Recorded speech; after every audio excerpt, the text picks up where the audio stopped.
Tipemphere. Atate mdzina lakoma la Yesu Kristu, tikuyamikani tikuthokozani chifukwa cha zonse zimene matipasa mnthawi yake komanso matitsogolera nazo. Nchifukwa chake Mulungu tiyamika chifukwa chakuti mwatilolanso tifike malo ano titangoyika chilekezo chabe kuti izi zichitika, koma inu Mulungu mwavomereza kuti zikhaleko. Mulungu wathu tikuyamikani chifukwa chakuti mwavomereza, ndipo tipempha kuti mpitize nafe ndi kuyamba nafe pamene Atate inde zokambana zosiyanasiyana zikhale ku malo ano. Tipempha mbavu vyana mzimu yalitsogolere ndi kusogolera awo lakutengapo Atate kuziwisa anthu zosiyanasiyana. Mutiunikire ndi kukhala nafe Mulungu wathu chifukwa chakuti popanda inu palibe chimene chingachitika malo ano, koma inu mutsogole ndi kukhala nafe mchiyembekezo chonse chili mwa inu. Mwa Yesu Khristu ndosezi, amen.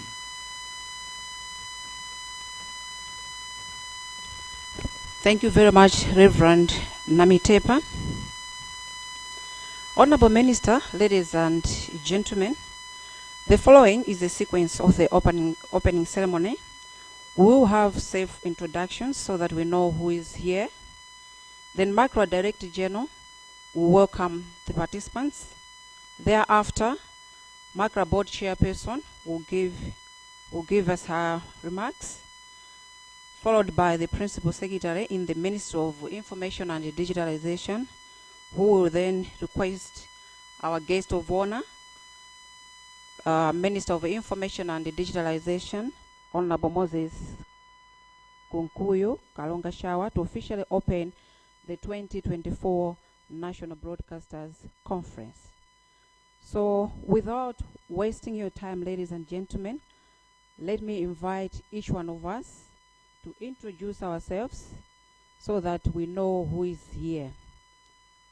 I would ask you to tell us your name and the institution.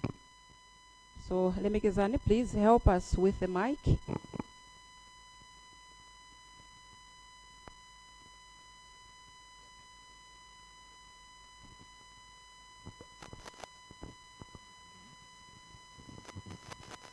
Good morning. My name is Moses Kaufa, Executive Director for the Media Council of Malawi. Good morning, everyone. I'm Lusungu Kalua. I'm from the Ministry of Information and Digitalization. Good morning. My name is George Kasapula, and I come from Malawi Broadcasting Corporation. Thank you. Morning. I'm Ronald Tembo from Macra. Good morning. I'm Keton Masangano from Macra.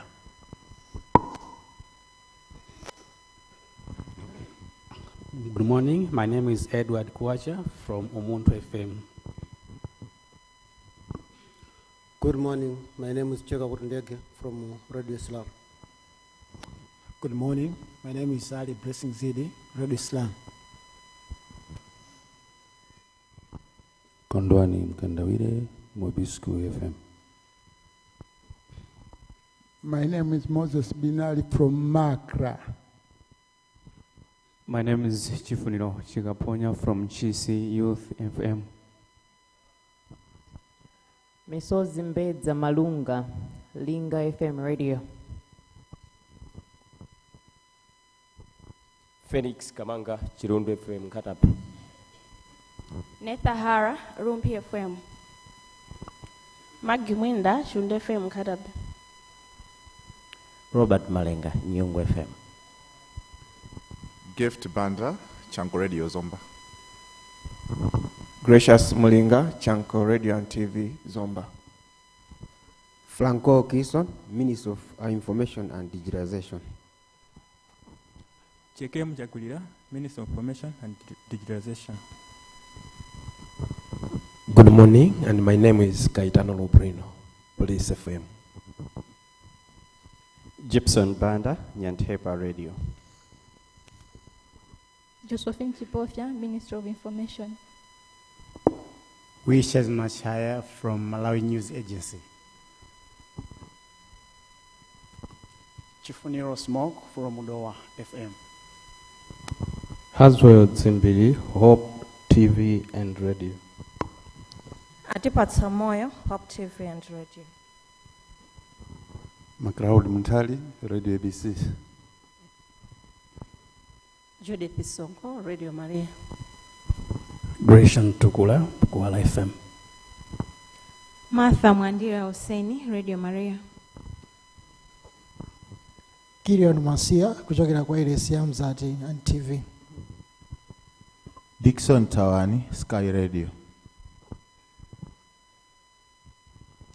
Owen Lupeska, Zodiac Broadcasting Station. Maclan Kanyangwa from the Malawi University of Business and the Applied Sciences. Caroline Kaipsa, Andirand FM. Daniel Femon, Kotagota Community Radio. Ikram Mpira, Sky Radio. Good morning, I'm Christopher Napio, National Initiative for Civic Education, Nice Trust, thank you. Good morning, Wanda Msisia, Times Group. Good morning, my name is Roslyn Makambera, MGFM Radio. Pidirani Kachinziri, The Times Group. Good morning, I'm Irene Kaira from Africa Breath. Good morning, I'm Sharon Kamanula from Nyanteba Radio. My name is Noron Kwaira from Capital FM. Kingsley Soa, Igwe FM. Good morning, I'm Bessie Gisale, Igwe FM. Good morning, my name is Peter Pidi, Mibawa TV. Good morning, my name is Damankwimba, Mibawa TV. My name is Kenneth Kondiwa, Ndirand FM.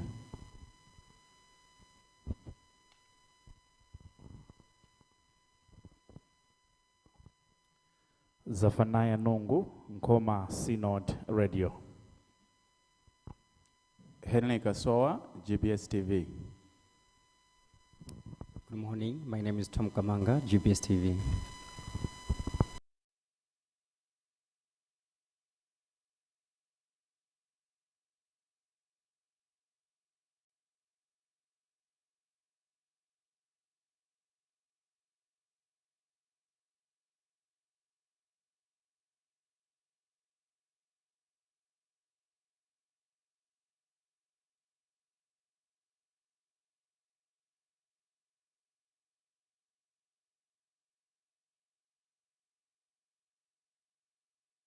Angaliba TV and Radio. Simeon Kambala, Native and Child and Youth Media Organization. Good morning, I'm Maureen Kawinama from Zime Radio. Nase Magalande, Liranguka Community Radio Station. Matthews Bernard, Mtuntab FM. Good morning, I'm Boniface Chibwana, Center for Matipata Democracy.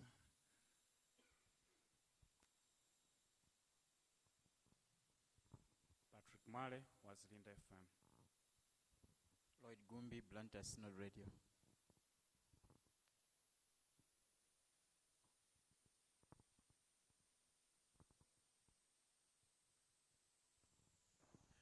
Joseph Mazizi, Capital FM. Sylvester Gwenda, Malawi News Agency.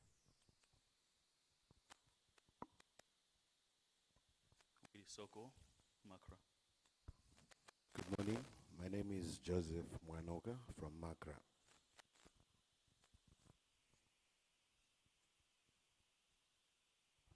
Bisim Susa, Minister of Information and Digitalization. Lawrence Lunguzi, Malawi Electoral Commission. Hassan Goba, Ministry of Information. Mavis Senga, Malawi Broadcasting Corporation. McDonald Kachwala, Bembe Community Radio. Isaac Grant, Bembe FM. Lapitso Yohane, Radio ABC. Richard Mveriwa, Malawi Electoral Commission. Roderick Mwale, Yoneko FM. Edward Howe, Radio Liranguka Mangochi. Good morning, I'm Penelope Kakobwe from Chancellor College. Thank you. Good morning, I'm McDonald Kalomba from Blantyre Synod Radio. Basi Karingeza, Education Broadcasting Station, Blantyre. Madalitso Gwauya, Education Broadcasting Station. Radio and Television. Aneka Mala, Kota Community Radio. My name is Wanangwa Tembo from Malawi News Agency. Dobson Banda, Kasungu Community Radio. Maurice Chabola, Police FM. Vitale Makaluma Pere, Timven. Obreka Usiwa, Yetu Community Radio. Jeriam Kampandina, Yetu Radio. Anna Mtambo, Hosan FM. Fradhana Miteva, Hosan FM. Olumpa Mafuta, Umoyo Community Radio.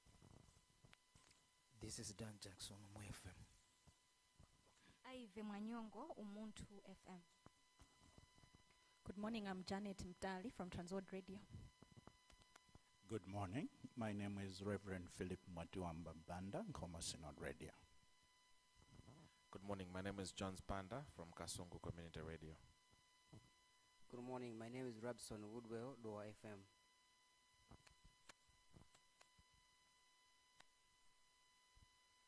Good morning, I'm Wezi Mirongo from Capital FM. Augustine Mlomole, Mulimi Radio. Good morning, I'm Wyson Chiputa Gondwe, Rumpi Community Radio. Daniel Ziwa, Sherwood Radio. Kindala, Sherwood Radio. Levi Peran, Mij FM, Uneneso FM, and Radio Maria. Joseph Chalamba, Mala School of Government.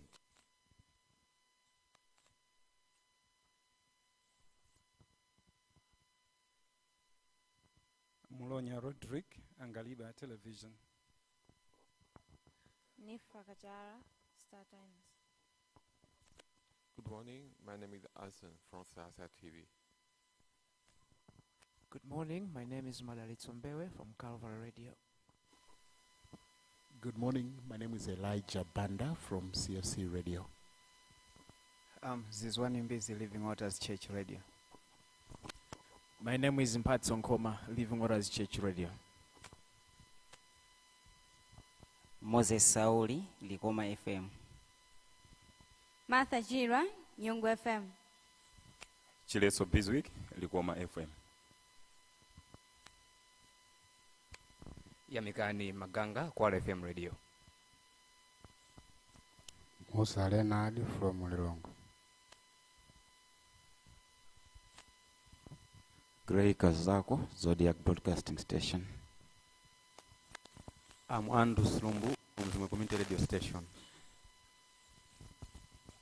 Augustine Mwocha, Yoneko FM.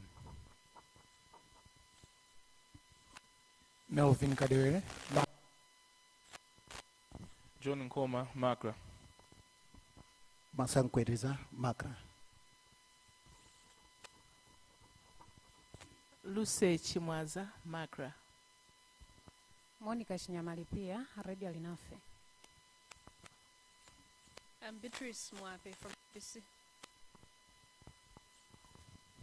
Innocent Nazombe, Tuntufia Radio. Lusungu Mzembe, Tuntupi Radio. Gloria Masanza, Mlimi Radio. Rachel Ohio, Unima. Jane Shilimampunga, SABC. Perina Wahara, PLFM. Alina Fensine, Macrofinance. I am Silas Piri, Story Club FM. Syed Kader sir, Azam TV. Doris Chanache, Kasubi Radio.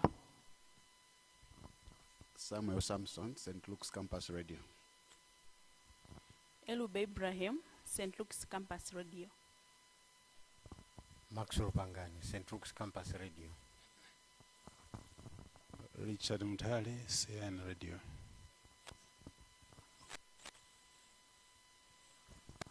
Bridget Mwale, Radio Dinosaur. I'm Temba Mwale from Voice of Livingstonia Radio. Austin Kaisi, Radio Dinosaur.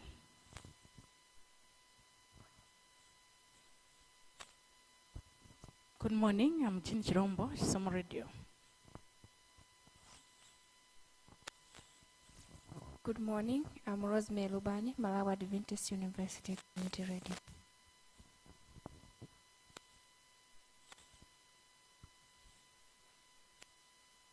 Are we done?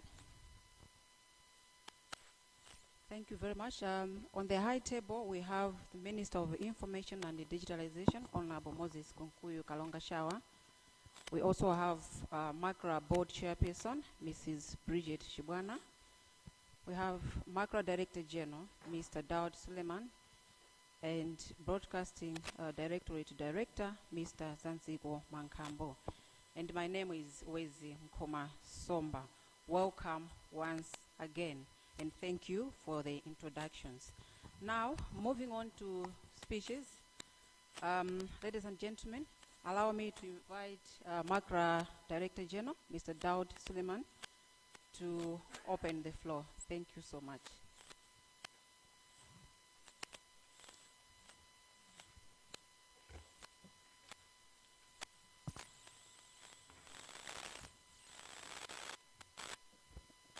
Thank you, Wezi. Our guest of honor, the Minister of Information and Digitalization, Honorable Moses Kunkuyu Kalonga Shawa,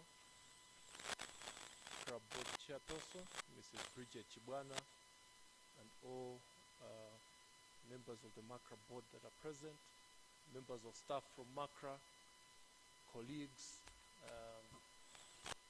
ladies and gentlemen, good morning. This is our third year, MACRA hosting this open space for broadcasters. Where we've come from, I think we have traveled on this road side by side.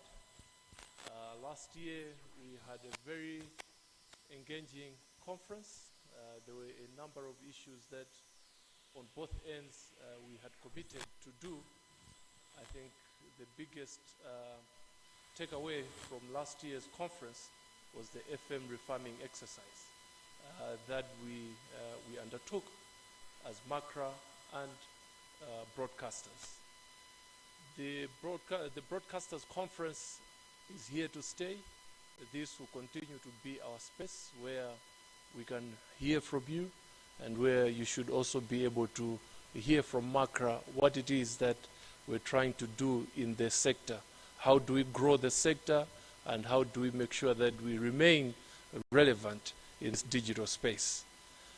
We have also, on purpose, brought in our finance team, just in case there are a few of us that would like to be updated on whether MACRA owes you or you owe MACRA, so that we balance out the books. Mr. Msini is around, so just make sure you find some time to check so that you can see how good your book is within MACRA. The next 2 days will be a space for us to engage and a space for us to really shape the next 12 months. We should do this in a joint manner, the way that we've always done, so that we go into 2025 fully aware of what it is that we are both trying to achieve. 2025, as we are all aware, is the year that we're going to go to the polls, and broadcasters perform a very, very important role. And this is why the Malawi Electoral Commission is also here to attend to also present some aspects that relate to the elections. We believe that we are going to ensure that there is an equal landscape as we go into 2025, that we do our reporting without bias, without twisting facts, but ensuring that we keep the nation entertained, educated, and most importantly, we're informing the people of Malawi about correct facts that are on the ground. Broadcasters are going to be very, very key in the months that are coming ahead, and we don't want to appear to have a whip, but we want to appear to be your partners, that you do your work and we do our work. and we both build a Malawi that we want, and we both build a Malawi that we can call home, and a united Malawi. With those few welcoming remarks, allow me to request the MACRA board chairperson, Mrs. Bridget Chibwana, so that she can give us her speech. Madam Chairperson.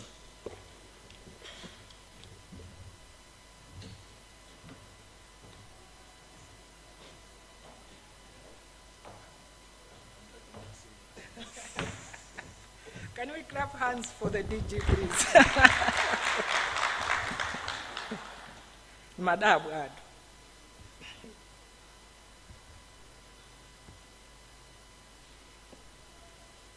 trying to go digital.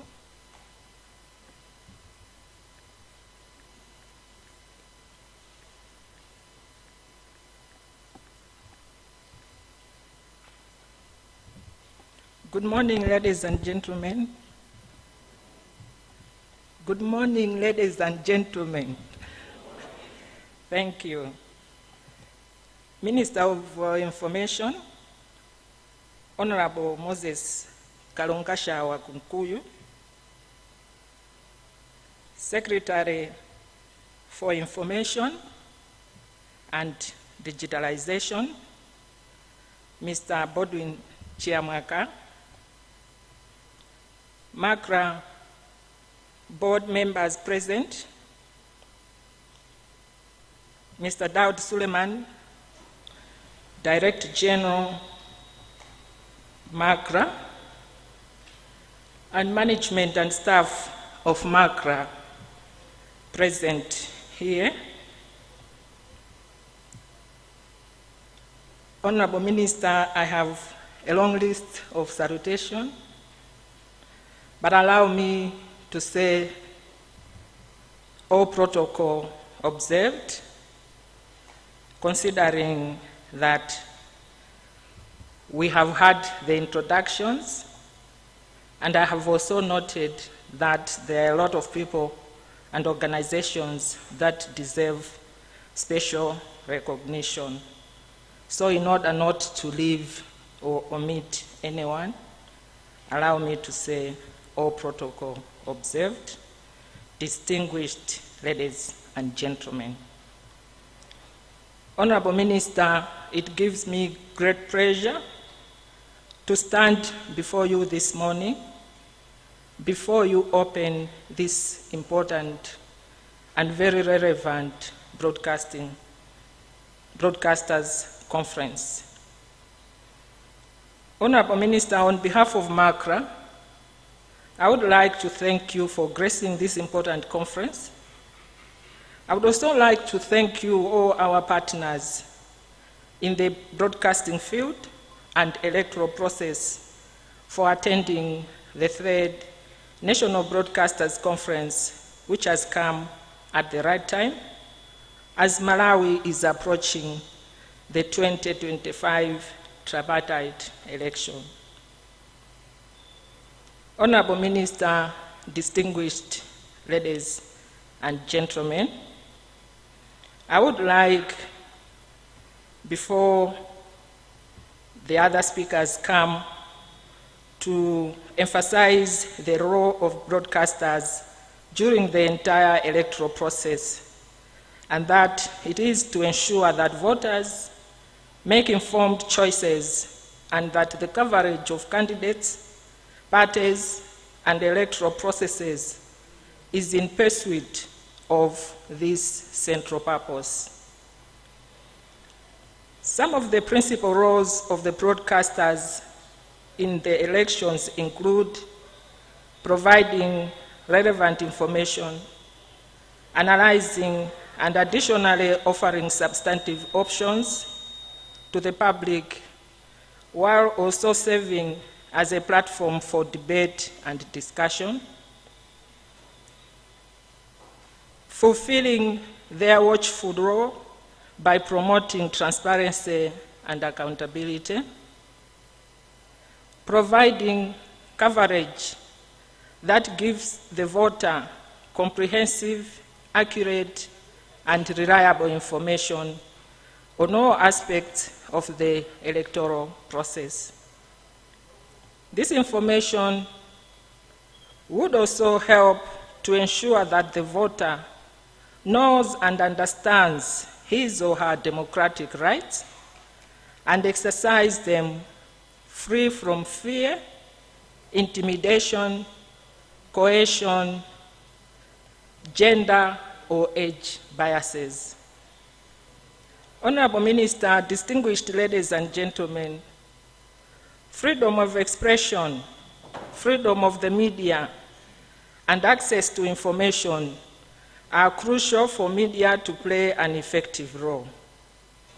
And to achieve this, we are all reminded to adhere to all regulations and ethical standards which govern our industry, including the third schedule in the licenses, broadcasting regulations, and journalism ethics. In conclusion, I wish you a successful conference and look forward to further engagements prior to the forthcoming general elections. I thank you all for your attention. Zikom.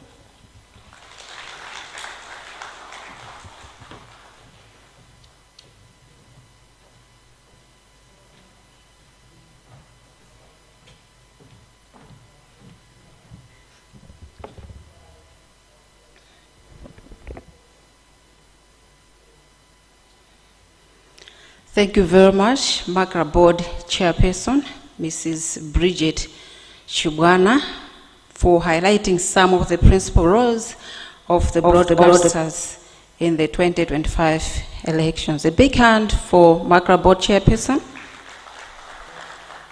And of course, another hand for MACRA Director General, Mr. Daud Suleiman. Indeed, the Broadcasters Conference is here to stay. Honorable Minister, ladies and gentlemen, we cannot talk of broadcasting without talking of information and digitalization. The Principal Secretary in the Ministry of Information and Digitalization is Mr. Bodwin Chiamwaka. He's joining us online. Ladies and gentlemen, let me invite Mr. Bodwin Chiamwaka to address us, then proceed to request our guest of honor, Honorable Moses Kalonga Shawa Kunkuyu, to officially open this conference. Mr. Chiamwaka.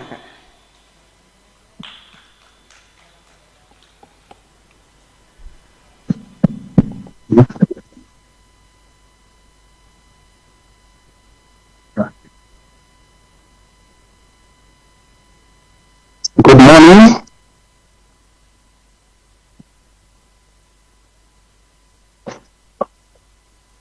Our guest of honor, Honorable Moses Kunkuyu Kalonga Shawa, Minister of Information and Digitalization, MACRA Board Chairperson, Mrs. Bridget Chibwana, and all MACRA directors,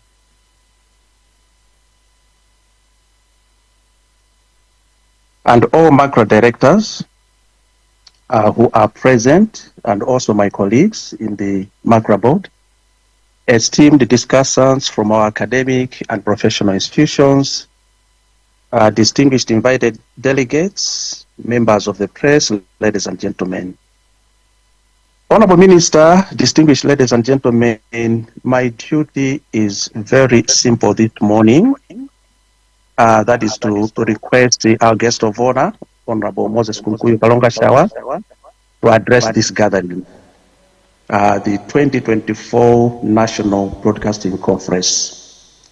However, before I perform that duty as per protocol and etiquette, let me just say a few things, maybe one or two. I will not belabor trying to explain the importance of broadcasting. We all know that broadcasting remains very relevant today. not only in our country, but also on the continent and world over. It remains one of the formidable, communication tool or channel through which we reach masses, different audiences, which today, because of the pluralism of radio, television, have become segmented. Honorable Minister, one most important thing that I thought perhaps before you stand and address the conference would be to announce and share with the conference, or perhaps to begin by saying that despite the role that broadcasting plays in this, the sector plays, we are still facing a number of challenges. And perhaps just to reflect on two of them. One of them is the lack of a robust and comprehensive policy framework to guide the sector's growth in an increasingly digital world. The transition to digital broadcasting is eminently required, and this shift presents both opportunities and challenges that we must prepare for. But I'm pleased today, Honorable Minister, ladies and gentlemen, to report that the government, through the Ministry of Information, your ministry, Honorable Minister, Ministry of Information and Digitalization, in collaboration with MACRA and other stakeholders, is in the process of developing a digital broadcasting policy, which is now at an advanced stage. It has gone through various committees, the principal secretary committees, but also has gone for review, and probably by next year, January, it should be presented to Cabinet.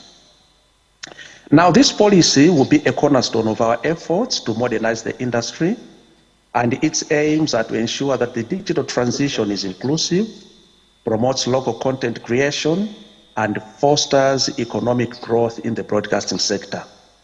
Government is working to make this policy comprehensive, forward-thinking, and reflective of the needs and aspirations of Malawians.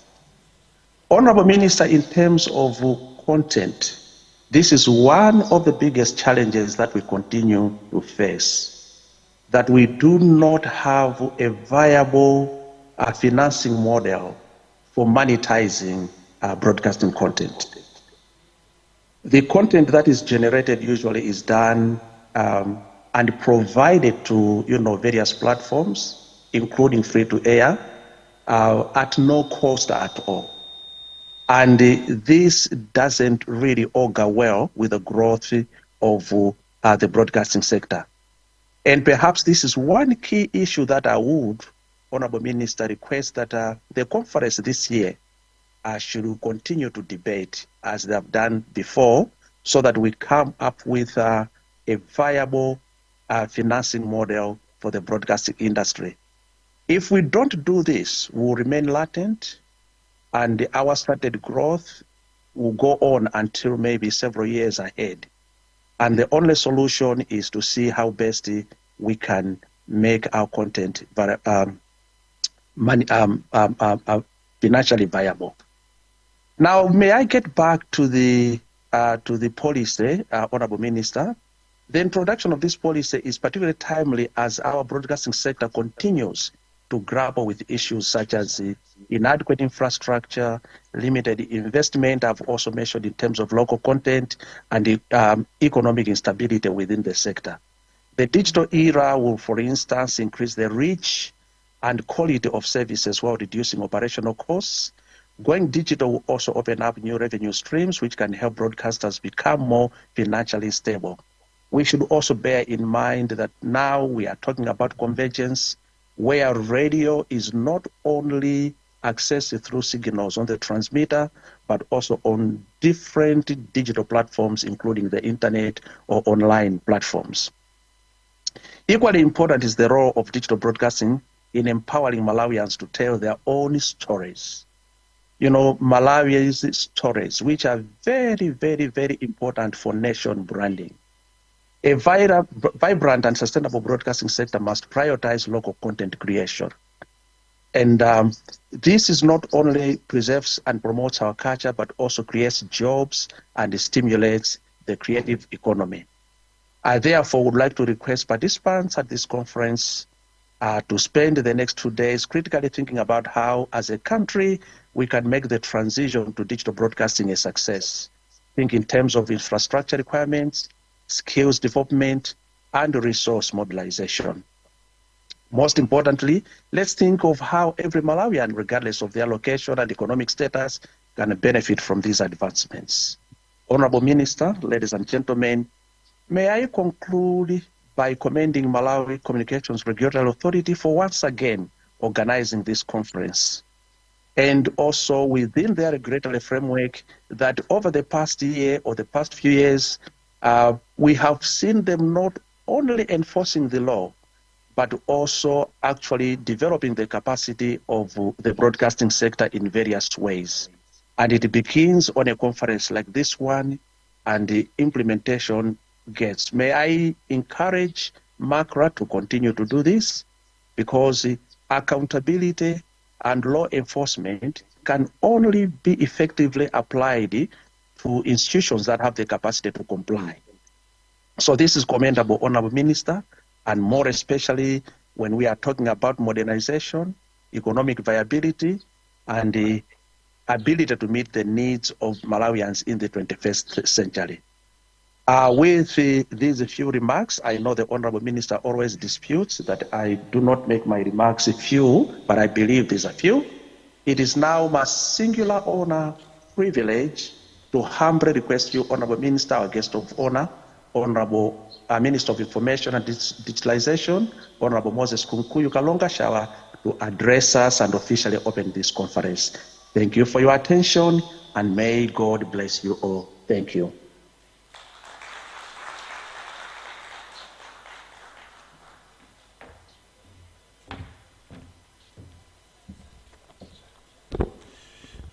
Good morning.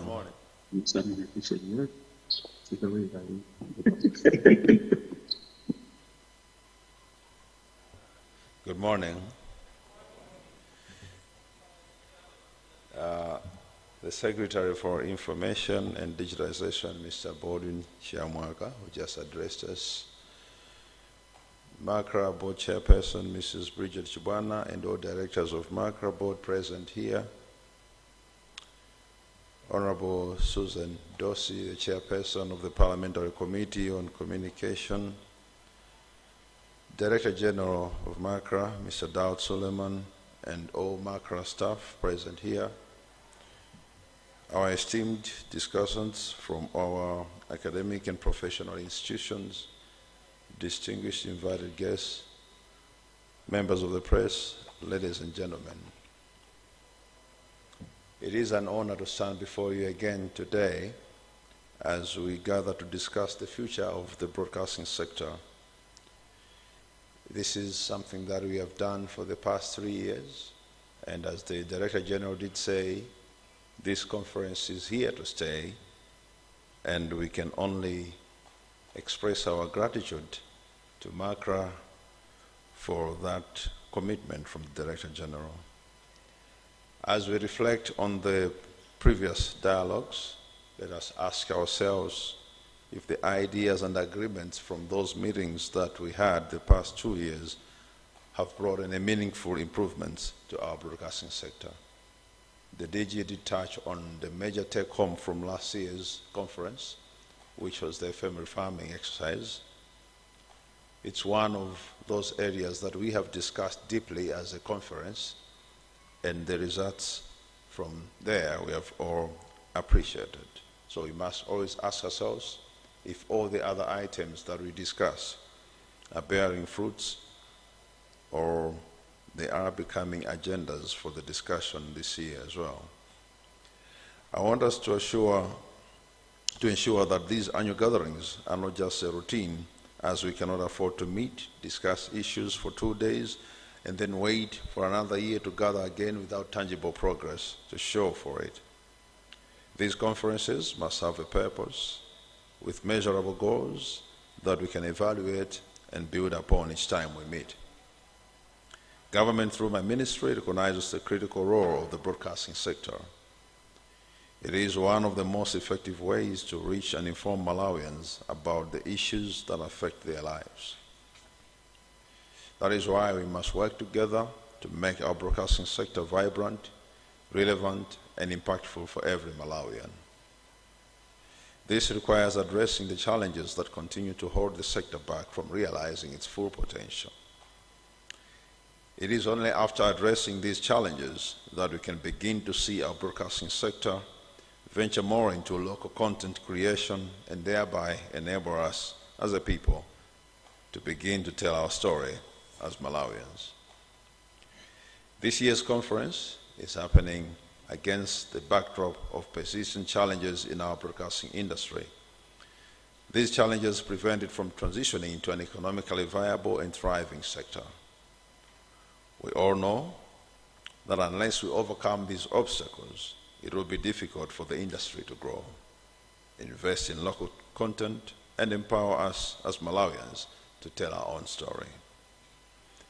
I therefore urge you to spend the next 2 days focusing on practical and actionable solutions that will enable our broadcasting industry to grow. These solutions should also assist the industry become economically sustainable and better serve our nation. You have my assurances that my ministry and Malawi Communications Regulatory Authority, MACRA, stand ready to support and collaborate to make this vision a reality. After 60 years of independence, it is time for Malawi to have a broadcasting sector that is strong enough to meet the needs and aspirations of its people.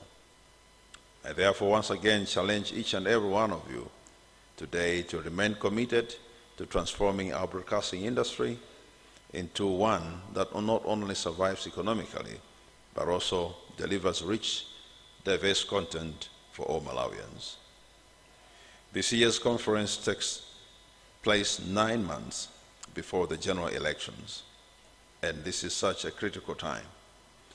As broadcasters, you have a great responsibility to ensure that citizens have access to accurate and factual information throughout the electoral process, as the board chairperson did allude to. The nation will rely heavily on you for timely, relevant, and impartial coverage of the electoral calendar, the polling process, and results announcement. I urge you to use this conference to develop strategies on how the broadcasting sector can manage these responsibilities ethically and professionally. I urge you and assure you that officials from my ministries, led by the Principal Secretary in the Malawi Communications Regulatory Authority, will remain available to provide guidance and support. Our collective goal is to serve the people of Malawi with professionalism and integrity. I would like to commend Malawi Communications Regulatory Authority, MACRA, for organizing this important conference. It is encouraging to see the regulator taking an active role in ensuring the growth and success of the sectors it oversees. I encourage you all to engage in honest, constructive discussions that will support government's efforts to transform the broadcasting sector. As I conclude, I want to repeat, engage in constructive dialogue. Let the engagement you have here bear fruits, not just as a process where we meet this year and we're going to meet again next year. The next time we meet, it will be after the elections. There is a role that we have to play during the elections. I heard the Director General saying the finance people are here. I was reading the other side of his communication. He says MACRA is not here to whip. But in saying that, he recognizes that MACRA has a whip. But they are not here to use that whip willy-nilly. And the board chair also did request that we remain adherent to the professional ethics, the regulations that guide or govern the industry. So it's a two-way thing. We remain obedient to the regulations, because we know them very well, and they are clearly spelled out in our licensing arrangement, and also the kind of whips that will fall on our shoulders if we do not adhere to the regulations. The election time is a very sensitive time.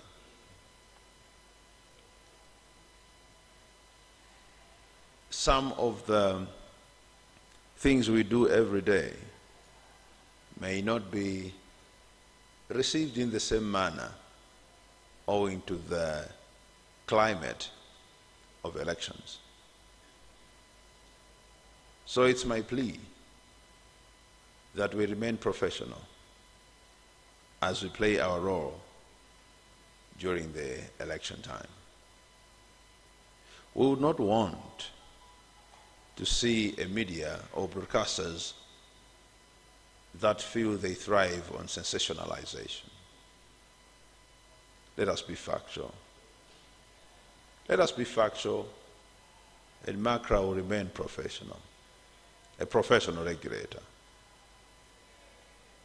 You divert from the professional lane, MACRA will remain professional.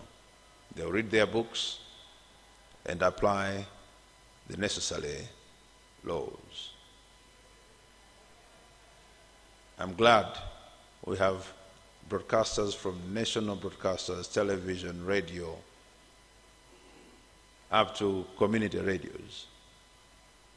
I repeat, we have a very critical role to play. And we wouldn't want to be seen as a government that is carrying a whip in its hand every day through MACRA to whip broadcasters, because we believe we are all professionals. For someone to register as a voter, that someone is an adult. As an adult, he or she understands his or her rights. And it is clear that he or she knows how to vote and who to vote for in exercising that right. It is therefore not our duty to influence the choices of the people, but it is our duty to ensure that the people out there understand the processes.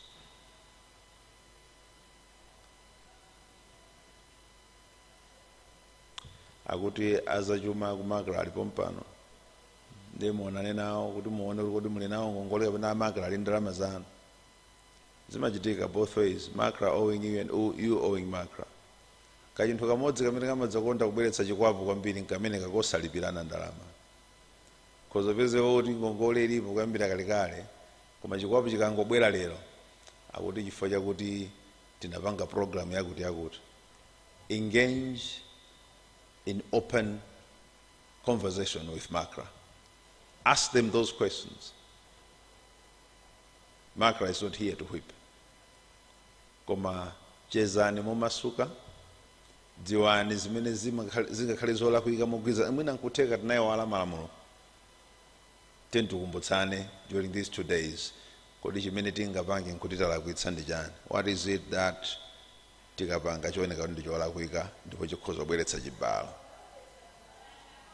Enafe sitikufuna kuti munthawi imene tapatsidwa ntchito iyi tidzanenedwe kuti koma awo ali pa ntchito imeneyo ndi kunkakhala kukwapula amawayilesi. Adaudi ali pa ntchito imeneyo ndi kumakhala kukwapula amawayilesi. Ife sitikufuna zimenezo. Koma mwina idzakhaleyo kuti osati phazi la Daudi linandiponda, koma mwina ineyo ndinayika phazi langa pansi pa phazi la Daudi. With these remarks, it is now my singular honor to declare the 2024 Annual Broadcasting Conference officially open. Thank you for your attention and God bless you.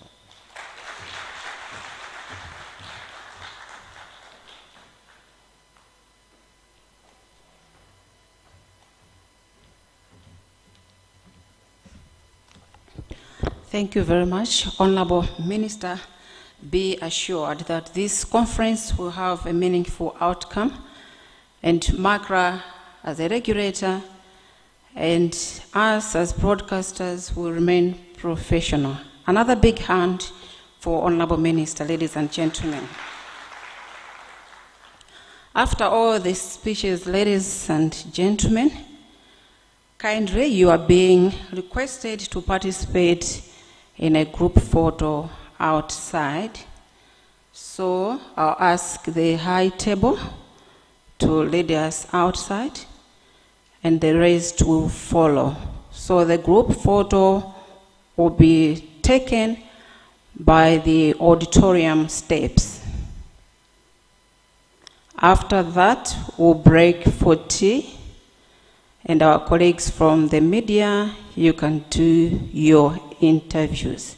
May I ask you, our colleagues from the media, to be brief, because Honorable Minister has another equally important meeting to attend to. So let's make our interview brief. Ladies and gentlemen, the rest of us can follow. Let's make it quick. Thank you so much.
Ladies and gentlemen, let's get back to our seats so that we proceed with our program. Let us finalize whatever we are doing and get back to our seats so that we proceed with the program. So next on the agenda is a keynote address by Macro Director General, Mr. Daud Suleiman, and he's going to talk about broadcasting in the digital ecosystem. So ladies and gentlemen, let's get back to our seats.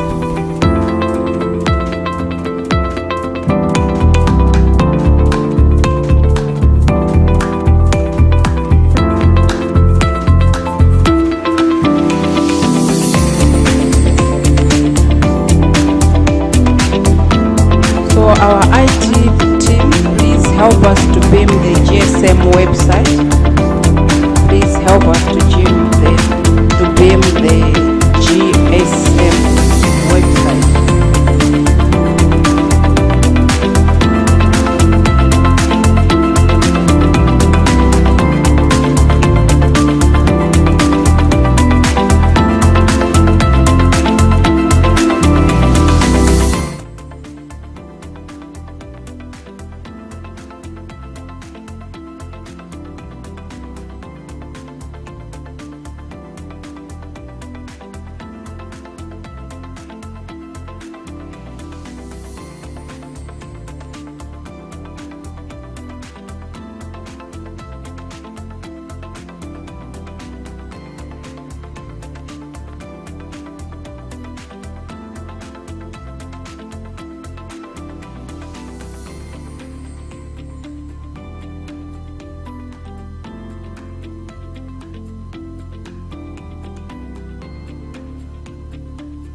broadcasting team, please help us and twakale mmalo mwawo mwachangu changu nthawi.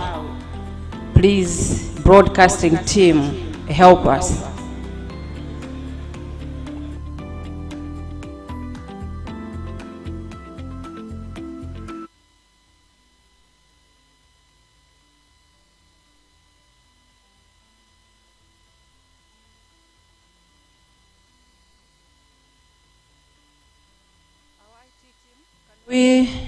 IT team, can we start our program? Are we set? Thank you so much. Welcome back, ladies and gentlemen. We will proceed with our program, and next on the agenda is a keynote address by MACRA Director General, Mr. Daud Suleiman. He's going to talk about broadcasting in the digital ecosystem. DG.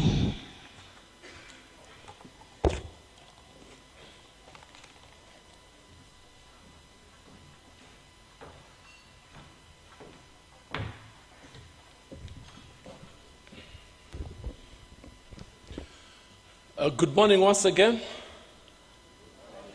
The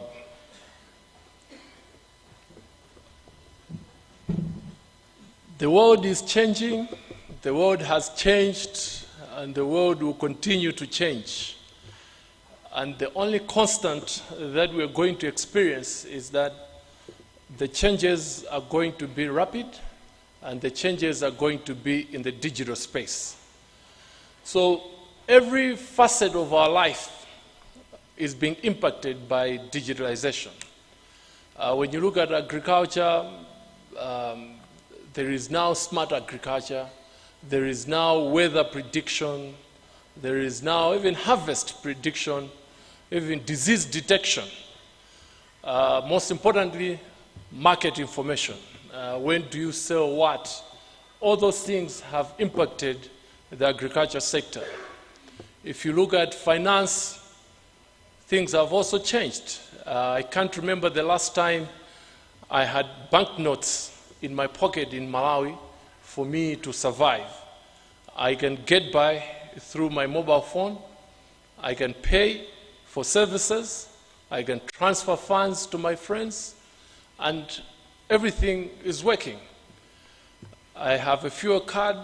I refuel my car using that card. And if I have to make a payment to someone, I transfer via my phone. So the digital space is the only equalizing space that is changing very, very fast, and it is impacting a lot of sectors. Now, we don't exist in a vacuum as broadcasters. We don't exist in a vacuum as Malawi. The changes that are happening technology-wise in the USA are the same changes that are happening in Malawi. The same way technology is being used in Rwanda is the same way, potentially, that technology can be used in Malawi. The same way that countries are evolving through the use of digitalization, it is also the same route that we as Malawi would take, and most importantly, as broadcasters. Broadcasters now are facing a very, very strange challenge. The challenge is that your audience now is evolving. Your audience now is becoming a very short attention span audiences. If you look at the platforms that have come around, you look at the way the algorithms are being developed, you see that we are becoming 10-second people. In 10 seconds, you're going to see a video that's going to give you all the information you needed. Now, when you look at the rise of TikTok and how TikTok encapsulates a lot of information in a short video, and look at how addictive that platform is, and look at how a lot of content is being pushed to that platform. You look at Twitter, said 160 characters. Within 160 characters, information must be delivered. A message must be delivered in one tweet. So the people that we've had as our audiences, they are also changing. They are very fast. They are accessing information from multiple sources, and the information is at the go. Long are gone when we had to wait for 6 p.m. news to know what has happened in Malawi. Long ago, that's when we would wait for 8 p.m. TV news for you to get an update of what has happened. Now, everyone is a potential broadcaster. People go live. We have the famous JB. JB Ngaluladu live at 8 p.m. But everyone is excited. Now JB is becoming a broadcaster, indirectly competing with Times TV, indirectly competing with NBC TV, because it's a surface game. So how do we adapt? Do we remain where we are and be in the comfort of us being broadcasters and nothing will happen? Or is there an opportunity before us? So I want to show you this website, if we can.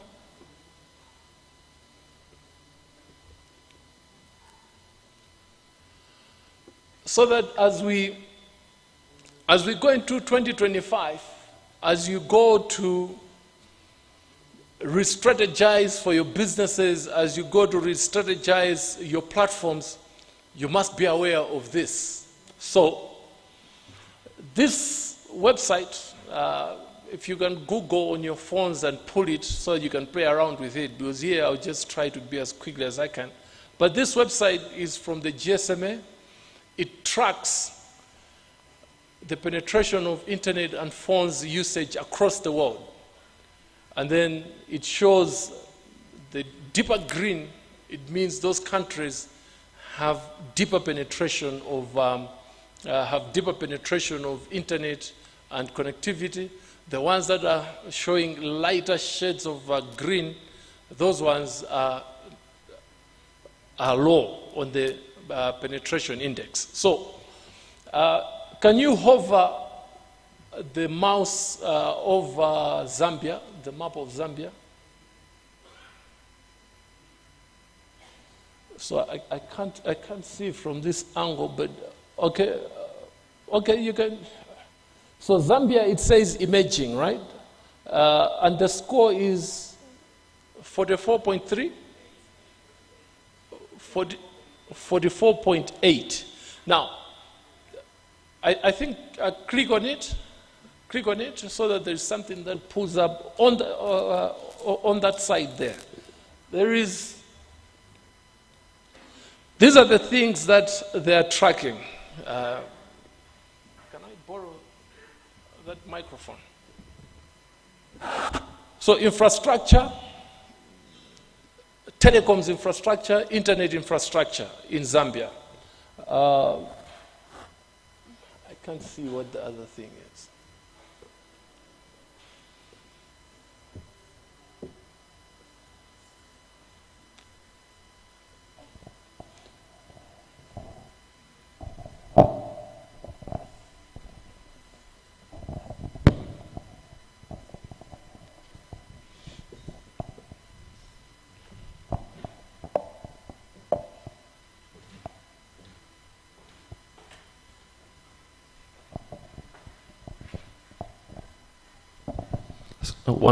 So, infrastructure, out of a score of 100, so fiber cables, towers, and all sorts of things that ensure there is connectivity in Zambia. Out of 100, they score 59. Affordability could be devices, could also be the internet itself, as well as digital services. How affordable are they in Zambia? So Zambia is scoring 35. Consumer readiness. Are the consumers fully aware when they touch a digital surface? Do they know what a bad website looks like? Do they know a phishing email when it comes? Are they able to send an email? Are they able to receive an email? Are these consumers in a space that they are aware about what components are moving in the digital space? So Zambia scores 50%. And then content and services. Now, this is very, very, very key, because when a Zambian connects, what are they doing? Are they connecting to access YouTube, which is foreign content, content that lives in the USA? Or when they connect, are they able to see Zambian content? Are they able to connect and do a digital service within Zambia, and therefore they can trade digital value and digital goods within Zambia? So content and services, right? So now, let's click Malawi.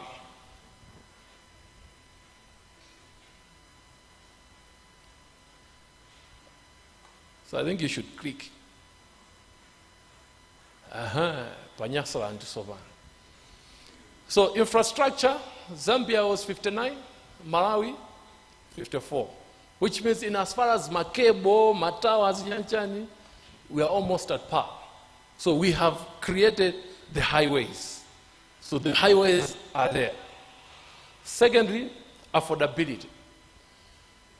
Affordability in terms of data, affordability in terms of smart devices, and affordability of digital services in Malawi. Now that's where we are scoring poor. As you can see there, we are at 27. The biggest contributor to that is the cost of a smart device. Now, that has an impact on how many people are accessing digital services in Malawi.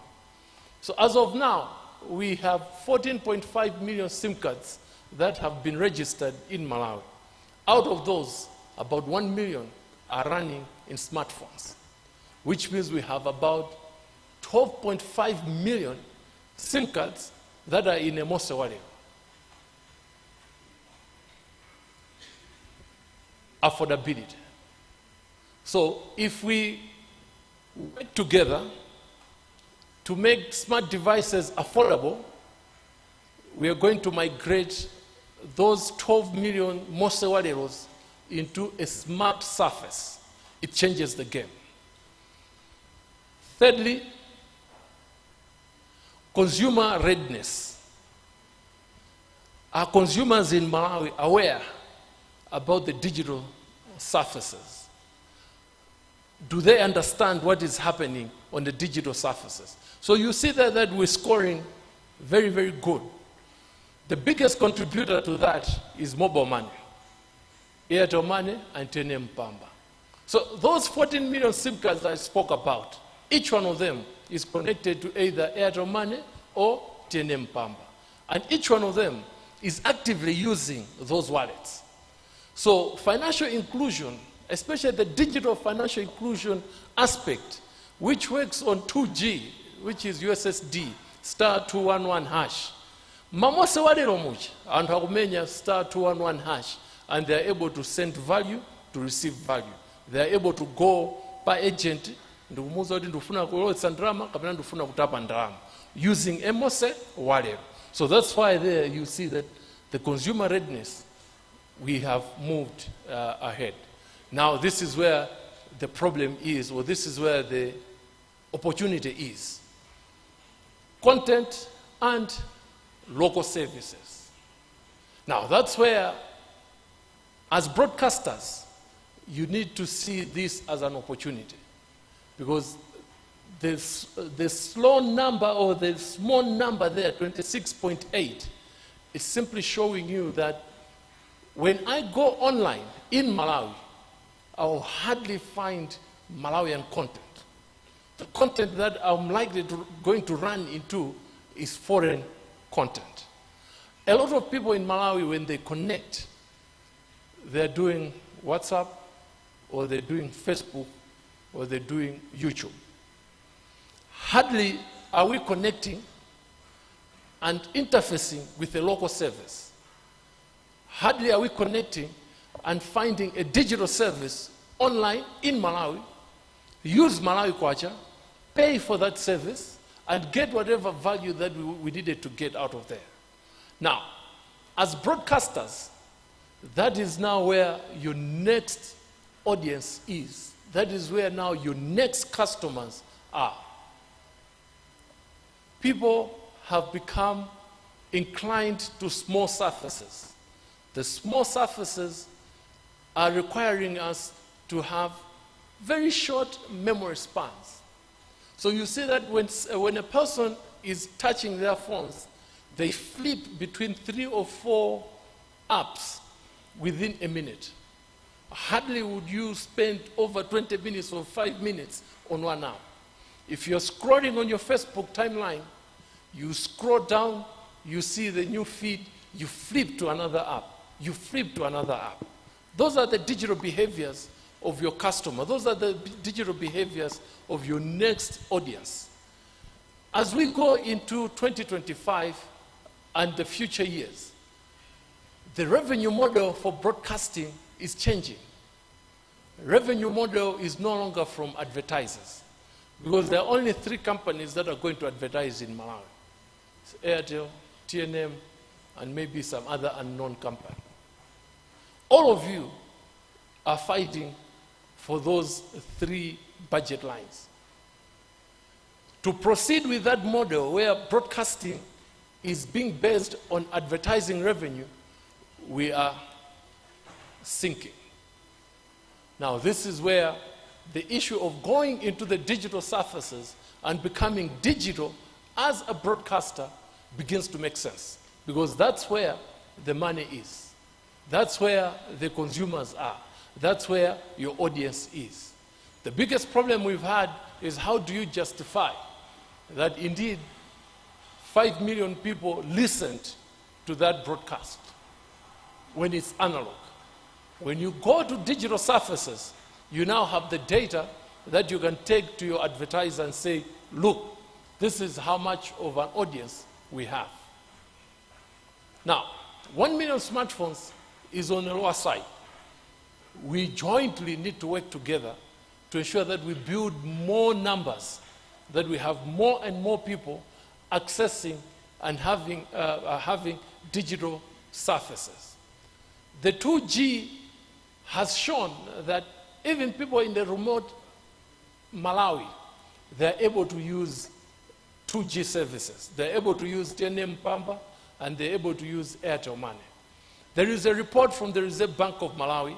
If you Google Reserve Bank of Malawi Payment Systems Report, the Reserve Bank of Malawi tracks digital payments that have been made on all digital platforms every quarter. What that report shows you is how much money is moving in mobile phones, how much money is going around this country using mobile phones. That report shows a constant growth of how much money we're using. Last year, around the mobile money space, we moved about 6 trillion kwacha. Now, these are the Mose Waleros. Remember the 14.5 million SIM cards. They moved about 6.1 trillion kwacha. Now, this is the same 100 kwacha that goes in and then it moves to the other person or it comes back. But the cumulative value amount shows you that at 2G level, we are digital. At 2G level, people are able to do this. The only gap and the only barrier is the cost of the smart device. The World Bank estimates that when you move digitalization by 10%, you move your GDP by 3%.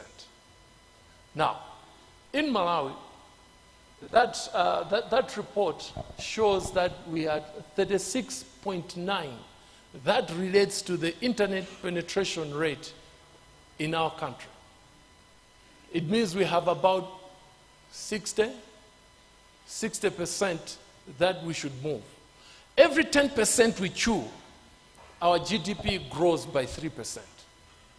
Because digital services are efficient, Digital services, they give you accountability.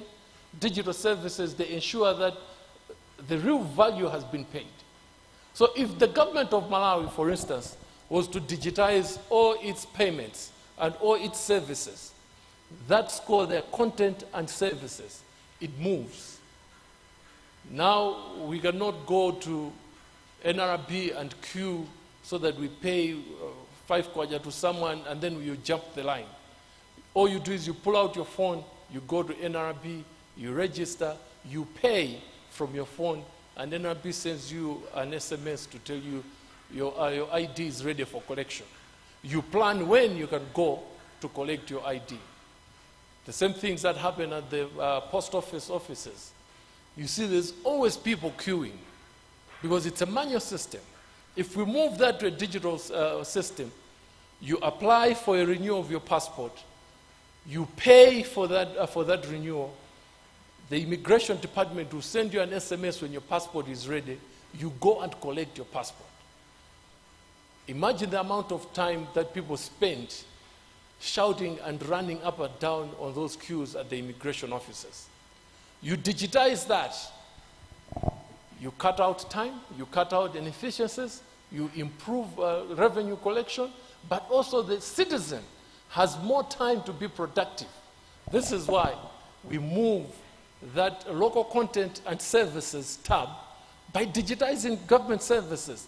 That alone changes the GDP and changes the revenue collection for this country. So the opportunity is in the digital space as a broadcaster as well as a government.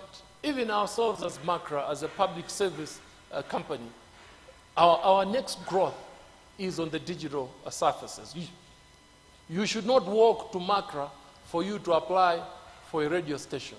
You should be able to go on the MACRA website, start the process, pay, and the website should tell you if your application was successful or your application was not successful and the reasons why. You should never ever see us.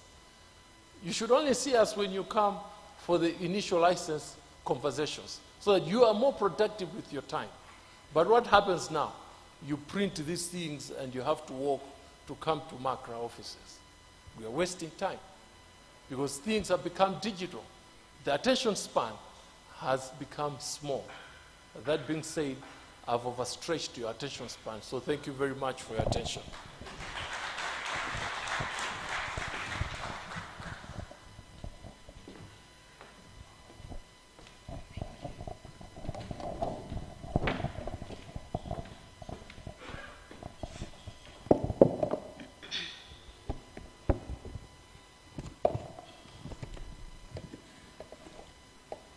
Thank you very much, DG, for that keynote address.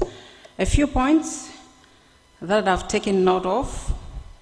We cannot exist in a vacuum as we are living in a digital world. He also said everyone has become a broadcaster. So this is why us as broadcasters, we need to work extra hard. He also mentioned about access to internet being affected by the high cost of digital devices. On mobile money, the DG said most Malawians, they use mobile money. As broadcasters, we also need to consider producing more local content because, as the DG says, this is what is missing online. So as broadcasters, sorry for that, as broadcasters, we cannot run away from digital space. In fact, we're supposed to go digital because this is where the money is, this is where you find a bigger audience. Another big hand for the DG. Next on the agenda is a presentation on the recommendations and progress from last year's annual Broadcasters Conference. So, ladies and gentlemen, allow me to invite Mr. Zanziko Mankambo, who is the Director of Broadcasting Directorate at MACRA. Thank you so much.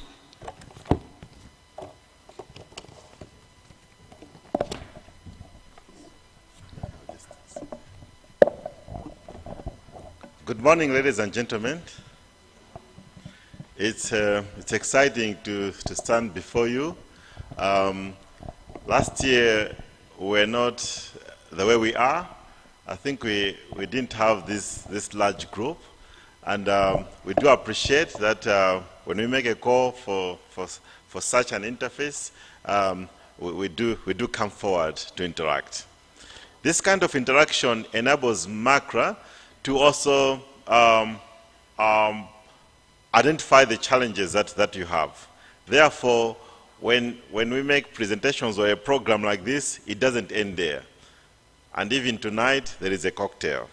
The objective is that we should interact more closely and share our ideas and challenges so that that can form part of our objectives and activities for the year. Last year, we did agree that there should be a refarming because most of you had been applying for frequencies, but the authority could not give you.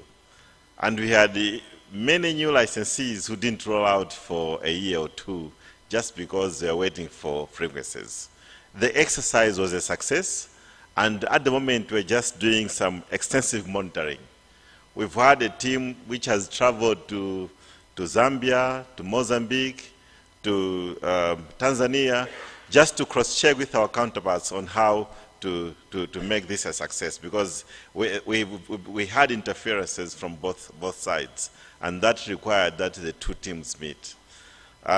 We've also been receiving so many calls from a number of you that there were some interferences.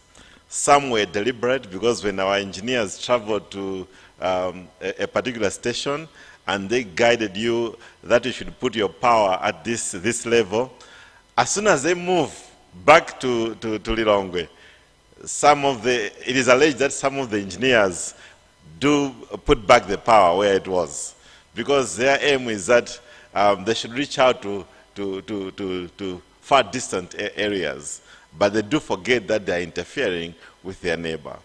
So the plea is that we should make sure that we operate as guided by the engineers.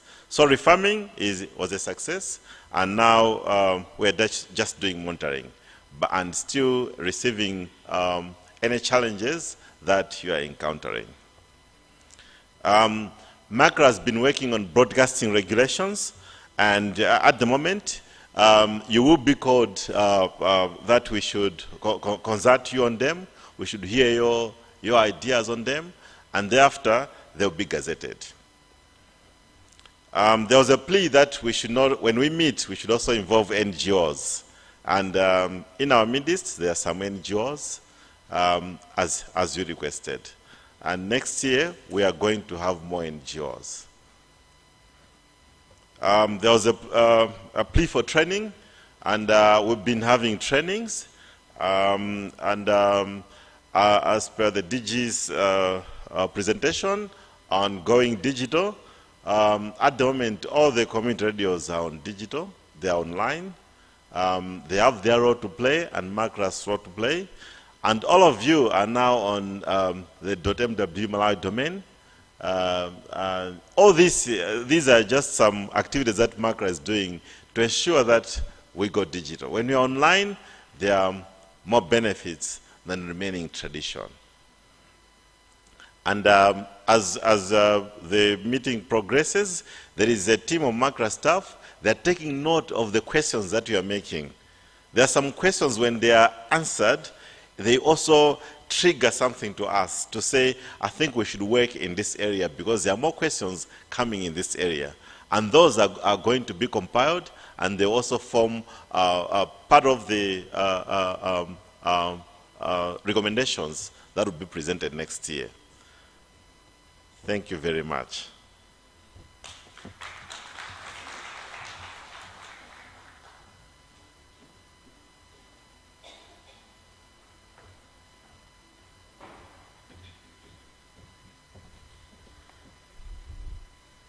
Thank you very much, Mr. Zanzigo Mankambo, for that update. Next on the agenda is a presentation by Malawi Electoral Commission.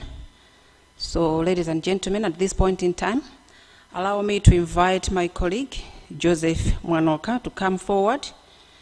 Joseph Mwanoka works as the Broadcasting Monitoring Officer at MACRA. So he's going to help us with the facilitation of the next presentations. Thank you so much.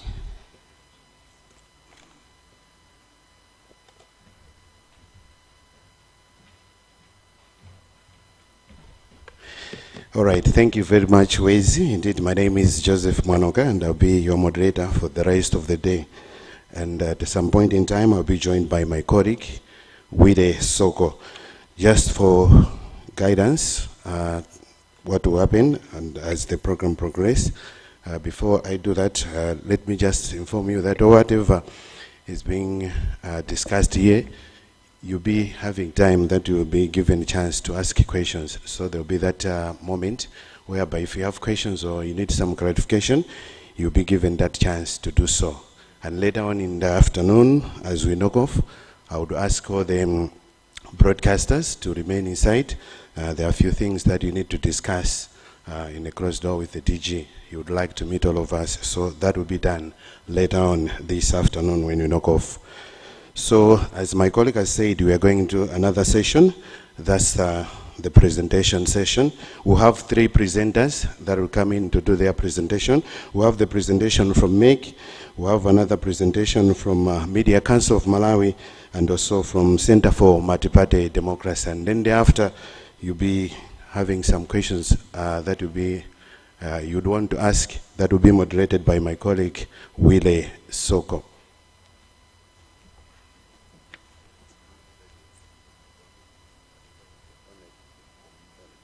Fine, I'm being reminded that it's only the community radios that are supposed to meet the DG at 4 o'clock, not all the broadcasters, but only those from the community radio stations. Thank you very much, the DOB, for the clarification. So as I was saying, we are now going into the presentation. I would now ask the first presenter, that's the one that will do the media code of conduct on elections coverage. That will be done by Mr. Lawrence Maxman Lunguzi, who is the legal service manager at the Malawi Electoral Commission. He is a legal practitioner, a member of the Malawi Law Society, and a holder of a Bachelor of Laws in Honors and Master of Laws in International and Commercial Laws, both obtained at the University of Birmingham, and a postgraduate diploma in laws from the University of Law, Birmingham in the United Kingdom. After spending some years in private practice, he joined the Malawi Electoral Commission. May I now invite Mr. Lawrence Maxman Lunguzi to come in front to do the presentation. Over to you, sir. Do you have him in the room, please? Fine, thank you. I'm sure the technical team, you have the presentation, isn't it? Can you raise your hand? Okay, thank you. Yes.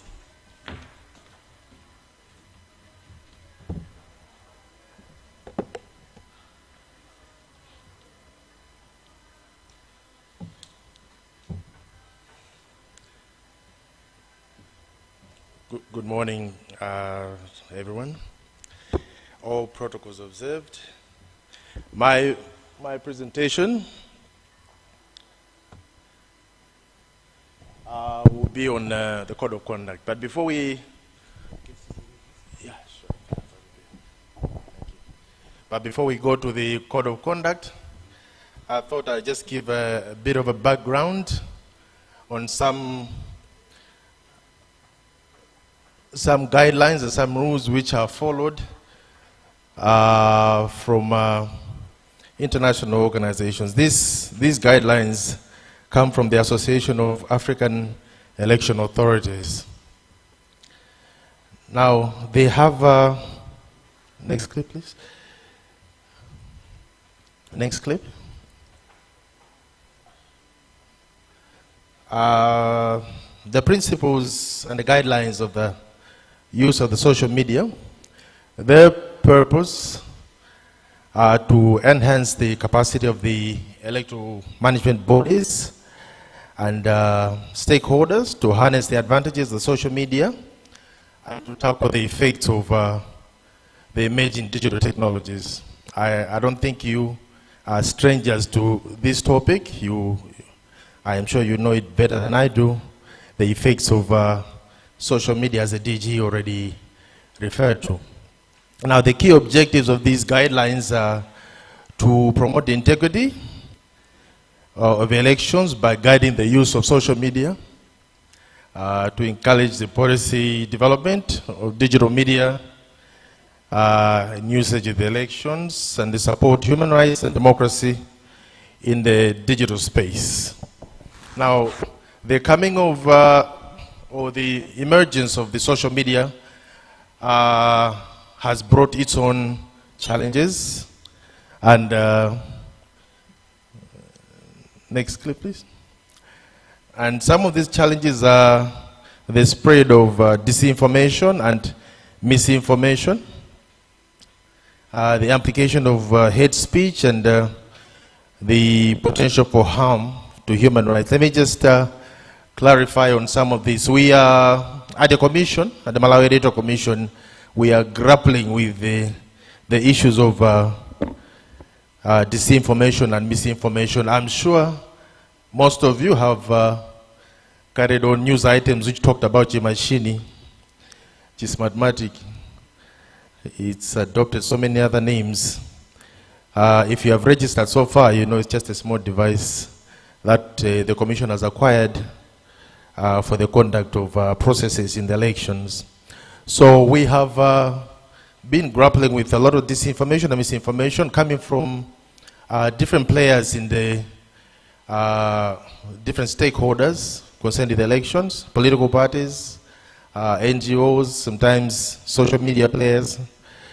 So what happens is we go and we explain how the gadgets or the equipment works. They go and erase, and they will put a narrative, and that is the narrative that the people out there seem to grab quicker than the explanations that we give. Next clip. Oh, I think that would be better. Thank you so much. Now the key objectives, as I said, were to promote the integrity by guiding the use of social media, encourage policy development for digital media usage in elections, and support human rights and democracy.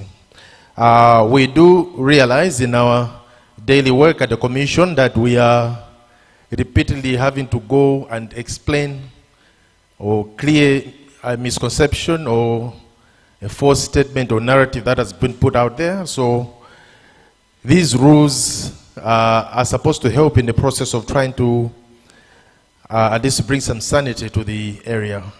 We have, through interaction with our friends in the SADC region, that we have learned that this is not a problem exclusive to Malawi. Our friends from all over SADC, even in Africa, and if we have been following things in the United States, even beyond Africa,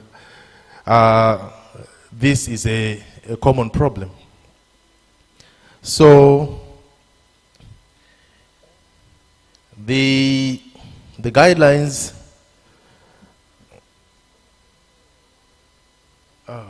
sorry, technology.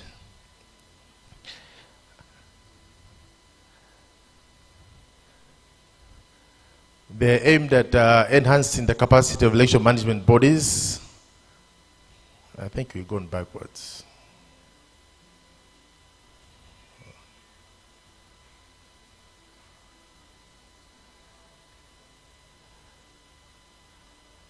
Now, there is a positive side to the use of social media, and these are the enhancing of access to electoral information. Information goes out quicker when you use the social media as opposed to the other forms of media. It also enables public engagement in the electoral processes and fosters transparency and trust in the elections. We know after the the election case in 2019, the public out there is very wary of the operations of the commission. So this has necessitated the use of all sorts of forms of media and communication to reach out to people. As was displayed here, the consumption of this is not exactly very clear. We had recently commissioned a survey by the Center for Social Research at the University of Malawi, Chancellor College, and we learned that we were trying to find out which is the most effective way of communicating with the people. We find that over 70% of the people get their messages from radio. So you find that, yes, social media, mostly for the youth, people in the Gen Zs or Gen Xs, I don't know which one is which, are the ones who consume that more than the people who are very faithful at voting, who are the older people. So the electoral management bodies, under these guidelines, have got a duty, and their duty is to monitor and respond to disinformation. As I said, we find ourselves repeatedly, those of you who interact with Sangwani and Richard Mveriwa, I'd make you know that that's what they're busy doing, repeatedly responding to disinformation. We're supposed to ensure transparency in digital political advertising and ensure social media, use social media to engage with the public and partner with the digital and social media platforms for responsible use. Now, we recently had a meeting with the ECF SADC. It's a group of EMBs in SADC, the electoral management bodies, and we're trying to give suggestions on how we can control the spread of information or misinformation or disinformation in the social media. And one of the problems that we have faced is that not all social media is regulated. There are some people who just go in there and theirs is just to spread the negative. So you find yourself that you give an explanation today, tomorrow he comes back with a little twist. You respond to that one, then they give you another one tomorrow. So it's a never-ending job, but we soldier on.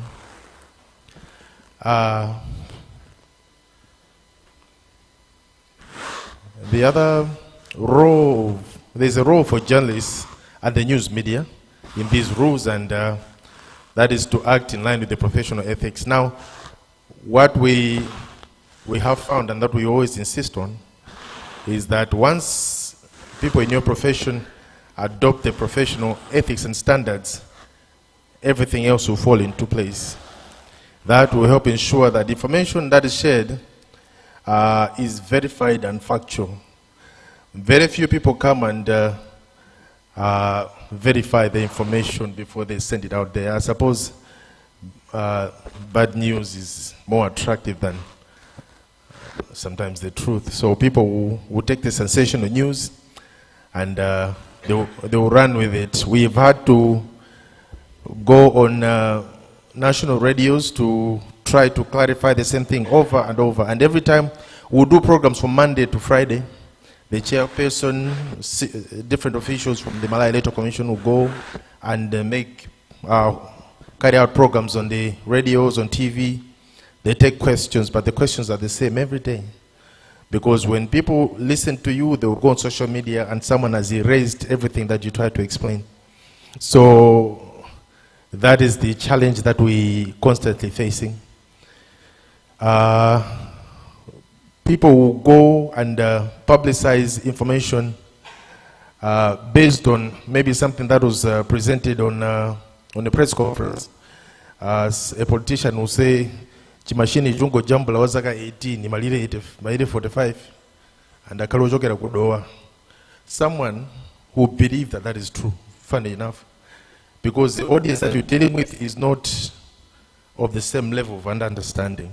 So we have to go, and you go on the radio program, someone says, Tamvodichi machine jimejisika kujambule ngati zaka zako zapita 45. And the person who makes that statement is 60 something and just registered. So how do we go and try to explain that? And then we end up saying, Amaguza Nyondwa Bodza, and we're talking to senior people here, and it sounds disrespectful, but unfortunately that's the situation that we're facing.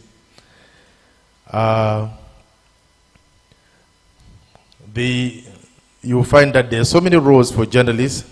You're supposed to pursue and publish relevant investigative journalism to enhance the integrity of the entire electoral cycle. You should strive to understand the impact of digital and social media on elections and the COVID financing, and spread the content that causes potential digital harm. I think people in your profession have a very, very serious duty, and the reason why we keep coming back to the radio, and from the report I just talked about from the Center for Social Research, is that we need to rely a lot on radio, because your profession is the one that is listened to most, especially in the rural areas. And trust me, the biggest number of voters in Malawi are the people in the rural areas. So if the misinformation comes from your radios, that one goes in. We've had situations which are, one may say funny, but they're unfortunate. I was in Luonde during the first phase of registration, and after we finished, one of the shadow MPs comes and he says, "Are you going to extend registration here?" So I said, "I'm not sure. That is up to the commission to decide." She says, "People in my area, they didn't register. Most of them decided not to register." I said, "Why?" Because they heard in the press conference that making their congress, so congress. Now, for that person, he has lost an opportunity to register, because someone sent a message without considering the audience that he's talking to. And unfortunately, they have access to sources of broadcasting which reach wider areas than perhaps ours do. So that's why we've gone to community radios, we've gone to national radios, trying to repeat the message and trying to inform people that, can you try to weigh the message, at least think it through, because leaders will come and say, when you present your fingers on registration, those your fingers have already voted for someone, and even if you go and cast your vote, it's a waste of time. Then you try to tell them that, do you know that every leader of every political party has using their fingers, and they're not voting for anyone. But for a person in the rural area to understand, it's a struggle. That's why broadcasters have a very big task to repeat this. It's in the interest of every Malawian that a nation goes well, that is free and fair. And information dissemination is at the core of that process. The journalists and the news media also have to develop election reporting guidelines relevant to digital ecosystems in collaboration with the relevant statutory and self-regulatory bodies. And the news media are supposed to put in place measures and systems to enhance fact-checking. Fact-checking is very important. We have a whole department which is there to respond to questions and to give clarifications. We had the other day someone, I don't know, maybe they rubbed each other the wrong way. I think he had called one of our officers, and he went on social media and he wrote a report about how uncooperative Meg is, and the officer is so arrogant, and we said, well, if you just ask the question, you get the answer. Sometimes you ask a question, someone repeatedly, maybe you found him at the end of the day, just say, I'll check with you tomorrow, and you get a clarification. But we are there to disseminate the information so that everyone gets the right picture.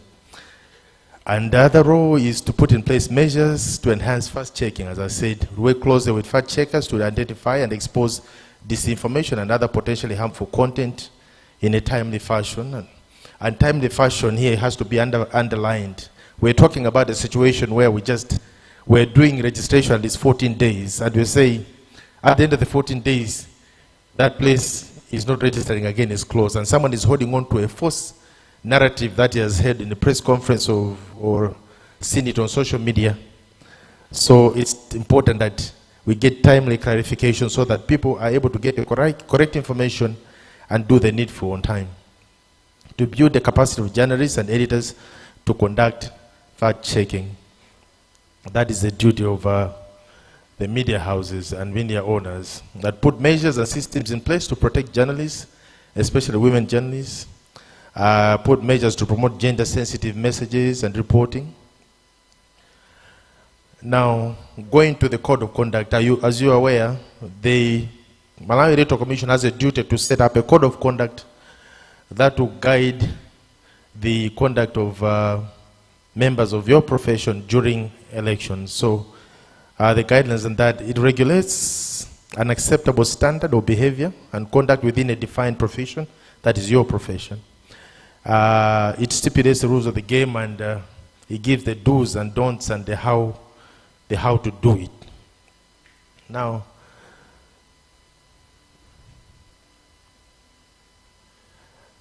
the media, they play a crucial role in ensuring that there's a free, fair, and credible elections.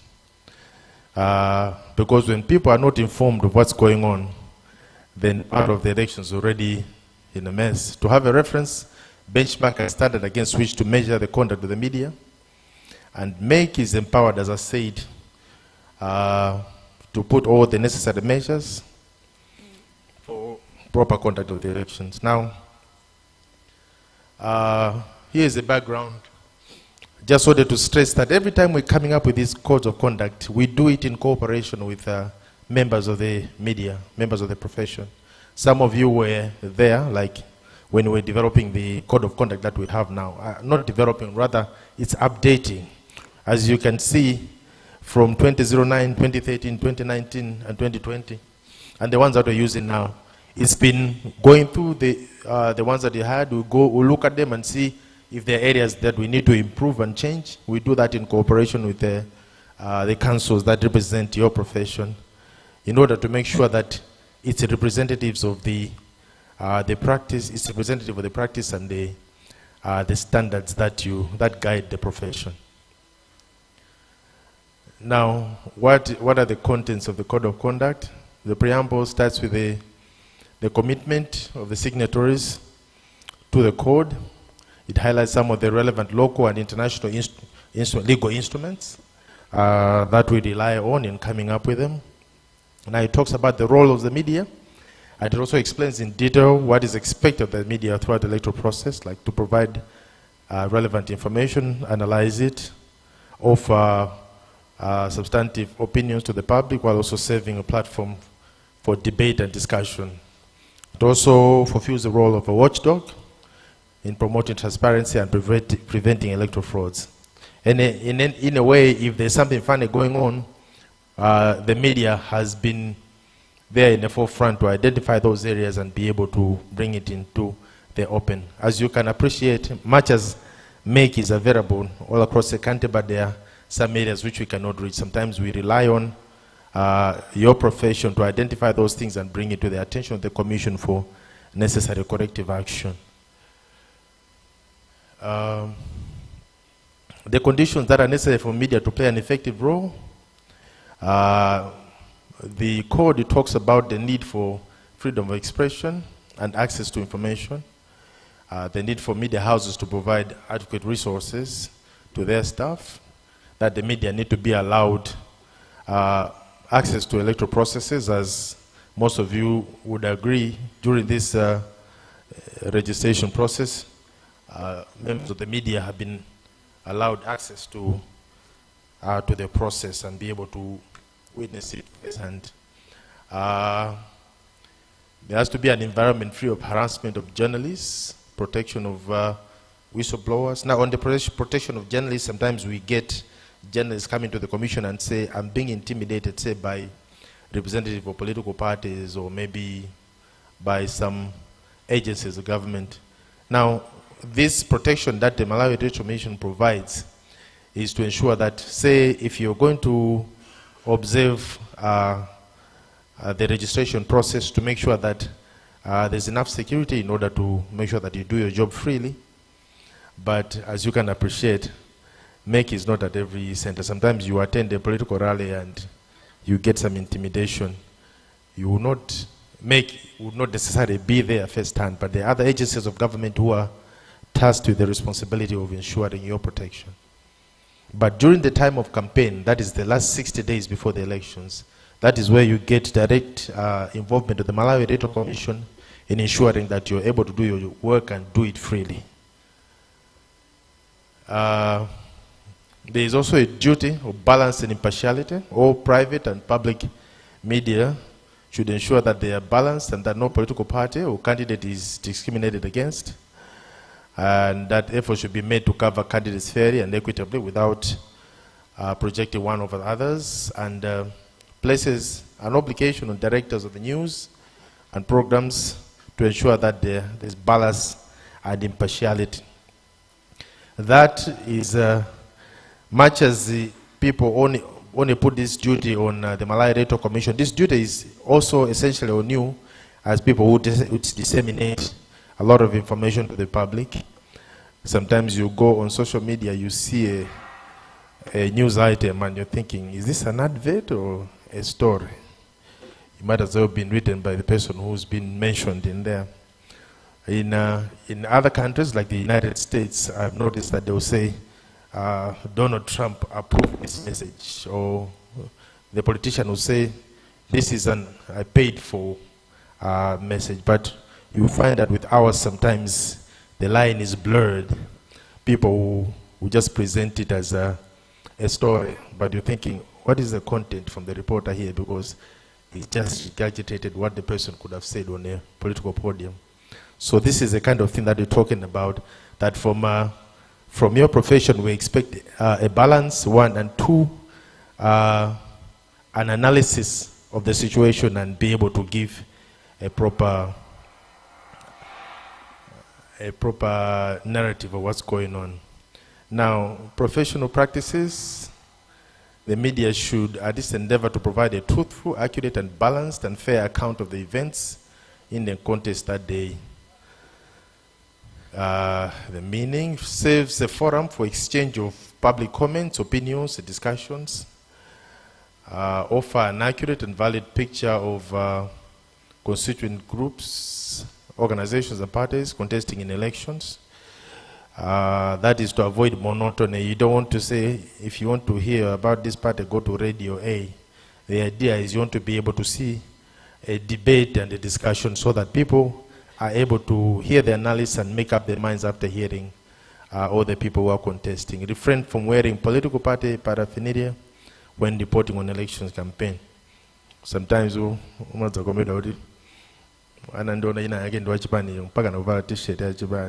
go that far. Act with integrity and should neither ask for nor accept any kind of financial or other special favors from any political party or a political participant. Now, voter education and information. The law gives this duty on the Malawi Electoral Commission to provide voter education and information to the public. Now, we've had meetings with political parties through the CMD or sometimes the MPLC, where they have reminded the Malawi Electoral Commission that it's your duty to carry out civic education, or you didn't reach this part. Now, my understanding of communicating, in this case, the duty of the commission is that if we are doing civic education, for example, we're supposed to tell people what will the process entail, where are we going to do it, what is needed. Now, we do that and spread the news. That's why we accredit several organizations, NGOs, drama groups, and whatnot, so that they can reach places that we cannot reach. Churches, and political parties even, they're supposed to spread that message. But you find sometimes you go to areas who say we didn't know anything, and yet there are candidates for political parties who are contesting in that particular area. And there are people in the area didn't know that there is a registration. So you wonder that how do you expect anyone to vote for you if he doesn't come to register? So they said MEC should have reached that part. So we can't reach every part of Malawi. So it's everyone's responsibility, that's what we say. So it also places an obligation on broadcasters to produce accurate and detailed news on the electoral processes and coverage of results in the earliest opportunity. There's the issue of time vouchers, allocation of free air times. As you are aware, there's a time of, during the election period, when broadcasters are supposed to give equal time to different players.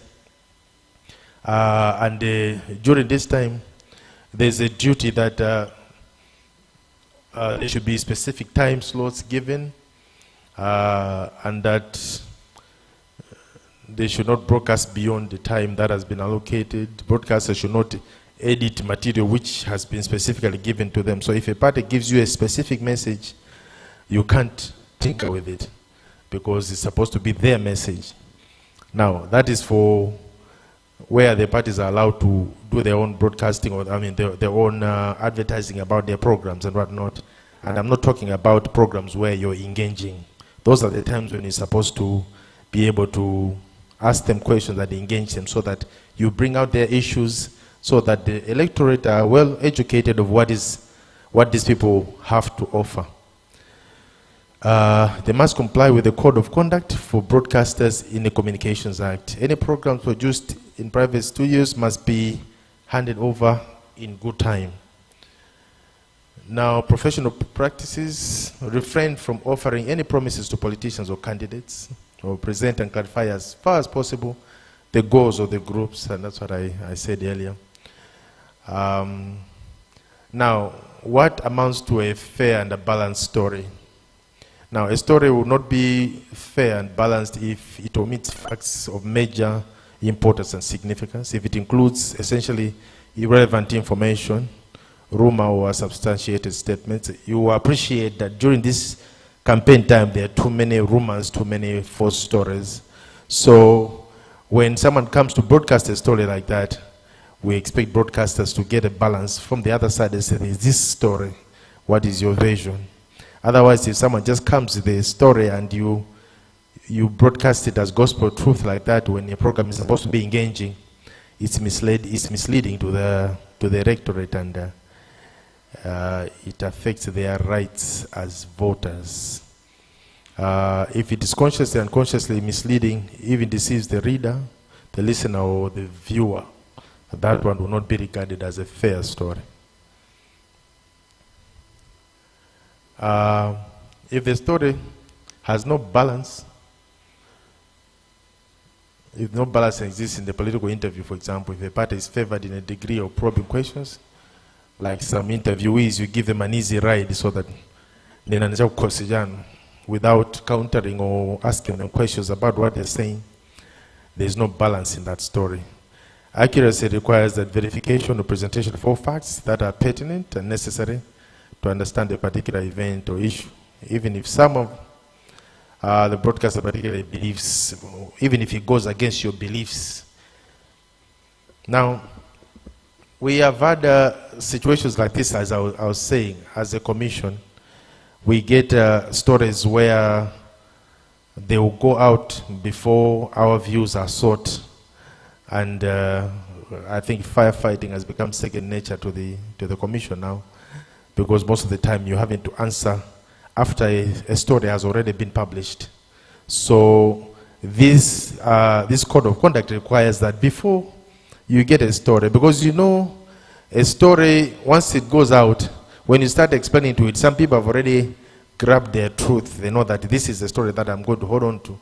It doesn't matter how much explanation you give later, especially when they have suspicions about past behavior or alleged behavior of the commission.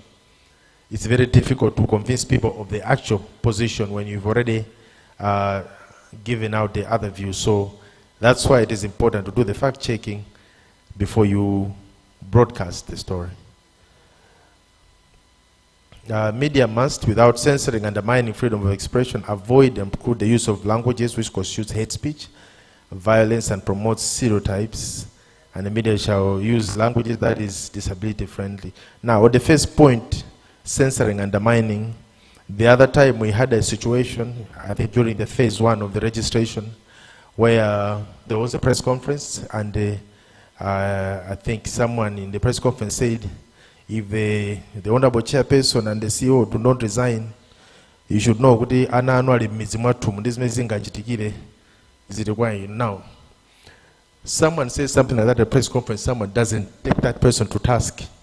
It is hate speech that is a threat to the safety of the person. Now, as a commission that has hired young people to go and do this process, and someone openly on national radio says, and no one calls them out, it's like you're helping them promote the hate speech. Your responsibility is to call them out and say, did you just threaten the people who are in the field? because that is the right thing to do. Now, opinion and analysis. Opinion should be identified and distinguished from facts. What I was saying about some of the online stories that you find, someone will put an opinion piece and they'll make it sound like it is a fact. We've had this a lot with the issue of the electoral management device. Someone will talk about it as if that is how that thing operates. So we'll go and explain. They say, Musatinamizi, so you try to explain, this is how this thing works, but they've already adopted their truth because someone broadcast that story without giving us an opportunity to give the version of what really happens with the machine. Analysis should provide insights based on research and diversity of expert opinions, which enable voters to get a deep understanding of processes, issues, and candidates. When conducting debates, and that happens a lot as we're approaching elections, and panel discussions, media practitioners should ensure that they reflect the diversity or the political continuum when constituting the panelists. So you need a balance on the panelists so that all voices are heard.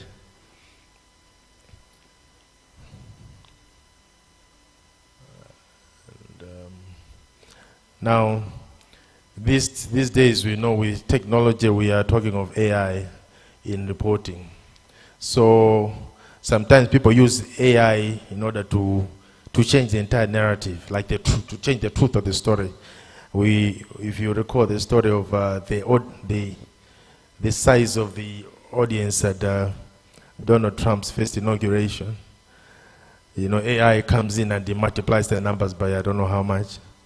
So this is the kind of thing that you're talking about, that journalists need to be mindful of the ethical use of AI to ensure that information provided is accurate, fair, and unbalanced.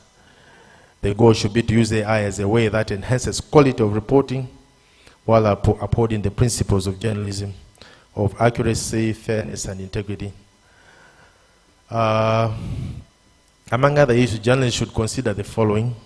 The same issues will keep coming back: transparency and accountability, lack of bias and fairness, verification, that is fact-checking, sensational and clickbait and whatnot.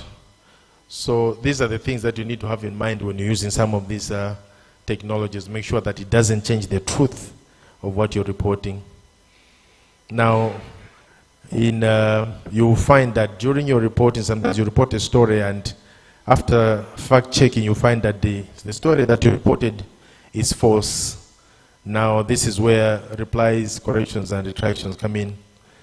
The Code of Conduct requires that any stakeholder claiming to have been defamed or injured by the media publication should be granted an opportunity to reply and should be entitled to a correction, and the media house should be able to retract the story that is defamatory. The reply should be as soon as possible while the iron is still hot. You don't want to talk about it 2 weeks later when people have already consumed and accepted that as a position. And the complainant should address the claim to the editor, station manager, in writing within 14 days, at least as close to the day of broadcasting the misleading story as possible. The mainstream issues affecting persons with disability. These are issues we meet a lot when we're dealing with people with disabilities. You find that they're being left out in the reporting. Maybe because we don't have sign interpreters, for example. Sometimes you find that there's no one, or there's been no effort to provide for their disabilities. So you want the use of the right language, expose policy, the practice that disadvantage persons with disabilities in the electoral process. That way, at least our messages are all inclusive and they cover all people, regardless of their disabilities.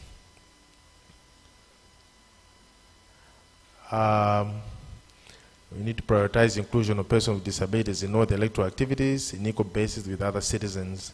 In the Commission's activities, like when you have NECOF meetings, some of you have attended those, even when you have multi-party liaison committee meetings in the districts, that is an element that is always taken into consideration. The reporters need to interrogate the extent to which the candidate and the party manifestos address issues of disabilities, for example, give an accurate and fair reflection of the experiences of persons with visual and hearing impairments, and also all public electoral reporting should be inclusive of persons with disabilities. That's the issue of sign language and whatnot.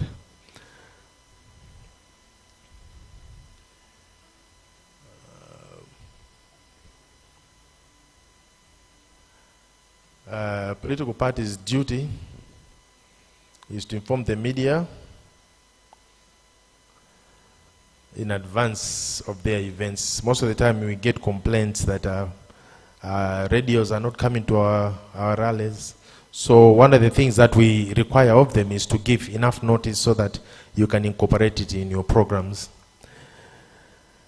Of course, they cannot demand, this is a free service, they cannot demand a particular event, but they can expect coverage as long as they notify the media houses in good time.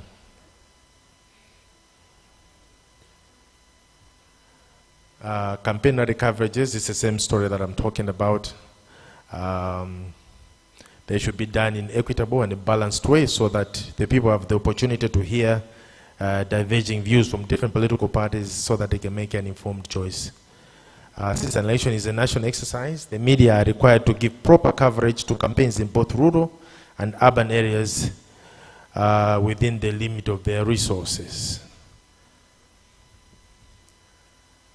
Now, with the widely evolving ICT and the merging of social media with regular media, there's a responsibility to extend the application of journalistic principles to diverse platforms. The use of social media in election coverage by conventional media should take account of the standards, and journalists using social media in their personal as well as professional capacities should strive to separate the two, so that people should know that are you talking as an individual or are you talking as a as a journalist, for example. So this is one aspect that we feel your profession needs to guard and guard jealously, because as the DG was saying, today everyone else is a broadcaster, like the example of JB that was given there.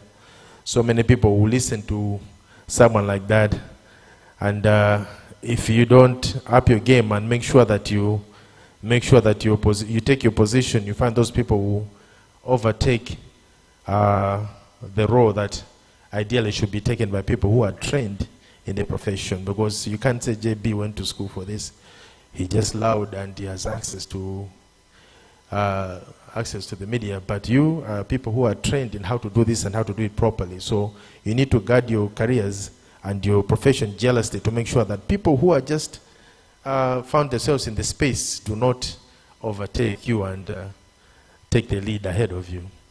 Now, there's the issue of opinion polls. The media ideally has a legitimacy to reflect the public opinion and interest. It may utilize random surveys or opinion polls. However, polls need to be handled very carefully, because we've known of situations where political parties can sanction their own polls for one reason or the other. So, as broadcasters, you need to be careful what you consume and take it to the program. To the public, for example, because that can be misleading. So media houses should not present a random survey as a scientific opinion poll. As I said, the example of advertising that is paid for, sometimes it's important to indicate that this one has been sanctioned by such a political party. I think that's what the next slide is talking about. In reporting opinion polls, you should review which party or individual organization commissioned the paid poll, so that people should be able to know that this is a scientific one or this is an advertising from a political party or a political player.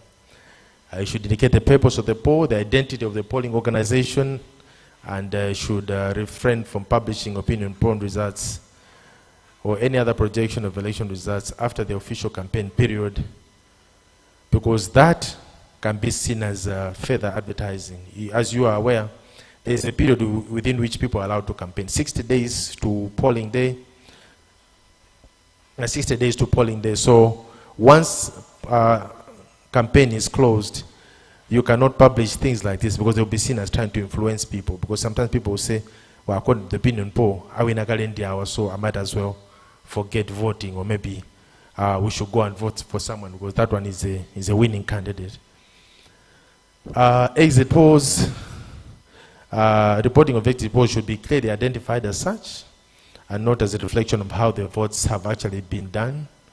And you should review the samples of the poll and organizations, just like in the opinion polls, and the results of the exit polls should not be announced until after the polling is done. Reporting of voter registration. Media representatives permitted access, as you may have noticed during this exercise. You're supposed to identify yourself when you do that, and you identify the media house that you represent. You're supposed to direct your questions to the supervisor. We had a situation in Blantyre where a reporter from one of the media houses was just pulled. One of the monitors started interviewing them. He said, no, this is unprocedural. There's a supervisor at the center. Talk to the supervisor. Otherwise, it causes all sorts of confusion. And if a photographer wants to take photos, for example, is supposed to do it with the approval of the registration supervisor. Media participants on the polling day always identify themselves. Identification is important because so many people want to be at the center, and there are only a limited number of people who are allowed access to a polling center. Not to disturb the process in order to conduct interviews, not to take photos of ballot papers, and you can't publicize the results of previous elections because it will look like you're trying to influence the people who are voting there. Not to ask the voter to disclose who they voted for, not to publish pictures or marked ballot papers. Essentially act professionally so that you're not seen to be trying to influence the elections. And there are guidelines for phone-in programs. I've been told that I'm running out of time, that's why I'm going fast. Phone-in program journalists must apply their principles. That has to be at the beginning of everything. Your professional ethics at the front in everything that you do. The presenter should be prepared to challenge a caller who says something insightful or problematic. Time delay technology or other mechanisms to filter out offensive content. Sometimes people just quote, I'm going to pause, I mean, radio. Viewers, listeners, and callers should be treated with respect, honesty, and fairness, and privacy of callers should be respected, and their personal information safeguarded, especially for radio phone-in programs. The complaints procedure: any candidate, organization, or person having a complaint should do it should present a written or complaint to the station or newspaper. I'm sure this is something that you hear in most radio stations when they are, or TV stations. They said if you have a complaint, you can complain to MACRA, to the station manager, otherwise to MACRA and whatnot. That's what we're referring to there. Ladies and gentlemen, sorry for rushing at the end, but I was getting signs that I'm running out of time. Thank you for your attention.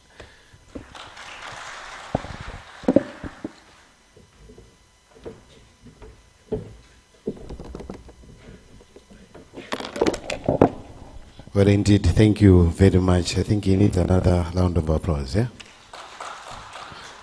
Zikomo kwambiri, and thanks for reminding us zimene tikuyenera kutsatira pamene tikugwira ntchito. Zakundikumbutsa padzana tikugwira ntchito mbuyomu aphunzitsanga omwe nawo inu lupesha amakonda kubwera kawiri ndikakhala ndiluse pa wireless umatuzo takanganya inu ofuna muzisamala wireless imatumikira kwa magulu atatu: ozindikira, osazindikira ndi ozindikira kwambiri kuposa inu.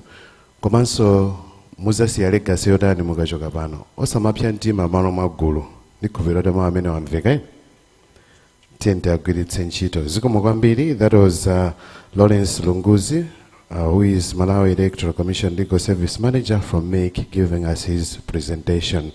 As I said earlier on, kuti pakhala nthawi imene mukhale ndi mafunso the session imene ibwera kutsogolo kuno. Just a reminder to keep time. The next presenter that I'm about to call him to come in front to do his presentation, to mind of the time, because we are run out of time. Still in this ambiri zoti tipange cover. So I'm sure Mr. Moses Kaufa, who is our next presenter, will do the needful, giving the time. Mr. Moses Kaufa is an accomplished journalist and communications expert, currently serving as the executive director for the Media Council of Malawi, with over 20 years of experience in the media and communications. He has developed and implemented comprehensive communication strategies, campaigns, and projects for various organizations as an employee and as a consultant, delivering traditional and digital media channels to reach target audience effectively. He holds a bachelor's degree in mass communication and a master's degree in business administration, majoring in strategic management. Overall, Moses has a unique blend of journalistic insight, strategic communication expertise, and executive leadership experience, making him a versatile and a dynamic professional in the media and the communications. Allow me now to invite in front Mr. Moses Kaufa to give us his presentation on the role of the Media Council of Malawi during elections. Mr. Moses Kaufa, please.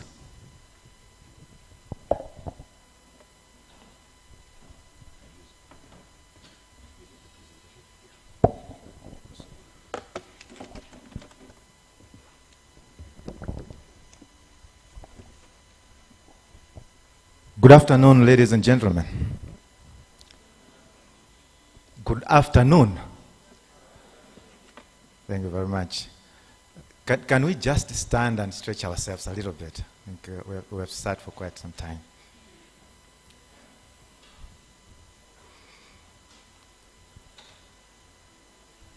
Thank you very much. We may sit.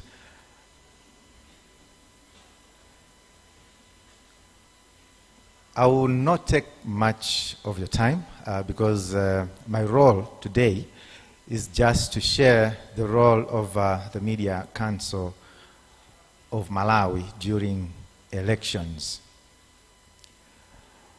And this presentation is basically looking at a few areas. It's got only, I think, about 25 slides, so you bear with me.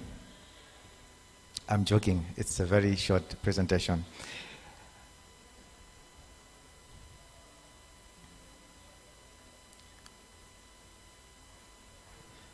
Okay, so the presentation is basically looking at the importance of media in the electoral process, the role of the Media Council of Malawi in promoting journalistic integrity, and also to outline the Media Council's functions, responsibilities, and planned interventions during the election period. Just a little bit of a background. The Media Council of Malawi was officially established in 1998, but it came after media houses led by the Journalists Union of Malawi, JUMA then, actually mobilized media organizations that were there at that time in 1995 to develop a media code of conduct. This time, we had a lot of media outlets flourishing. I remember in the early 1990s, we had over 17 print media outlets and about 3 or 4 broadcasting outlets. And because of this kind of growth, they felt that we needed to regulate ourselves, to manage the space and to manage our professionalism. So that is the time when self-regulation was introduced in Malawi. So as a council, the mandate is to promote media freedom and uphold ethical standards. And like I've said, it's self-regulation, which means media houses felt that they do not need to be regulated or to be told what to do by a different party. They needed to regulate, they wanted to regulate themselves. That is self-regulation, which means every media house that has come out, born after this initiative, is essentially part and parcel of self-regulation in Malawi. And we make sure to confirm that you are committed to self-regulation through a number of aspects. Number one, your identification. There was mention of identification by my colleague from the Malawi Electoral Commission. We issue accreditation so that you make a commitment to self-regulate, to regulate yourself, essentially. If you don't, then it means you are not part and parcel of the family of self-regulation. And these days I'm getting very serious about this. And the council has actually supported this drive. If you don't subscribe to the Media Council, you are not part and parcel of self-regulation.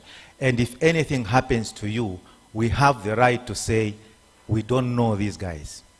So you can deal with them any way you want. Because essentially what happens is that we try to cushion the space to make sure that other than facing the whip that the DG mentioned in the morning, we should be there to at least reason on your behalf with the legal enforcement. So the challenge that we have now in the industry, which actually necessitates the existence of the Media Council, is in three folds. Number one, we know that we have the freedom to publish anything that you want. You have that freedom. But with that freedom comes a responsibility. And this responsibility is enforced by the Media Code of Conduct that my colleague has also elaborated quite extensively. And then we also have the legal requirements that we have to comply with. So you see that this freedom is being limited to some extent by these specific provisions. And then there is also the issue now of political influences. When you talk of elections, there are lots of practitioners that have fallen prey to political influences, and that creates a conflict of interest. And because of that, we felt, no, we need to come in and control the space. Apparently, I was checking, we had a discussion on anti-corruption yesterday at Crossroads, and I was looking at the list that, you know, there have been much talk about the Afrobarometer report. And amongst the institutions that are most corrupt, the media is not mentioned, and I was wondering, is this really true?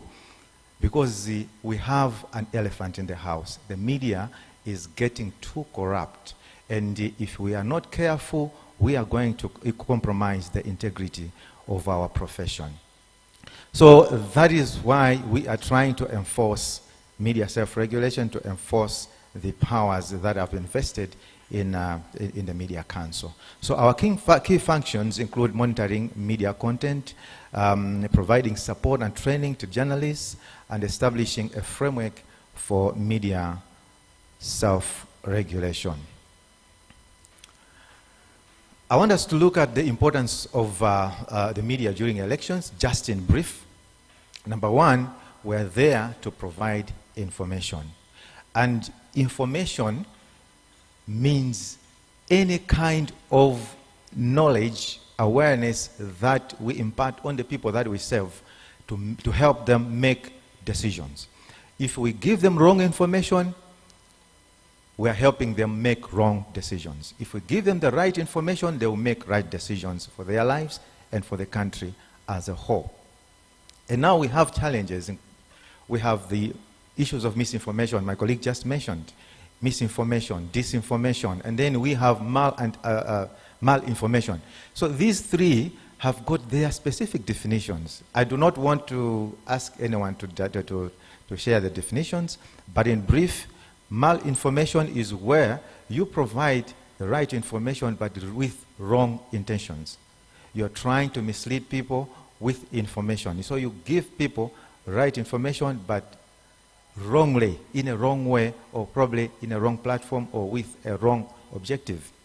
Disinformation, you provide wrong information deliberately just to confuse people. And then misinformation is where you give people information, wrong information, not knowing that you are giving people wrong information. So we have to be very careful the way we handle the information that we give to people. We know all of us are political beings, and we are going to vote come 2025, September 2025. We have decisions that we have made, who we want to vote for, but when you are on that particular platform, you are there to save everyone who is watching or listening to your media outlet. We need to be a watchdog.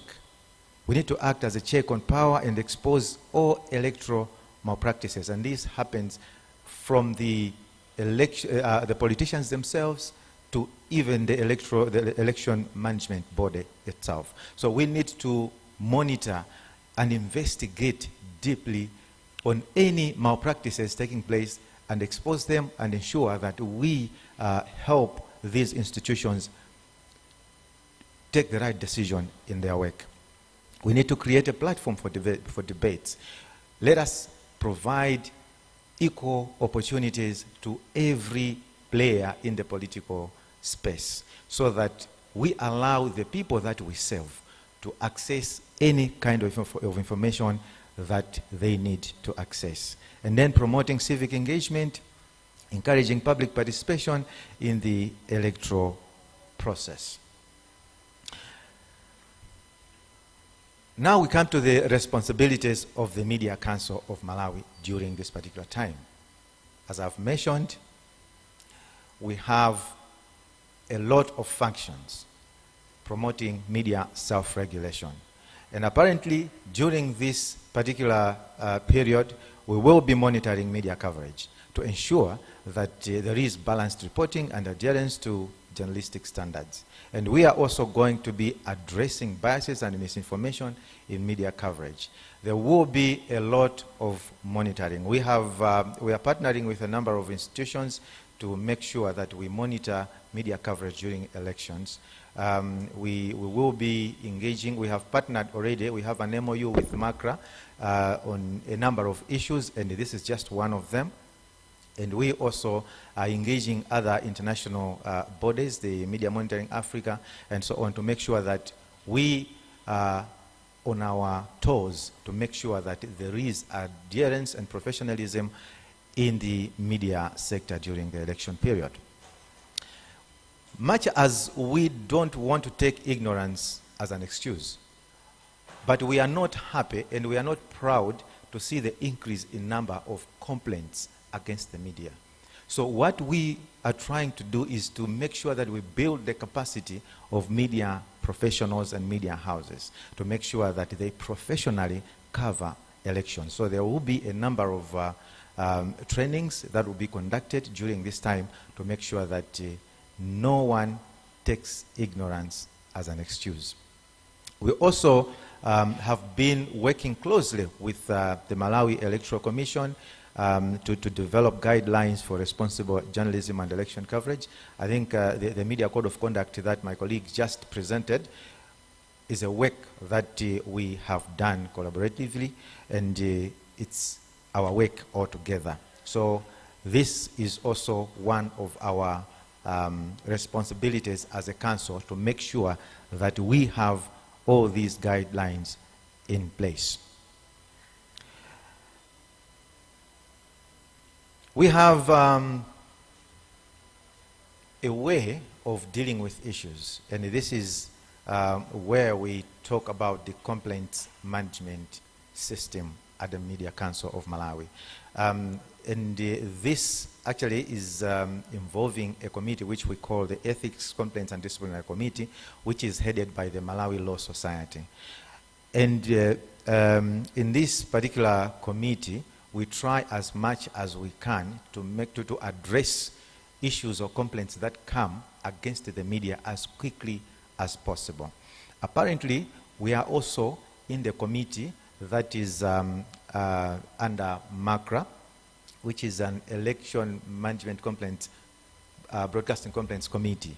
It's chaired by Malawi Electoral Commission, and we are part and parcel of that. But we still want to take, to go a little step further to make sure that we create another forum or we beef up the forums that we have to also include representation from the security agencies and also the representation from the political parties to make sure that together we are able to address issues affecting the media or involving the media. Much as we would be talking about issues against the media, complaints against the media, we also want to talk about, to deal with issues affecting the media. Say the safety and security of the media at work during elections, and the safety and security of media content within the media institutions. We have dealt a number of times with the issues of plagiarism, where people are copying content from one media house and publishing in another in their media outlet, giving it a different byline altogether, and this is also unethical, and this is also something that we want to deal with. So we have a way, a system that allows us to receive complaints. We do mediation, and also we provide feedback to the public as well as to the individual media outlets that are affected by these particular complaints.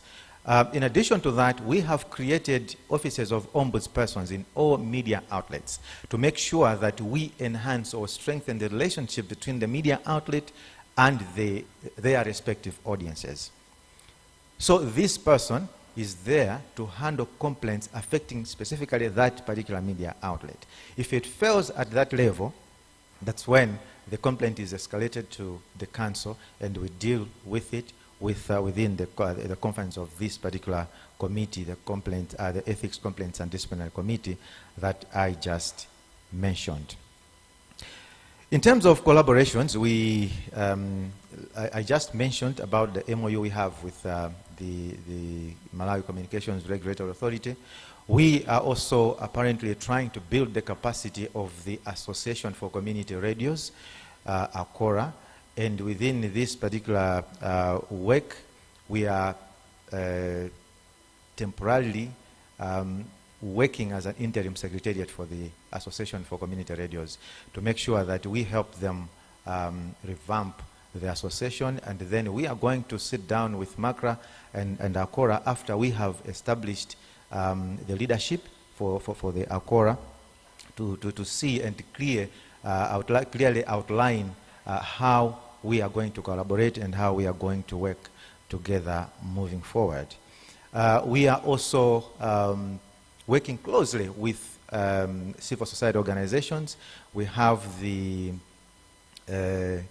electoral stakeholders group that is actually being apparently chaired by NICE, and there are a number of civil society organizations in there, and the media is also represented by the Media Council of Malawi to make sure that together we can work in ensuring a free and fair coverage of elections in Malawi. We will be doing monitoring, as I've mentioned, and I don't want to go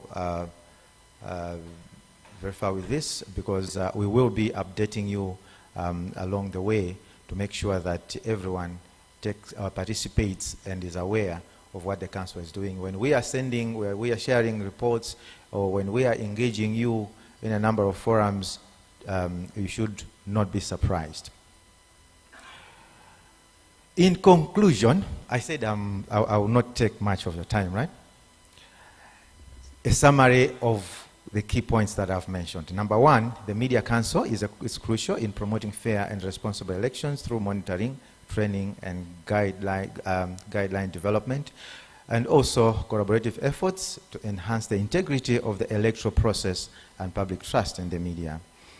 So MCM is encouraging all of you to participate actively in ensuring a transparent and ethical media coverage of the electoral process. Thank you very much, ladies and gentlemen.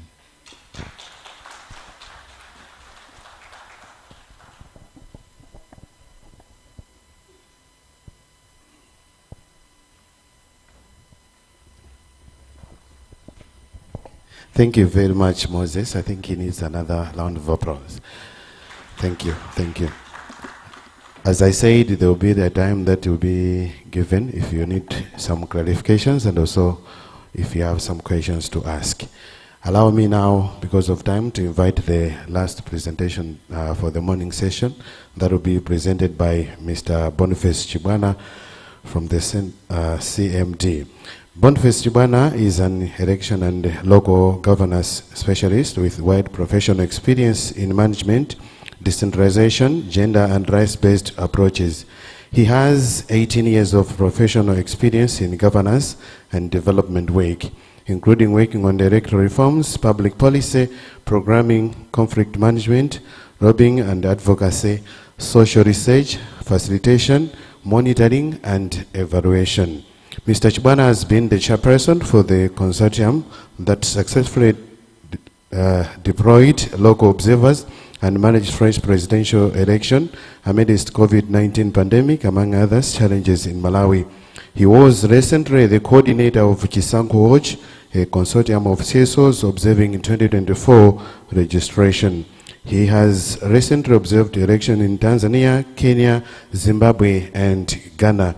He has facilitated trainings for local observers and elections academic in Tanzania and Ghana. He has passion in elections and human rights.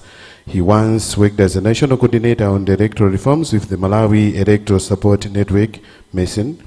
He also worked with the National Coordinator for Catholic Commission for Justice and Peace in Malawi, where advocacy on elections, governance and human rights covered much of his work. Mr. Chibwana is the current Executive Director for the Center for Multi-Party Democracy, where his main role is making sure that the political parties integrate culture of dialogue in Malawi. Allow me now to invite Mr. Boniface Chibwana to come in front for his presentation. Mr. Chibwana, please.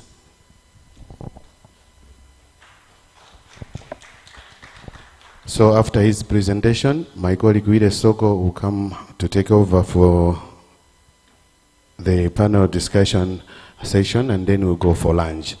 Thank you.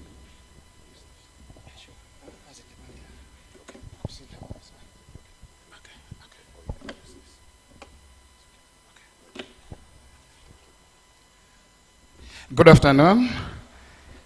Good afternoon. Thank you very much. Yes, so as Mr. Mwanoka has rightly indicated, I work with the Center for Multi-Party Democracy, and a small background of CMD. So CMD was formed in 2005 after the third polling into the multi-party democracy. Remember in the 2004 election when we had a lot of political bickering, that's when some people felt we need to have a center to discuss issues to do with the elections in this country, and hence the birth of a Center for Multi-Party Democracy. And its main law is to inculcate the culture of dialogue between and among political parties in this country. And as stipulated in the constitution of CMD, the board is constituted by the Secretary General of political parties that are represented in the Parliament. And currently we have 6 political parties, and that's AFOD, DPP, MCP, PP, UDF, and UTM. And this afternoon, I think my presentation will focus much on strengthening election observation amid increasing electoral dispute in Malawi. And as a background, we know that in Africa in general and in Malawi in particular, elections are particularly marred by violence, and there is always mistrust of the electoral management body. So effective election observation is very vital in order to mitigate against that.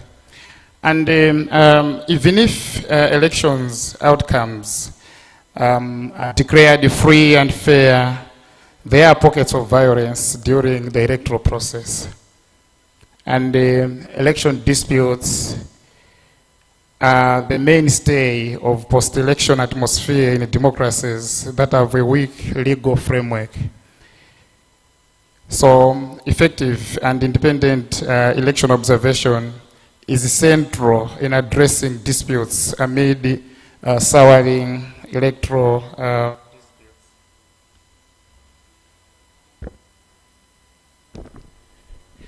So, in that regard then, independent election monitoring or observation, it's very, very crucial in making sure that there is credibility and legitimacy in as far as the process is concerned. And I'll be using the two words monitoring and observation interchangeably. But we know in our law, the presidential and parliamentary local government election, we know that monitoring is exclusively for political parties or political party agents, while civil society organizations, they're the ones that are concerned mainly with the observation. And we know the difference between observation and monitoring. So, credibility of elections and acceptance of electoral results, and indeed stability of the electoral environment, increasingly hinge on the effectiveness of the independence and the impartiality of monitors or observers. And to claim that credibility in the electoral process, then the observers or the monitors, they have to be guided by some values. And I'm happy that I'm coming after the manager of legal services at the Electoral Management Board, and indeed Mr. Kaufa, that have ably mentioned those values. So we are talking about issues to do with fairness here, issues to do with inclusivity, transparency, openness in as far as observing those electoral activities are concerned. So in that regard then, observation mechanisms for the people and citizens to own them. Each and every electoral stakeholder, and for us media practitioners, we know that we are working for the people out there, and the accuracy of our information becomes very important in order to mitigate disputes that arise as a result of people not understanding some of the issues that we are reporting on. So in this case, monitors should regard an election as a process and not an event, in order not to miss critical issues that affect the electoral outcomes. And we know that effective monitoring, effective reporting, then becomes very paramount in as far as giving accurate information is concerned. So, when we talk about monitoring an election, or indeed observing an election, there are laws that have to be followed. And every observer or every monitor has to know or understand those laws. So the electoral laws provide the rules of the game in polling. And I think the manager of legal services, when he was talking about the code of conduct, he was really talking about the laws that have to be followed. And indeed, each and every monitor should understand the laws when doing the monitoring or the observation. So inadequacies in understanding the laws bring challenges in observation. And I think there are a lot of examples that we can give that people sometimes just talk. Remember the past elections, we had an issue of missing monitors, and when that was verified, it was not true. It's because people choose to report issues not according to the laws. So monitors must be aware of election dispute resolution procedures to soundly inform the general public or the electoral stakeholders in as far as grievances are concerned. So currently, CMD has been involved in engaging electoral stakeholders in as far as awareness of the new electoral laws are concerned. And I believe most of us here, we are also engaged in that. And we must do that because when we have the general public that is not informed of the rules of the game, it becomes difficult tomorrow to convince those people that whatever that the electoral management body is doing now, it's according to the law. And it's the role of you, the media, the role of political parties within CMD to capacitate those political parties, the monitors, about the laws and the procedures in making sure that this general acceptance come tomorrow when we have electoral outcomes. Failure in making the people understanding the laws, then it's a recipe for disaster. We need to work hand in hand in making sure that our constituencies, they understand the laws governing the elections. I remember when the DG was here, was talking about evidence-based, that we need to capacitate our people within our digital surface with the information that they need to rely on. So even when we talk about monitoring, when we talk about electoral observation, we also emphasize on the issue of evidence-based observation. And this is answering to the question of objectivity and reliability, in that the public confidence in observing the findings of the elections reduces the election litigation and election-related violence. So, besides the independence and impartiality of our observation mechanisms, it's very important that our observers, they have to understand the code of conduct that was discussed here, and they have to understand how the electoral management body operate, so that when there are questions, there have to be questions that are related to the laws that the EBM, electoral management body, is carrying out. So, reliable and objective findings, they bolster the evidence of the election litigation. And we know there are a lot of methodologies that we use when it comes to making sure that the information that we are collecting is evidence-based. I think you have heard issues to do with the election situation room, or the PVT or PRVT now, parallel voter tabulation. It's making sure that, when we collect the data, when the people come to us, that data, it has to be verified by the facts on the ground. So those methodologies, I think they have to be known to all the monitors and all the observers that we are engaging in as far as making sure that the issue of credibility is enhanced in an election.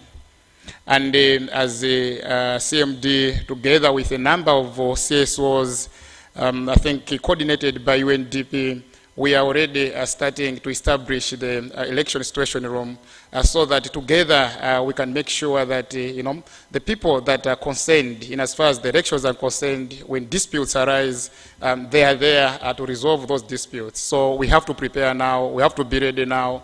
We shouldn't wait for August next year.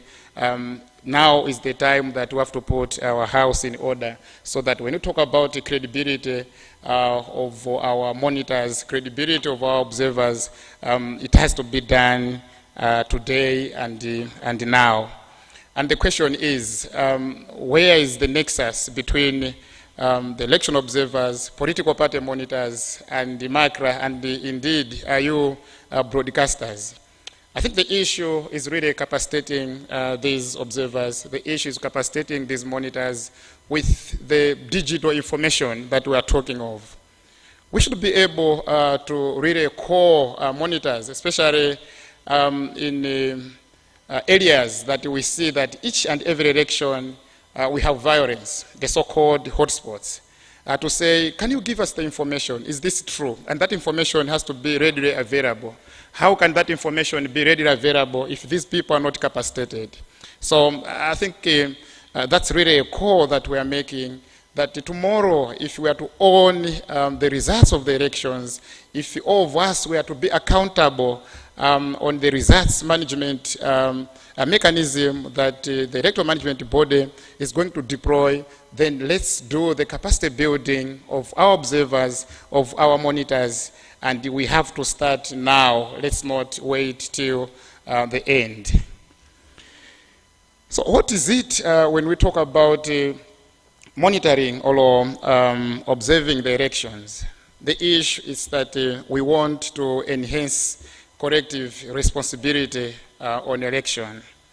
And the election observation missions influence the position of the electoral contestants regarding the overall legitimacy of the process. I think those of you that have been following the recent elections in Ghana, before the electoral management board in that country, was it yesterday or 2 days ago, had the official results, the incumbent ruling party, they had already accepted defeat. Why? It's because there's robust mechanism that they have put in place that they were checking when the results were trickling in.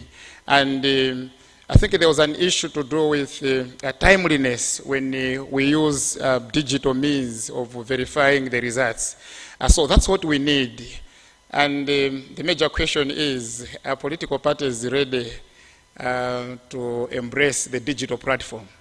I think that's the question that we have to collectively respond. If they are not ready, what are the fears? And what is it that we can do in making sure that they understand the process, that they are ready, so that, the scenario that we have had in Ghana before the electoral management body announced the official results, all the concerned parties, they would have known the results already, and they accept the results without necessarily lodging a lot of complaints with the electoral management body. So, successful election observation mission require collaboration with national and local stakeholders. And indeed, the media, you around here, we need to work together. And indeed, the security agents and all those people that do come in the country, we need to find a platform on how best we can share notes, on how best we can compare whatever observation reports that we have corrected. So engagement and collaboration ensure that election laws are clearly defined and meet the basic international standards. We are not operating in a vacuum. There are standards that we have to follow so that our results management internationally accepted. So with the collaboration, electoral laws and procedures are understood by election officials, political contestants, and the larger public to avoid disputes that may arise. So, in short, when we talk about election observation, election monitoring, I think largely we are talking about the process to be as acceptable as possible. If a lot of stakeholders are not engaged in the processes, that's why we have a lot of disputes. And this time around, we would want to avoid those disputes. So, when we talk about monitoring, we are trying to establish whether competing political parties and candidates are capable of effectively monitoring the electoral process in order to make sure that their interests are taken on board. If they are stakeholders in the process, that sometimes it's difficult to convince when we're talking about political parties. And how can they be convinced? How can they quickly accept the results? It's by engaging them. It's by taking them on board. The issues, the methodologies that we are talking about, the issue of digitalization, they have to be taken on board. They have to understand those methodologies so that at the end of the day, acceptability is really enhanced in the processes when they are meeting amongst themselves. So it may also be gauged whether the public has the high degree of confidence in how the electoral management body and the political contestants will operate. And such information will help to avert disputes. So, colleagues, that you are working with the electoral management body, it is very important in making sure that the levels of engagements, they are as inclusive as possible so that no one is left behind. And in conclusion, when we talk about election monitoring, we are talking about a critical role to safeguard the credibility and integrity of the electoral process. And an effective and smooth election observation or indeed monitoring reassures the skeptical public about the credibility of the elections. And the publicity surrounding the formation of any group that would want to do observation or monitoring the election, and indeed their presence in doing that, it's really very important in the process. So public statements and reports issued by any other grouping, whether being political parties or CSOs, concerning observation mission, it's very important that they always work hand in hand with the electoral management body, because that's the body that is making sure that the elections are credible in the country. Without taking much of your time, that's what we felt we should share in as far as the Center for Multi-Party Democracy is concerned and is doing currently. Thank you very much for your attention.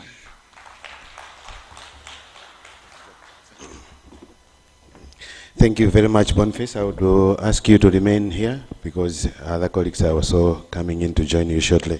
As I invite my colleague, Wile Soko, to take us through this session. We have had 3 presentations from Mr. Lawrence Lunguzi from Malawi Electoral Commission Legal Service Manager. We also had a presentation from Mr. Moses Kaufa from the Media Council of Malawi, and also from Mr. Boniface Chibwana from the Center for Multi-Party Democracy. I now hand over to my colleague, Wile Soko. Wile Soko is also a broadcasting monitoring officer at Malawi Communications Regulatory Authority, MACRA. Over to you, Wile.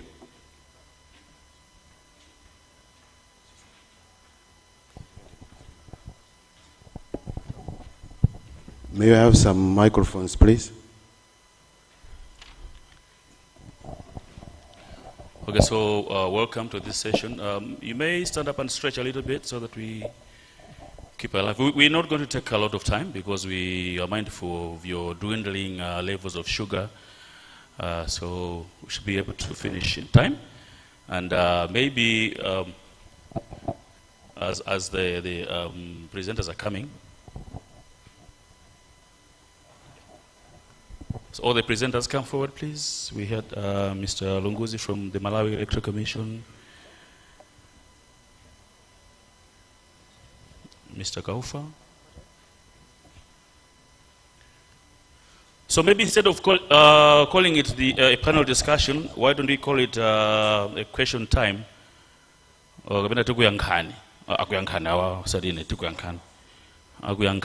You have questions from their presentations where you ask, and maybe if we agree that each one of them take maybe 3 questions, so that we work within 27 minutes, and the other 3 minutes are for commercials and stuff, and then we go for lunch break. Is that okay with it if we take 3 questions per person? Okay, ndi microphone akupatsirani kumene kumwafunsa mafunso. Alipo anthu atatu, azibambo alipo atatu. Akumenki, Media Council of Malawi, komanso Center for Multi-Party Democracy, takulandirani. Mukalo masuka, Microphone. Tichite mafunso atatu kuti tisunge nthawi. Koma ngati pali mafunso ena amene mwina mumafuna kufunsa, mwina tikhoza kuchita after this, and then chifukwa anthu alipobe panja apo ti afunse bwinobwino kuti matechani pamene pacha. Yeah, so mafunso? Yes, we'll start from here. Microphone. Microphone enda.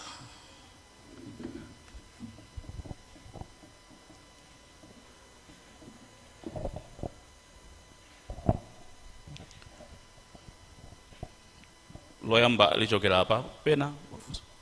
You just raise your hand and then we'll recognize you. There's a hand kumbuyo uko and another one here. Actually, I have two questions. So the first one is for Meg, because I noticed when you were talking about disability, you were mostly shifting the responsibility to the media.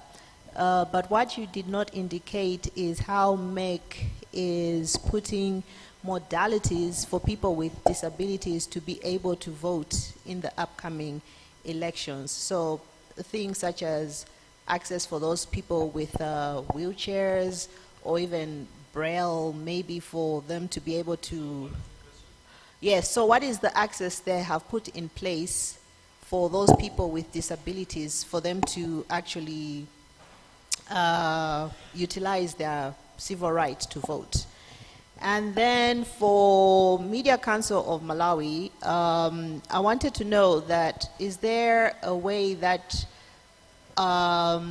you can work with these social commentators so that maybe in some way you accredit them so that people have a list of, I don't know, trusted sources they can follow? Because right now, I mean, like, the space is so messy, and that's why there's like so much misinformation and disinformation. So maybe if you could put out a list that you think they sort of like comply with some of the rules and regulations, it would be better for people. Thank you.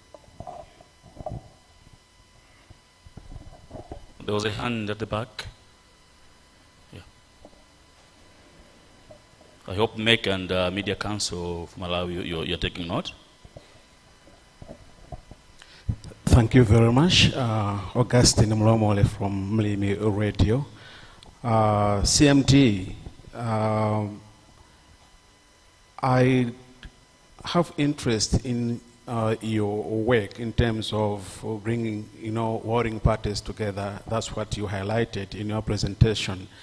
But during the time when there was a lot of misinformation and disinformation about voter registration, I hardly heard anything from CMT in terms of, making sure that this information was, rightly put to the, people to register, for instance. Did you do anything? Maybe I missed it. And I've heard NICE, they're also in this room. Maybe they can help you answer that question. Where were you during this time? On parallel altar centers, sorry? They are not making a presentation, but they're in this room. They can help with answering the question. It's on parallel altar centers. They seem to be a very contentious issue in Malawi, and they are mostly done secretly. In the forthcoming elections, are there plans to have public, to make them public, to have them, known to people, to say we have these parallel tally centers that are conducting business in this country, and probably CMT could be in the lead. Media Council, you've mentioned about self-regulation, and you rightly said that it's voluntary. It looks like you just wait for an accident to happen, You said when somebody gets in trouble, that's when you say, or you distance yourself from that person when they are not a member. But I would love if you could be going out to make people know that media practitioners are supposed to register with the Media Council, and if they are not registered, probably they have no business with you as a council or any other stakeholders, unlike just waiting for an accident to happen. Okay, thank you. What are you doing about this sensitization? Thank you. Yeah, thank you very much. We have 1, 2, 3, 4, 5 questions. Maybe the last one at the back.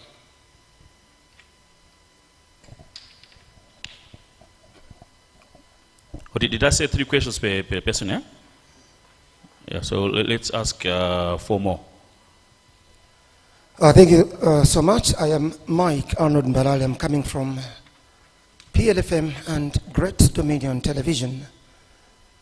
I'd like to find out from the Center for Multi-Party Democracy. They have spelled out their mission, their agenda, their goal.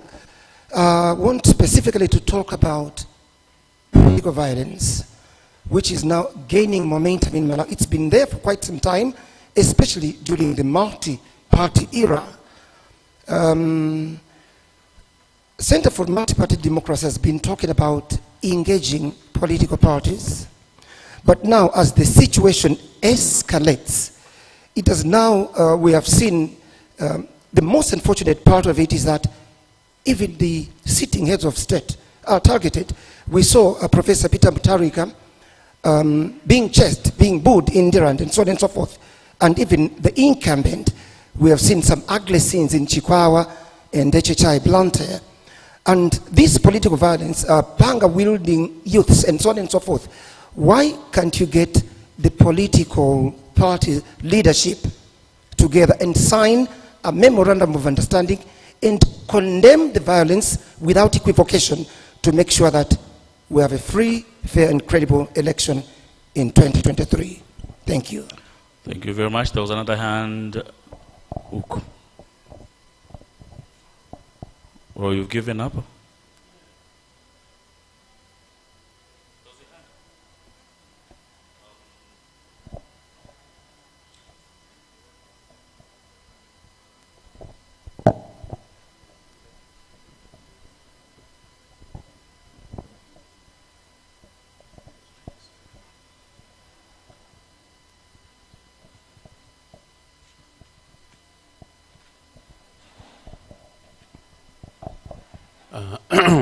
Good afternoon, everybody. I'd like to thank the 3 presenters. My name is Charles Chikaba. I'm a director at Capital FM. I've got just 3 straight questions. First, to Center for Multi-Party Democracy. We have raised this on several occasions. Is it possible to bring together communication officers from these parties so that they also appreciate the role of broadcasters as they deal with politicians? Because for a politician, most of them, they don't understand what is balance. If there is a story and somebody else is also featured, it's like Ndwatu Siwatu. So communications experts, I believe, should also be part of this. Are we prepared to have them? Now, to the Media Council, these 3 presentations have touched on a number of professional issues concerning journalists. But from my experience, most of these journalists have got this experience through training and whatever. What is lacking and is crucial are editorial policies within these media houses, especially among small community radio stations. Is Media Council prepared to support these by helping them develop editorial policies or program policies and make sure that they're implemented? And finally, private sector, private radio stations have got challenges in mobilizing resources. Public radio has got access to funding, but private radio stations are struggling. How best can we help them so that they can raise sufficient resources to support the coverage of elections? Thank you so much. Thank you. I think that's the last. You also be the last one, eh? Microphone, better.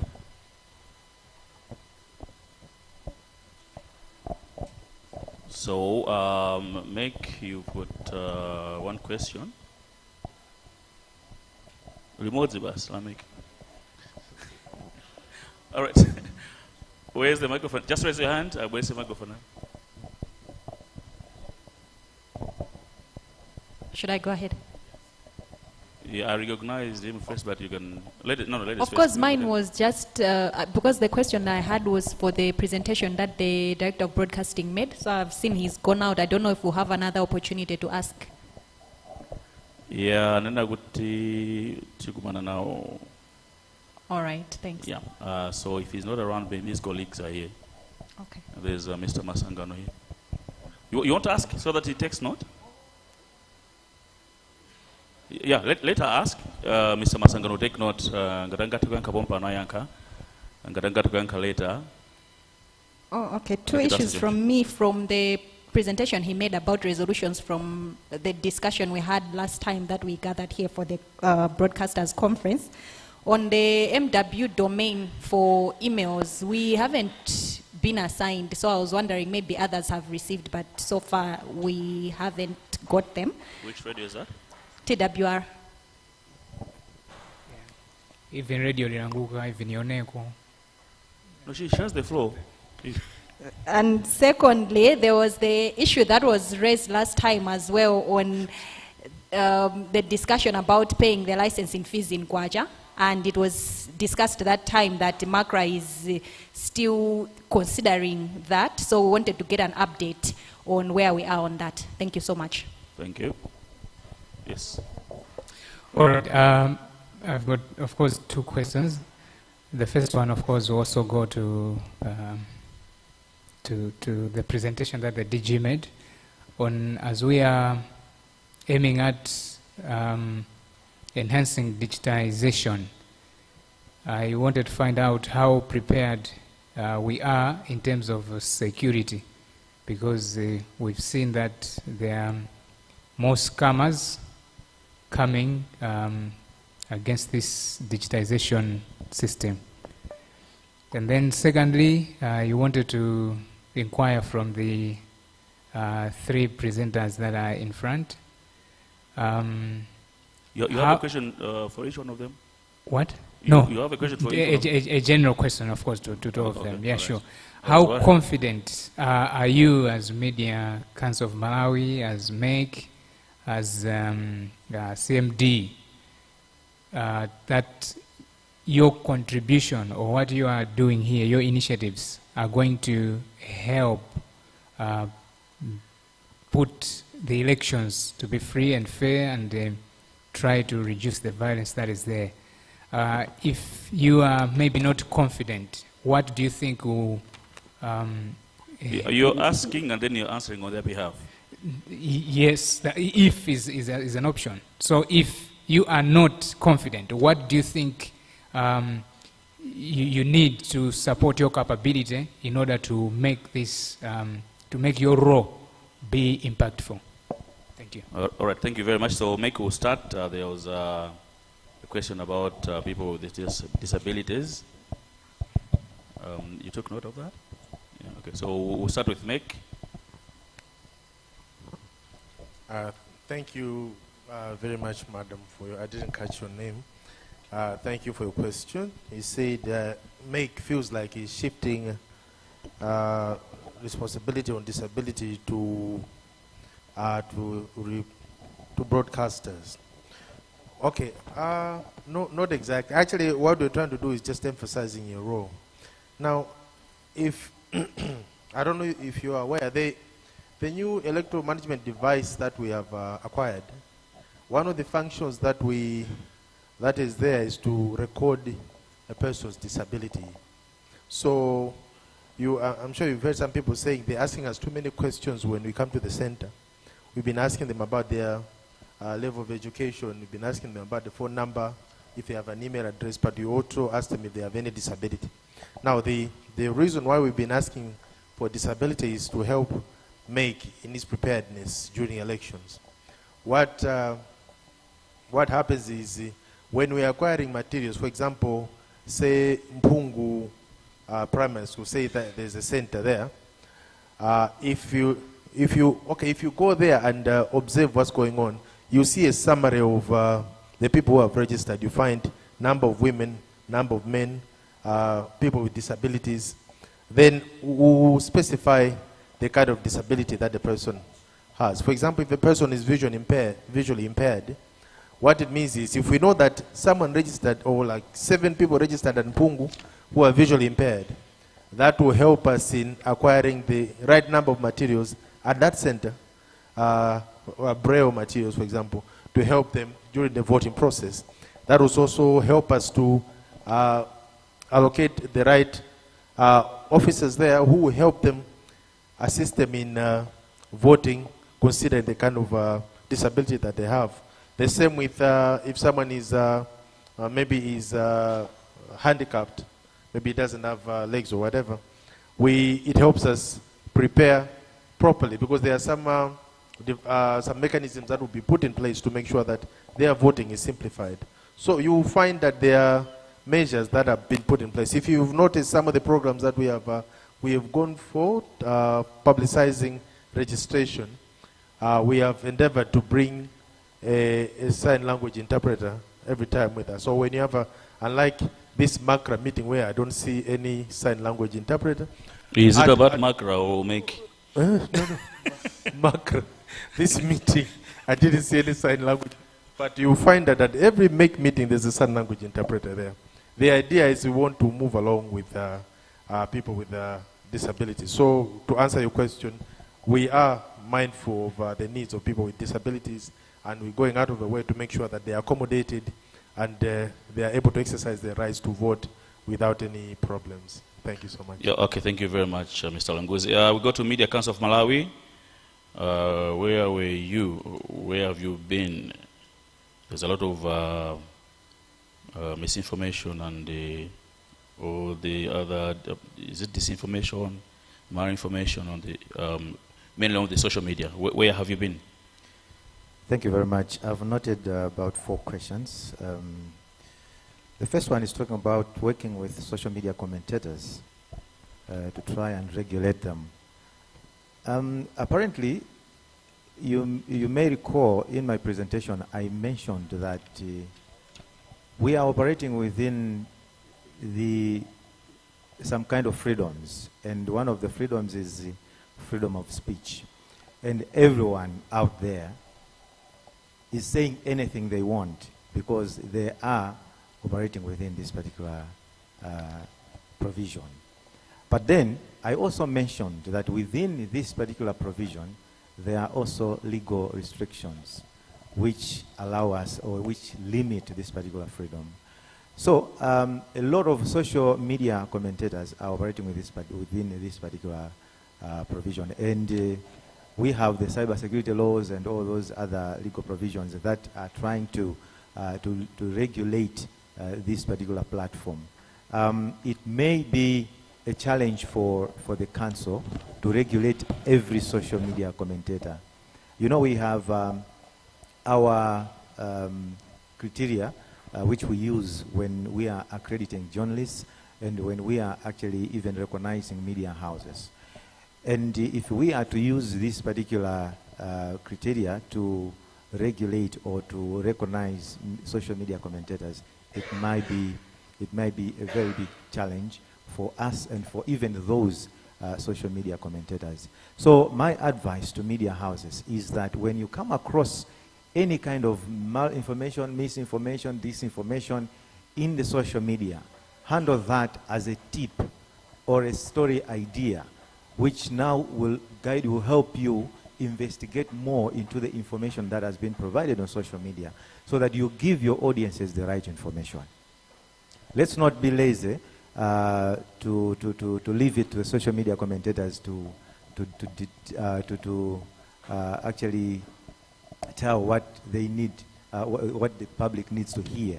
We are there as professional communicators, and we have to always demystify any kind of misinformation that is being disseminated to the public that we serve. And that is why I also encouraged all those media outlets that that are not accredited probably to get accredited, because it becomes easier for us to manage media outlets or media practitioners based on that particular criteria, other than social media commentators. There was a question on Media Council waiting for an accident to happen. There are a number of media outlets, I think from the north up to the southern part of Africa, of Malawi, that I or we as a council have visited personally to make sure that we introduce or we create awareness of the council and its mandate and its functions, and how the public can actually use the Media Council, or media outlets can use the Media Council to enhance professionalism within the spectrum. And we have also done a lot of awareness on radios to inform people, because you know, in self-regulation, we are looking at it at 4 levels. The first level is you as an individual. How do you regulate yourself in the context of your work? Secondly, you know that your work reflects on the perception or the image of the institution you are working for. So how is the institution you are working for regulating itself to make sure that it remains up to standard? And then the 4th level is where now us as a professional body will now see how the industry is regulating itself in Malawi. And in addition to that, we are now empowering even the public to understand how the media operates, so that they can hold us accountable, they can report to the council if anything is happening. Now, in our work, we don't only, as I mentioned in my presentation, we are not focusing very much on dealing with complaints. We are actually investing much in capacity building because we want to minimize the complaints. We want to minimize the mistakes that we make in the industry. That is why we are doing much of capacity building. So your accreditation subscriptions or your membership subscriptions are not actually meant for you to feel that you are being supported in this particular way, even when there is no need for you to receive any kind of service or any kind of intervention as per se. It's like probably knowing that your taxes are used probably to help in prisons, and you are wondering why are you not in prison. You don't need to be there to feel that you are actually your subscription is being utilized adequately in the industry. By subscribing, probably you are also helping others, and by subscribing you are also getting identified elsewhere. We are trying to sieve professionals from those that masquerade as journalists. There are a lot of them out there. We have received lots of complaints from organizations complaining that they have given money to some journalists and stories are not coming out in the media industry, in the media outlets, because those actually were not. They were just actually masquerading as journalists, but in actual sense they are not. So you identify them as journalists, just like any other professional journalists. Eventually, the whole industry, the perception of the whole industry is compromised. The other question? And then the third question was if at all the council is prepared to support community radios. Apparently, like I said earlier on, we are operating as an interim secretariat for the Association for Community Radios, because our interest is to build the capacity of community radios. We know that the first point of contact for all those in the public or in the communities is the media outlets that are close to them. Sometimes that is why you find that even the national media outlets have got representation at district level. It's because they know the importance of dealing directly with the communities. So we are really working to build the capacity of community radios. And apparently we also have, let me mention here that we have sought support from UNESCO to specifically build the governance systems of community radios. And we are looking at issues of how they manage radio stations, how they mobilize resources for their specific radio stations, and also how we can help them develop strategic plans, editorial policies, and all that the community radio needs to enhance its capacity. The last question was on how confident we are on our effectiveness or with regards to our interventions as a council. We do not work in isolation. We work in collaboration with other institutions. Like I mentioned earlier on, we have an MOU with MACRA. We are working with the Association for Community Radios. We recently even had an interface with all media clubs and media associations to make sure that we are working together towards one objective. And this is also helping quite a lot. And as a council, we also have a deliberate system, like I mentioned earlier on, a complaint handling mechanism where everyone who is aggrieved can actually come to the council to complain. If you are not satisfied, then we also have other avenues that you can use to make sure that the council is more effective and is helping every individual or organization or institution or stakeholder within the community in Malawi. Thank you so much. Thank you, Mr. Kaufa, Center for Multi-Party Democracy. You have 4 questions? Sure. Yeah. Thank you very much. I will probably start with the easier one from the director of Capital FM, Charles Jikapa. I think yours was mainly a recommendation. Can't we bring communication officers from political parties? Yes, I think in such meetings, moving forward, we needed the Jessica Birazi, the Namalombazi, the Felix Njawalas, so that whatever that we are discussing here, they should contribute and they should take on board a number of recommendations that you are bringing forward so that we can move together as a team. So yes, I think that's a very progressive recommendation. And indeed, my colleagues from MACRA, that's a recommendation moving forward. Can we bring these communication officers from political parties? I think that's a good one.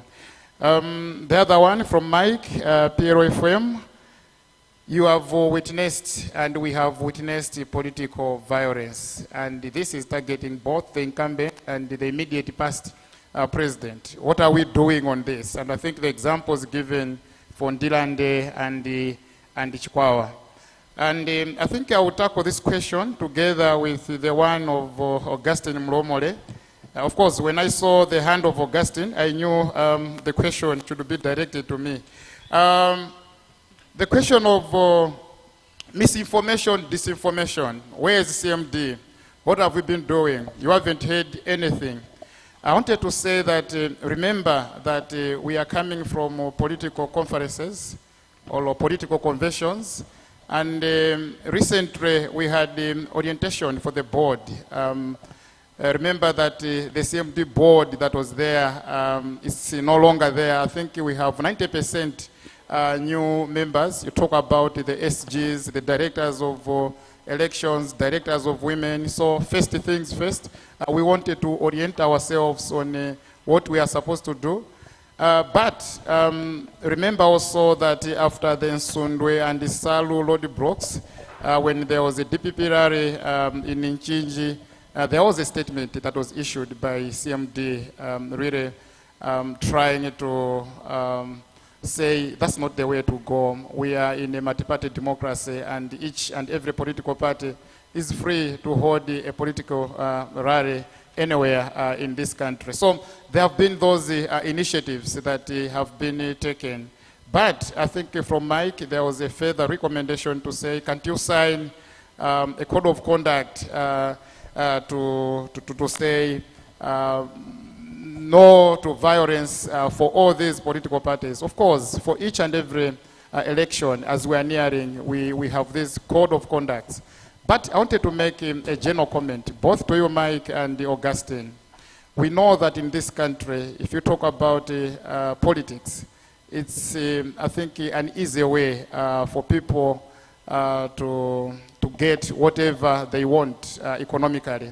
Therefore, when the contestation is high, it's inevitable that we have this political violence. But the question is, how do you deal with that? How are the security agents handling this? Should we continue be hearing from the police, for example, to say we are investigating this and they investigate forever. I think that's the question that we have to handle. But yes, I know that the political parties themselves, they have a bigger role to play. And that's why the CMD, it is a platform for dialogue, that the political parties should appreciate that, yes, we are in a multi-party dispensation, we can differ on ideologies, but we have one Malawi to protect, and we need to uphold that. That's why we meet now and again. And I want to come to the last question that Mr. Kaufa was tackling. How confident are we? Do we have the capacity?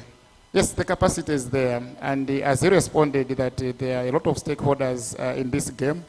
Recently, I think last week, if not 2 weeks ago, immediately after the board orientation, we met with MEC. The whole day, political parties and MEC discussing these issues.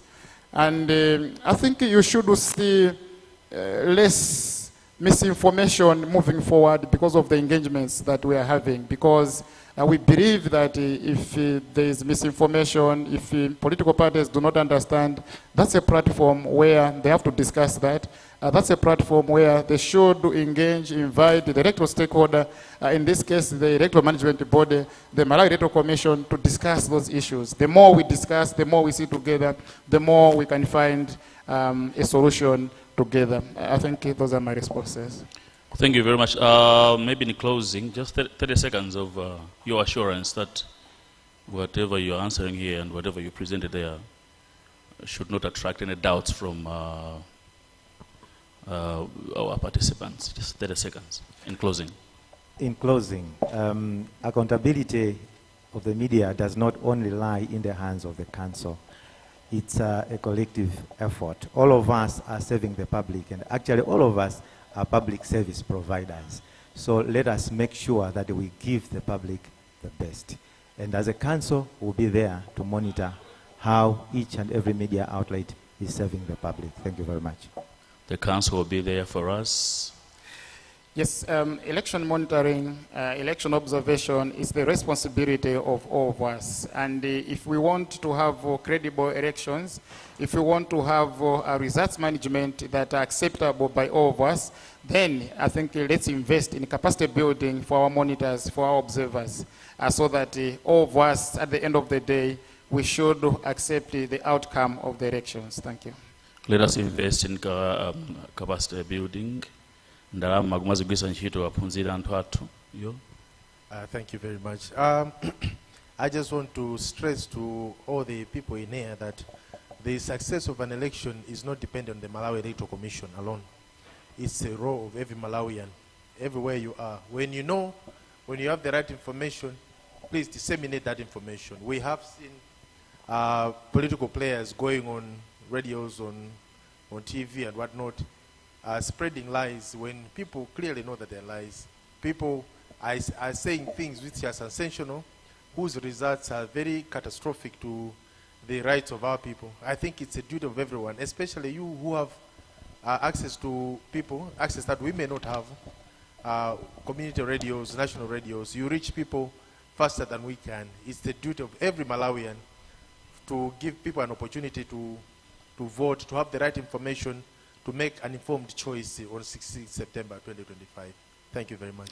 Thank you very much, Mr. Lawrence Lunguzi from MEC, Moses Kaufa, Media Council of Malawi, and Mr. Boniface Chibana from the Center for Multi-Party Democracy. There were 2 questions to Makra. I don't know, how would we proceed, Mr. Masangano? Give him the microphone. You may leave the stage. Thank you very much. A round of applause for our participants. Thank you. There were 2 questions directed to Makra from TWR, Transworld Radio, on the MW domain emails for radio stations. I'll start with that one. Indeed, Makra, we embarked on a project whereby we were establishing MW domain names or domain emails to community. We started with the community radio stations.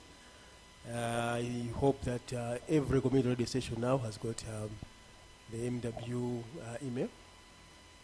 I think Joseph Mwanoka, we were moving around community radios, establishing those emails. After this, we will also go to private broadcasters as well as public broadcasters. So for you to get that email, you have to apply to dg@macra.mw. Just write to the DG that we want the MW email. We have an agreement with SNDP, the ones that are responsible for those emails, and we'll pay for you because it involves payment. Macra will pay to SNDP for you to get that email. Only fees charged in dollars, not kwacha. Indeed, we discussed that during the previous National Broadcasters Conference, and we engaged a consultant. We called him Converged Licensing Framework Consultant, who was scrutinizing our licensing, and the consultant has just released the report and we are assessing it. We will publish that report to you, to the public, so that you can know it. That's all that I can answer right now. I don't want to diverge what is in the report. Macra is still assessing the report. So everything that is in the report after assessing, it will be made known to you. Thanks so much. So Macra is looking at the report and akaona zatuuza kuti zienda bwanji. Tikoza kuombera mmanja anthu anakhala atatu aja ndi bwana Masangano inenso pende ukakhala pansi.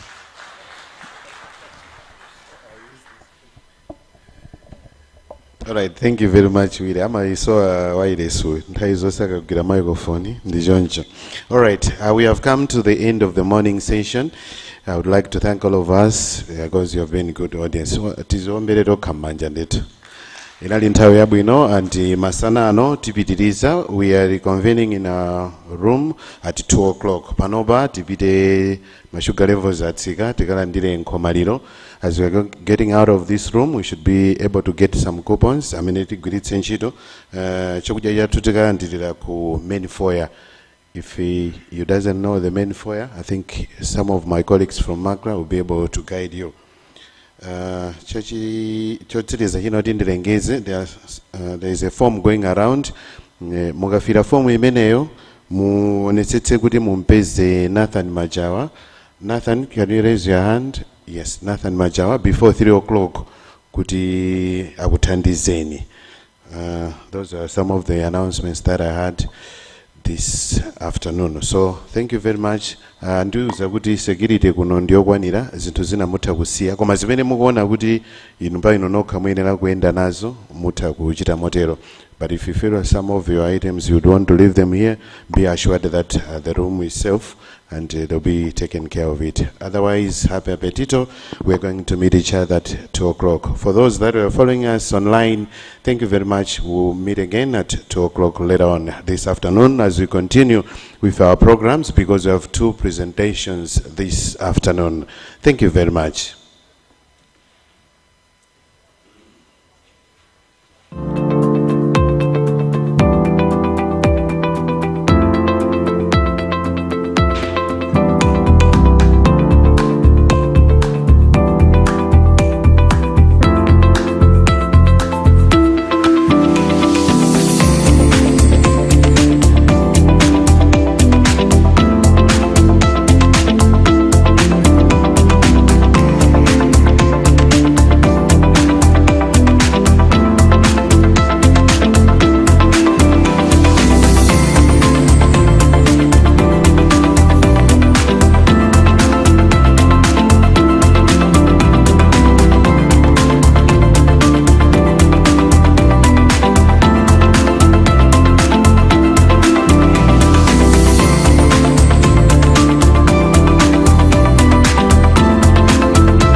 attention, please. We will be starting our second session, afternoon session, shortly.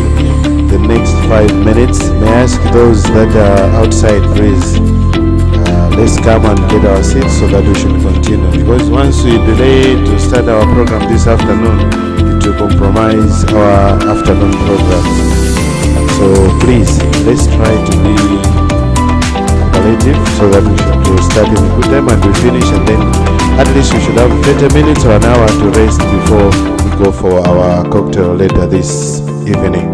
Thank you. So the next 5 minutes, we'll start our afternoon session. Thank you.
Lab 20 personnel. Are you set?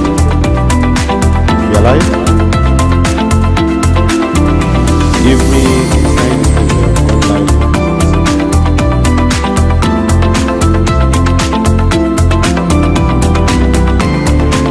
Good afternoon and welcome back. I'm sure we have had a quality time during our lunch. I'm sure afternoon hours sessions are always sleepy, people are tired and after a long day. But be assured that we have 2 more presentations before we call it a day for the first day of our conference. So once again, good afternoon and welcome. We are now going into our first presentation for the afternoon session, and this will be misinformation and the disinformation presentation that will be done by Dr. Maklan Kanyangwa from MOBAS.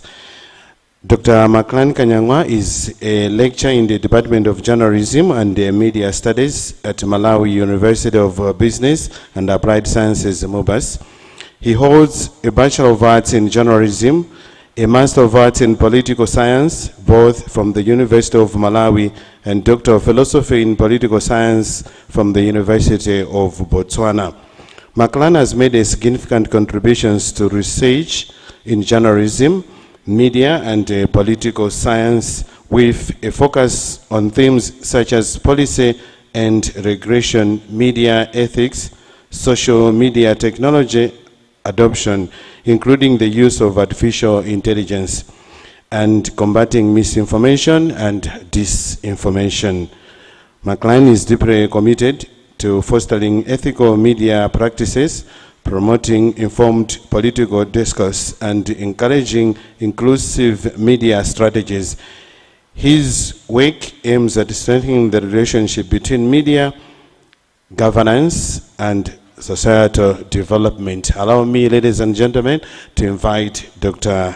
Kanyangwa to come in front for his presentation. Over to you, Doctor. Thank you.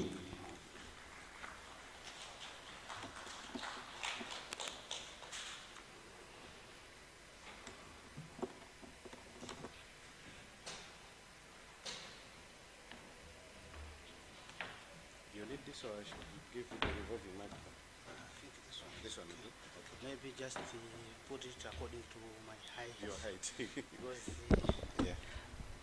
I think you're able enough. Yeah. Okay, so nice.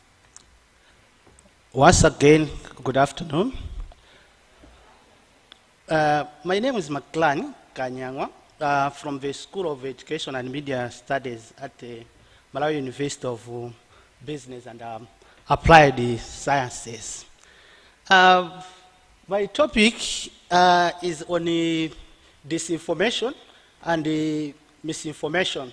But as Mr. Kaufa alluded to, we also have another problem which is to do with malinformation.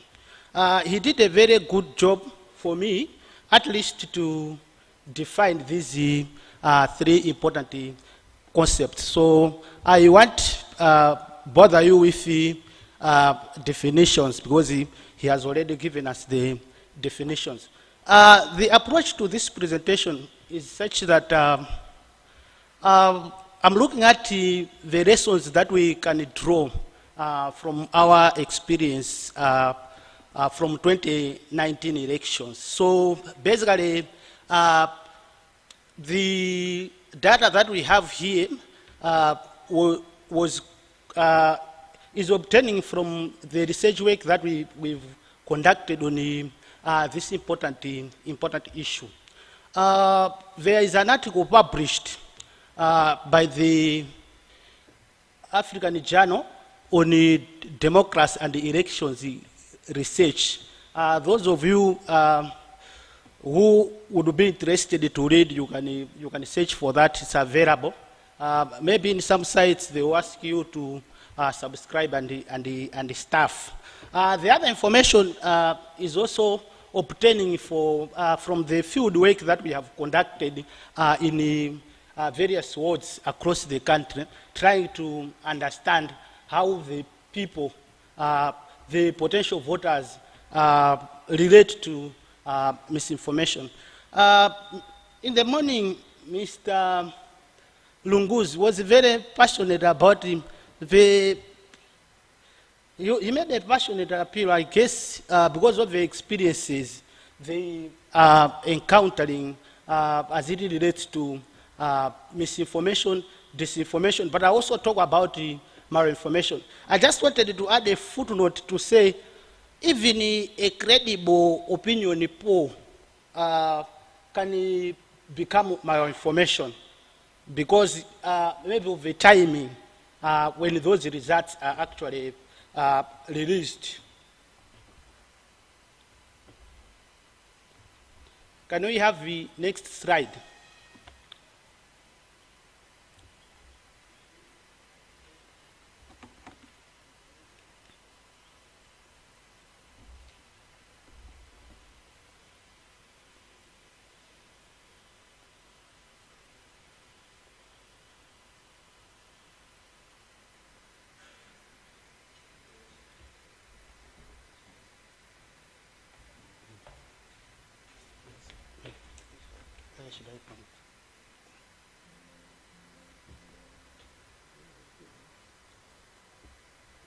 Yeah, that particular image that you have there is basically to stress the point that Mr. Lungus raised in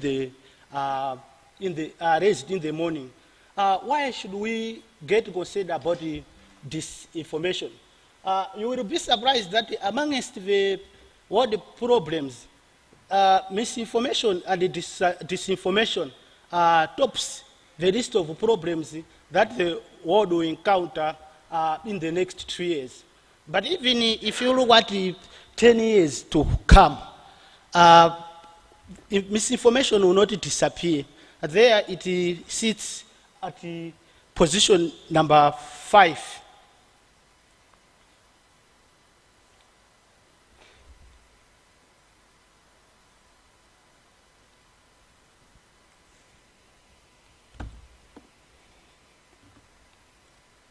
I'm struggling with the communication, with the technology, I mean.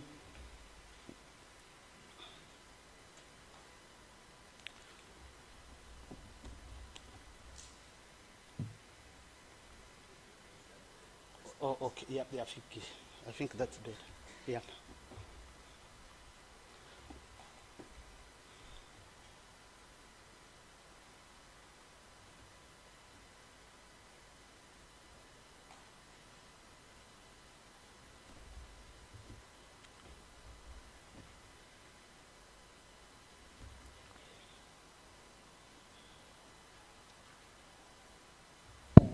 Technical team, maybe just handle it from that side. Is it okay?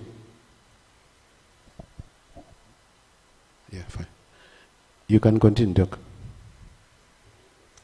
We should go to the next slide. Yeah, if you look at that image,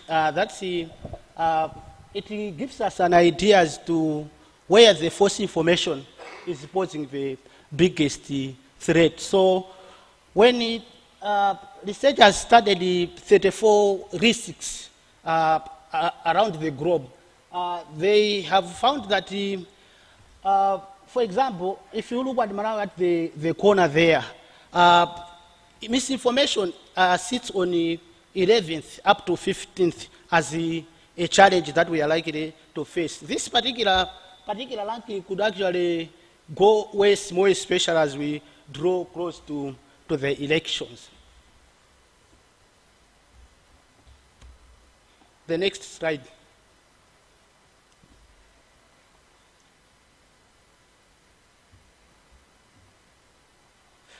Yeah, so there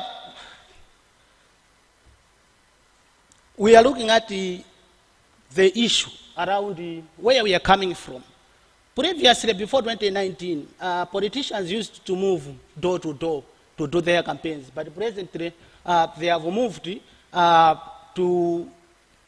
to the online medium. So basically, what I'm presenting there are the devices, the tools that are actually being used to manipulate the reading of the watching public. The first one is the digital astroturfing. What is happening now is that because politicians believe in the grassroots, the social media or the digital platforms are being used to create false grassroots. Now, what normally happens is when an issue is popularized, basically the mainstream of the legacy media will pick it up. It moves from the social networking sites to the legacy media. The other one that I wanted to comment on was the staged or fake prophecies. The problem with prophecies, we are a God-fearing country. Now, God has taken a lot of interest in elections. And what is happening is our men of God sometimes are able to see visions regarding the elections. Now, the issue that I wanted to point at is one of our esteemed men of God, for example, he saw a vision about the elections in Botswana. The people in Botswana voted on 28th October.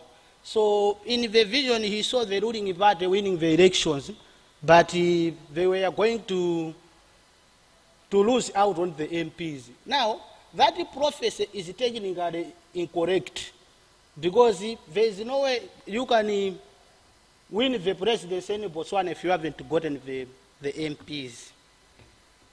So, who creates or what causes misinformation?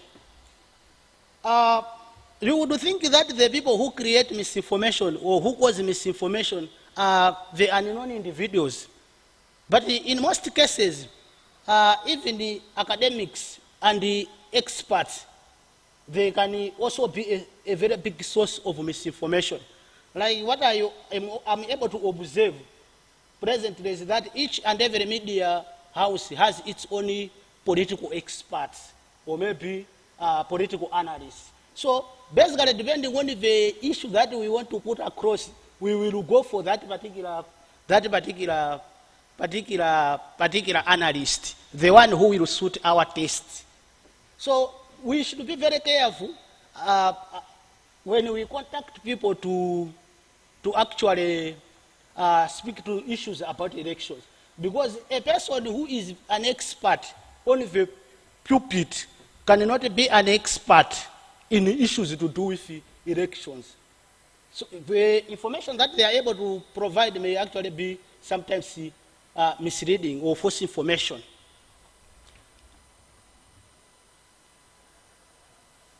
We need another slide.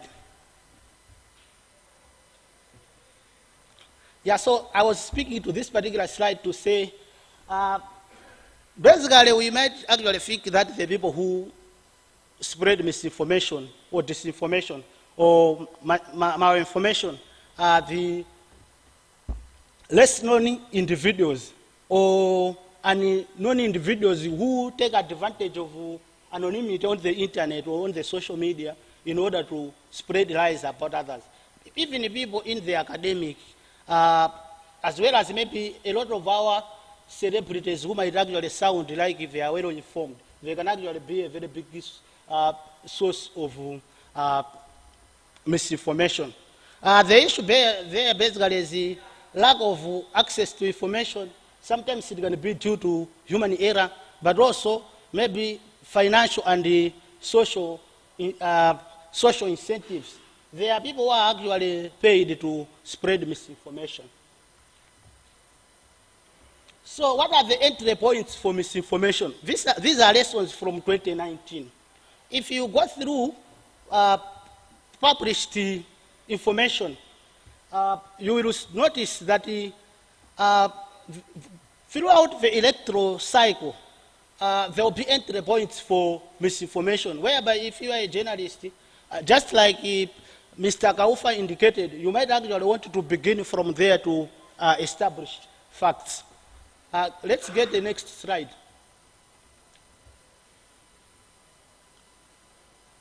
Yeah, so during voter registration, for example, there would be allegations of voter roll manipulation. Maybe people accuse the NRB or the party in power conniving maybe with the electoral commission to steal votes. During the voting itself, from 2019, there were allegations of interference with the voting. Also reports about the officials managing the elections while they were drunk. Now, I wanted to make a point to say, if you are reporting misbehavior, sometimes maybe before you can publish it, check if it is possible to report that maybe to the authorities so that they should do something about it. So it's not everything that we see that we should publish because it is news. Sometimes there are certain things that we see, given that we publish them, they can cause panic and they can cause a lot of problems in the management of the elections. The other entry point is the result management itself. When the results are coming, there's a possibility that in some areas people should be voting. Like in 2019, what happened was that in Indiland, the polling started very late in some polling centers. So, because they started very late, they needed to close the station late as well. But fortunately, I think at that particular time, the voting ended in a good time. So we know that when the results are coming out, the radio stations have already started what? Providing information to the general public, maybe bits by bits, polling station by polling station, you name it. We need to use our judgment to see if we can, for example, wait until we get to understand that the voting process has ended. If we started announcing the results before other people have voted, there's a possibility that some people could stay away from the voting because the winner is already being. We already have an idea with regards to who the winner is going to be. I think the same applies to opinion polls. If you do opinion polls, more especially like now when people are registering and the make is struggling to have people to go and register, and then you have already indicated the likelihood of a particular candidate winning, then that creates problem for the make in terms of trying to convince people to go and register. Then in the post-election period, after the results have been announced, there will be reaction. How we report that reaction can actually even harm the process itself or undermine the legitimacy of the elections themselves. Complaints related to elections, for example, as they are in the court. I remember an incident where, when I was working as a reporter at The Nation, I was writing a story about a certain constituency in Shell where the results had been held because there was a court issue going on.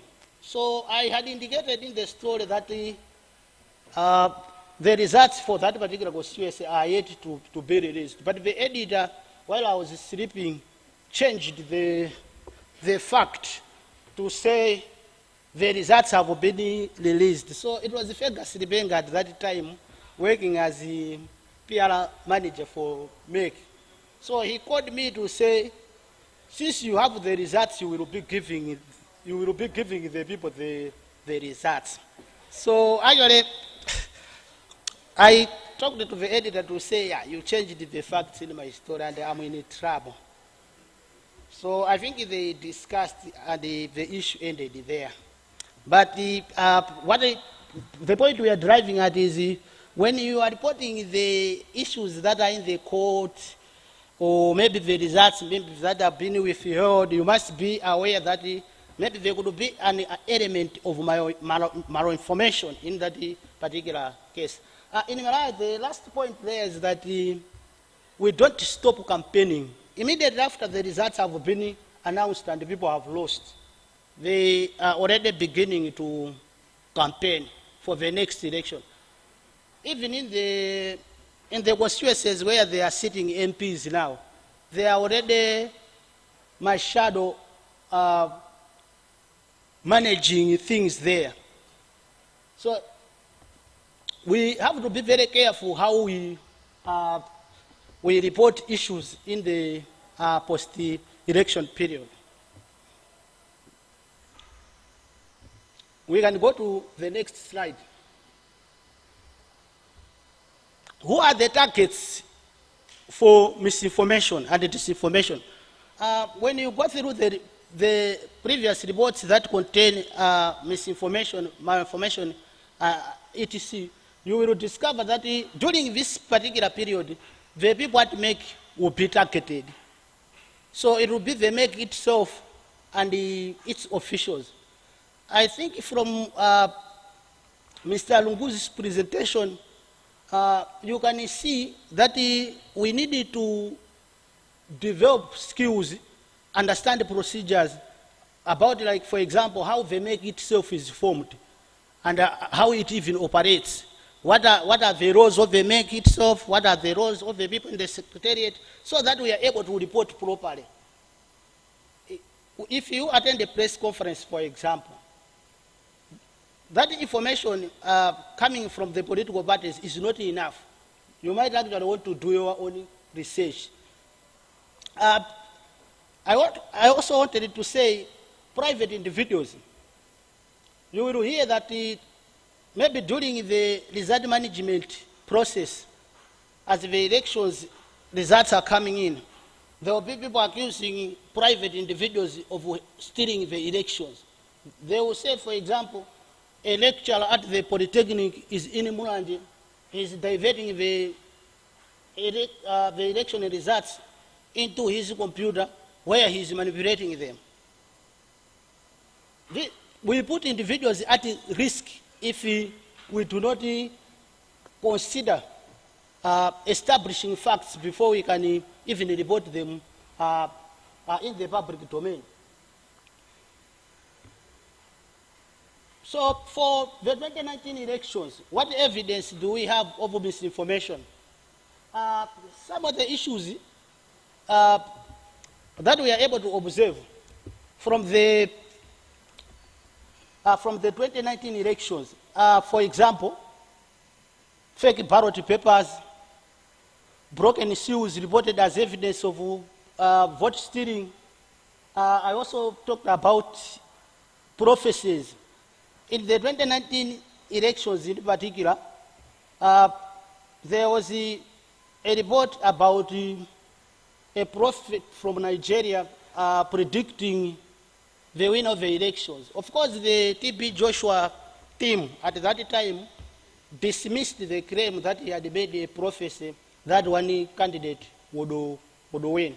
But also, in the public domain, newspaper pages for the Daily Times, the Nation, the Sunday Times were manipulated. They will produce a front page and maybe segregate it on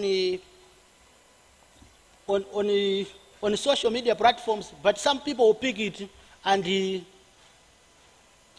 work around the headlines to suit a specific line of thinking that they are trying to put across. If we can get the next slide.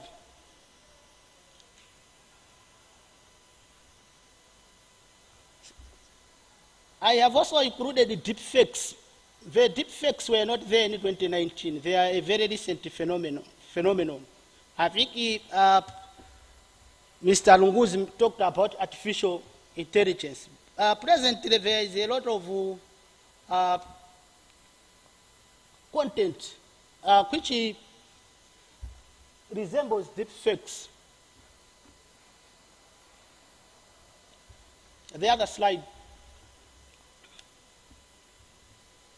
Yeah, so I was talking about the newspaper pages being manipulated. I'm not so sure whether you are able to see from there.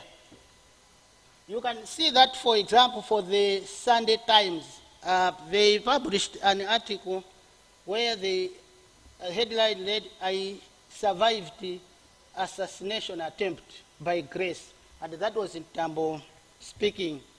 But the newspapers, when it was segregated on the internet, it was something different. I faked assassination attempt for sympathy. Basically, what it means is, as we go towards 2025, the newspapers will face a lot of challenges with these people who manipulate their pages in order to put across a certain line of thinking.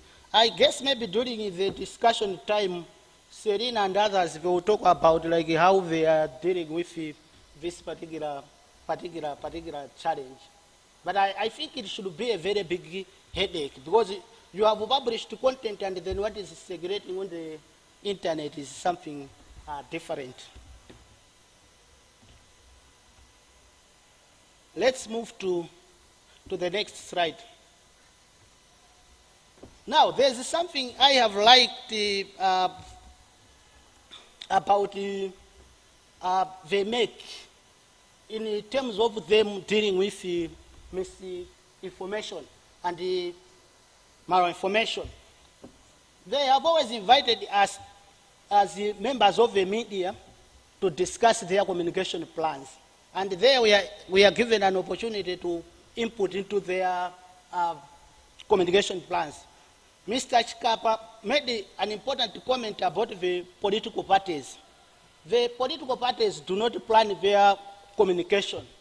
You will notice that for the political parties, despite the fact that they have communication people, everybody speaks, everybody organizes a press conference, and we in the media actually follow them. So the suggestion to have the CMD work around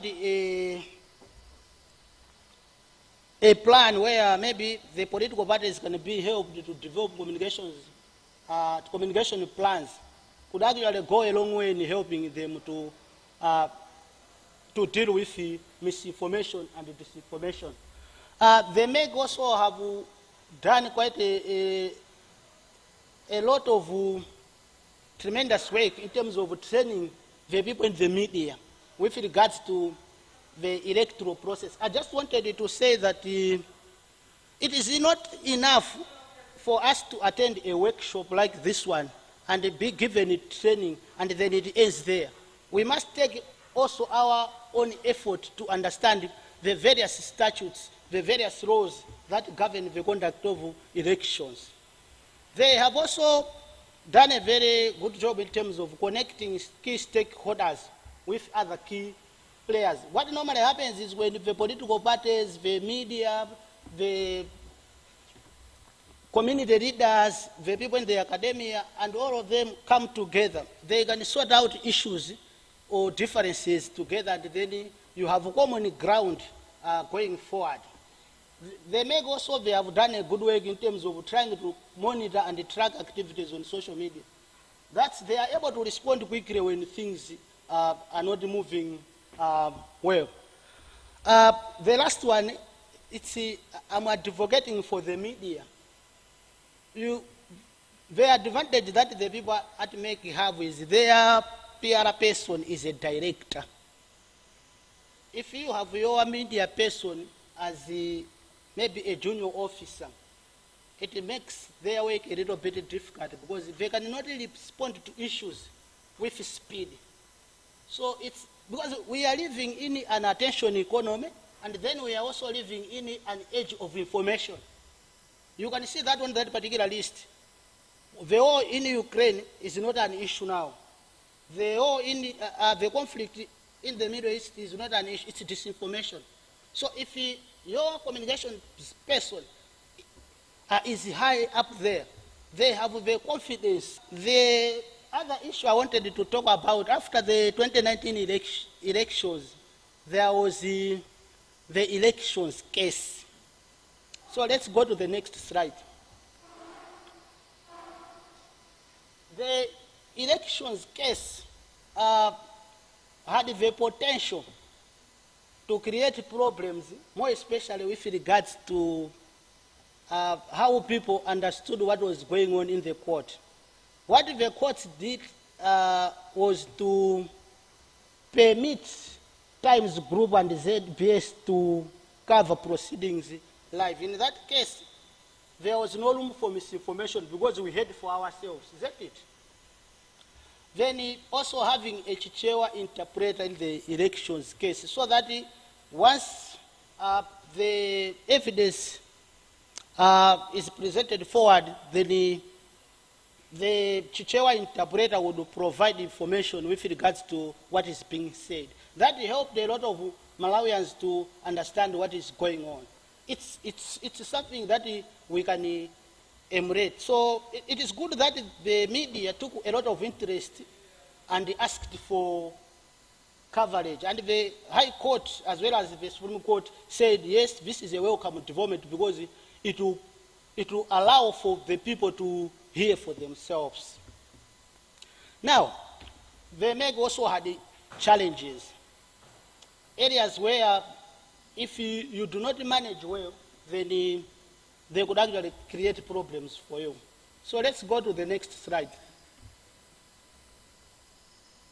The first point there was taken from the court ruling. The time lag between when complaints were lodged and the time they were dismissed, you remember the 247 complaints, was suspicious. Now, that creates wrong perception about whether or not you are addressing the issues. Then the other issue that we saw, and a lot of people in the media commented about it, it's to do with the MEG chairperson taking photos with political party supporters at the inauguration in 2019. It makes you look like you are not a neutral arbiter, and that can create problems. Then further, I think this one is very important because as media, sometimes we invite people who are vulnerable or people who are in a difficult situation to come and speak to us. So there was a ZBS interview by the MEG chairperson on 25 June 2019, where he was discussing the elections case and other issues. A lot of people have commented on this particular issue. It created wrong perceptions about the MEG itself as a neutral or independent board. And it can give, if you manage your perceptions well,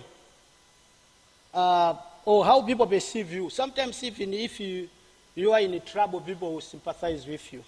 But if you don't manage the perceptions, people will say, we are not surprised.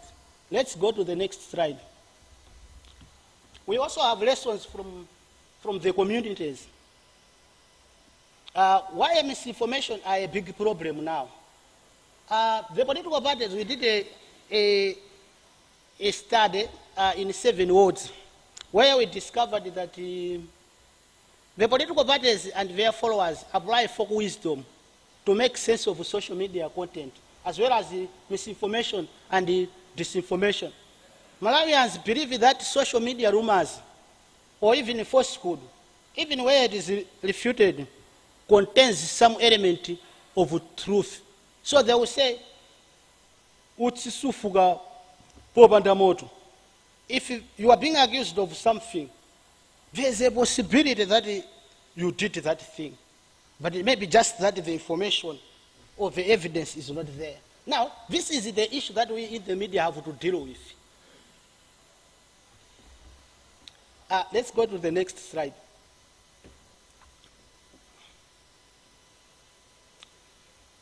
Why do we believe false information? Errors in understanding. Some issues are very complex for some heads. So we were not blessed equally in terms of our understanding of issues, even our levels of literacy and all those things. So errors in understanding could occur, more especially when the issues are very complex. We also have biases, attitudes, beliefs, and I think this is more or less related to Utsisufuga Popanda motto, because that is a belief that we have held for a bit too long. Emotional response to the misinformation. Sometimes we are too quick to react. The other thing is, I know we have all maybe registered to go and vote. It means we have a candidate who we will vote for. So there's a need for us at this level to be able to distantiate ourselves from our political biases or religious views. Then sometimes maybe the amusement, the relief, the anger, or the fear that these things bring sometimes could actually cause us to believe in misinformation. Let's go to the next slide. One thing that I think is a very big relief from the communities is that they are beginning to realize that the information that they get requires fact checking. So in this particular slide and the next slide, I've given a few of the responses that we have gotten from the people in terms of how they are responding to misinformation, disinformation, and malinformation.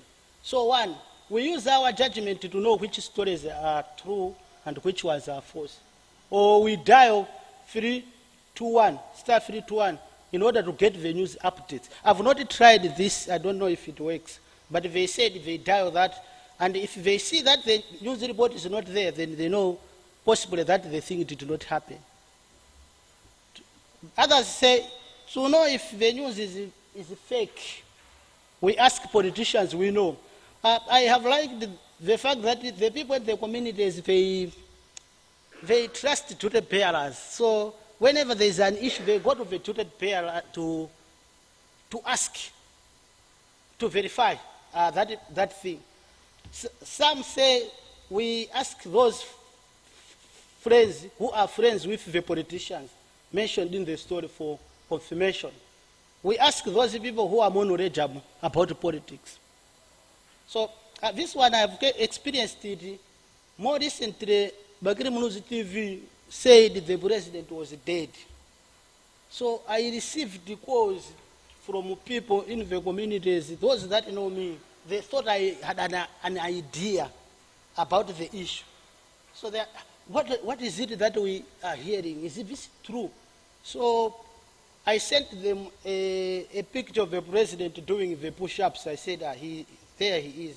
So he's fine, that kind of thing. So this, I think for Mr. Lunguza, I think should be a relief that the people in the communities now are beginning to realize that some of the information that we get could actually be false, so we must verify it with others. Let's get the other slide. Some in the communities, they actually Google. A lot of people are doing Google, or they are also following official pages of newspapers to cross-check if the stories are genuine. So this is a very big relief.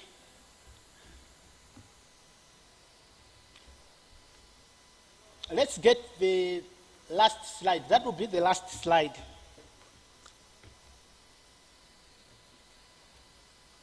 The one that talks about effects of disinformation.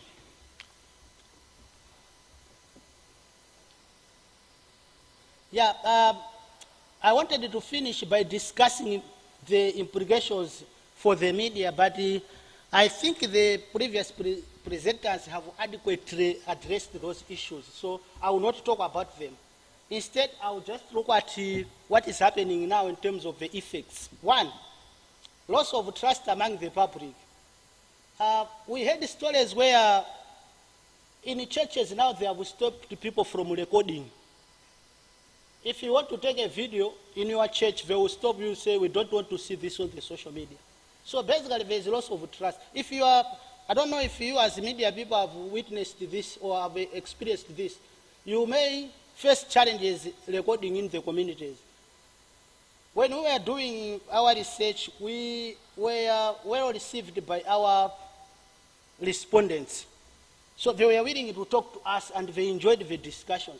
But they said, no, you cannot record this because we do not know what you will do with the recording. We don't want to find ourselves on the social media.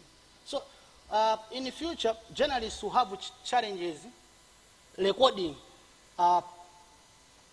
interviews because people will get concerned that they may actually maybe have their voices in the wrong places. Then two, loss of trust in systems. People are reluctant to register to vote because they were told that they may want to steal the elections. They want to steal the elections for someone. So it may create problems. Then loss of interest in participation. A lot of people have said they are no longer on the social media because they are afraid of screenshots. Or the people there are using the word Photoshop, even for videos and stuff. But we know they are talking about the AI-generated images and maybe voices. So the implications for the media have been adequately highlighted by Mr. Lunguzi. I think Mr. Kaufa also touched on them, as well as the other presenter. Let me end there with the effects of disinformation. That helps us to think around how we might actually maybe help or do our own part trying to reduce the impact that the disinformation and misinformation might actually cause, more especially considering that the elections are a very sensitive issue. Thank you so much for your attention.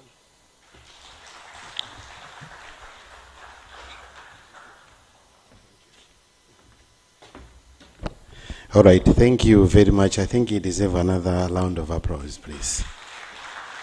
Indeed, as broadcasters, especially my editors, to verify any information before we publish.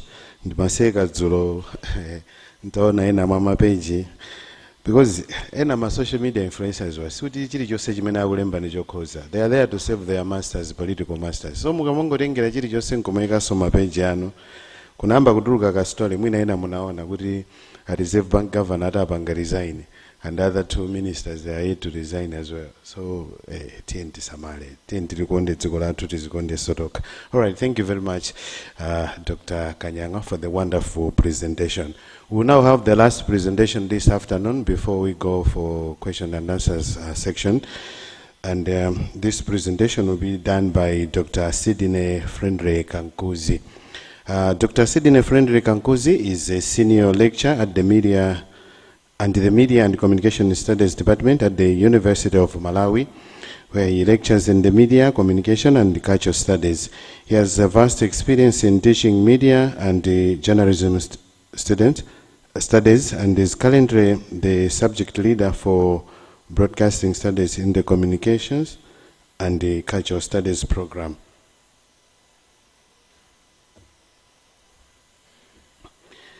He has facilitated a number of media communication workshops organized by MACRA, for example, practical local content production and management held at Capital Hotel in 2017, and training for broadcasters and the political party secretary generals in the conflict management and responsible broadcasting held at Lilongwe Hotel in 2019. Kankuzi holds PhD in Journalism Studies from Osa University, United Kingdom, and Masters in Culture and Media Studies from the University of KwaZulu-Natal in South Africa. A Bachelor of Arts, Honor in Culture and Media Studies from the University of Natal in South Africa, and also he has Humanities Teaching of English from the University of Malawi.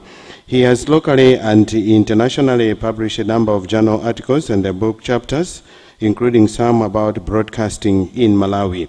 His latest publication about journalism is titled Reflections on Journalism Ethics, Paradigm for Practice and Professionalism, which appears in a book titled Ethics in Malawi, edited by G.H. Kayange and C. Viharin, published by Washington-based Council for Research Values and Philosophy in 2020. Allow me now to invite Dr. Kankuzi on the podium to give us his presentation. Thank you very much.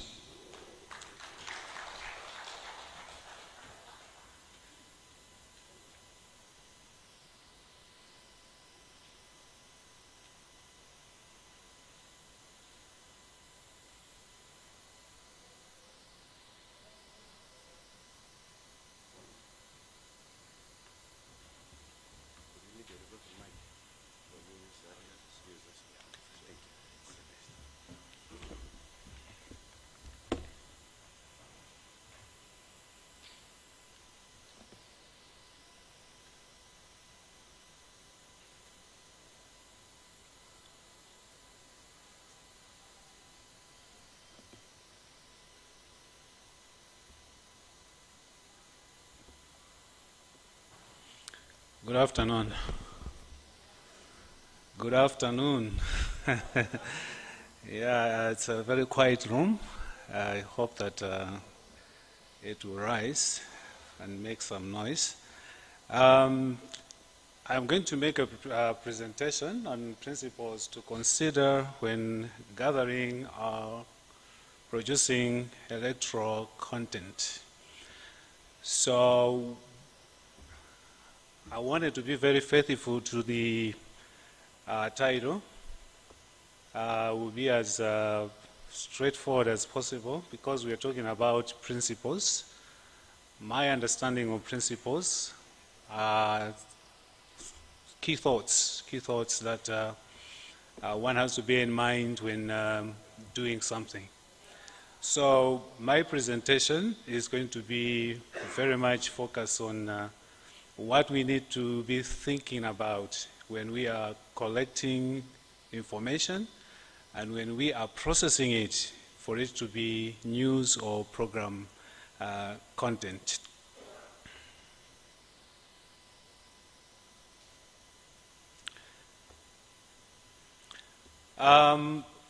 This presentation is guided by the key thoughts that as a journalist we have theories and values that we hold dear to our hearts, and these are very, very important.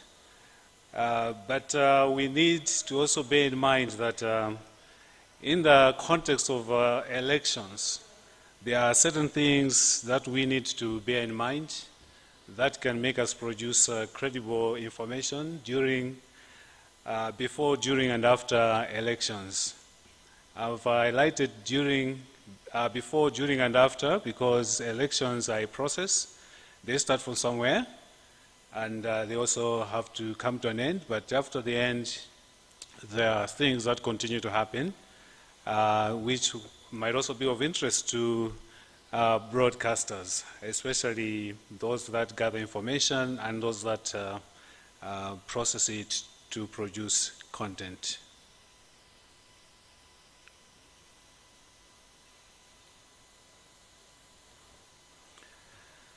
So I will give you 6 principles. 6 principles. I will just present them one after another. And hope that by the end of the presentation you will have taken note of certain things that you would want us to have for further discussion or for comments. It is very important that if you are a producer or a reporter, that you should be a very well-informed person. We have just finished a presentation on misinformation, disinformation, malinformation. One of the major problems in our world is that we have too many that want to communicate, but very few that want to spend a moment to read and understand things. So we do have a generation of Malawians in general, teachers, all kinds of professionals that would have been somewhere by now if they had spent the time to read and understand things. So you know that in our country, one of our major problems is that we don't like to read. So it doesn't mean that because you are a reporter or a producer, then you read. We do have reporters and producers that do not love to read. So it's very important that we should acquire basic knowledge of any relevant legal documentation and related documentation relating to elections. I should have highlighted the word basic there. I'll put it there deliberately because even basic information can make a difference to us. Those that go to the next level are those that may be seen to be good or excellent. But even basic information, we need to know. So what is it that we need to know? Which documents do we need to know if we are going to report about elections? For example, the Constitution. We need to read the Constitution. If I may ask, how many of us have read the Constitution of Malawi or the Malawi Constitution. I'm not saying you should raise your hands, but we know that there are a lot of people that refer to the Constitution, but they have never seen it, they have never read it. Maybe they have seen a quotation somewhere from the Constitution, but it would be great if those that are responsible for disseminating information, especially on air, where once you send it out, it cannot be returned, read the Constitution. Elections are a process, and therefore there is also usually, in every country, there is a code of conduct or a code that governs how elections are done. These need to be known, need to be read, the information need to be acquired, and be put into practice. So I've talked about two things there. For example, the use of vehicles. We see vehicles now registered GE, general elections. There are a lot of them. Some used to be vehicles that we saw who had the registration number MP. Others had different registration numbers, but now they are GE. Definitely, there is no way MEC would release those vehicles without having a code of conduct for those that use those vehicles. So there might be people that are reporting about these vehicles, but they have never gathered such kind of information. That could actually be disastrous. Rules about how campaigns should be conducted are also very important. So just mentioning two examples there so that we can stimulate our thoughts. Journalists in every country do have their own regulations. They also have laws in the country that talk about how journalism will be done. So in our country, we are privileged to have the Media Council, MISA Malawi, and other organizations that could be very good at providing such kind of information. But providing that information is not enough. We also need to actually have interest to read that information. Somebody said that if you want to hide information from a black man, keep it in a book. So I hope that we are not in that category.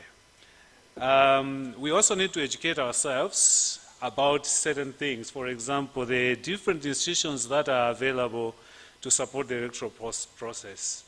Our country is blessed with such kind of institutions. We need to know what they do.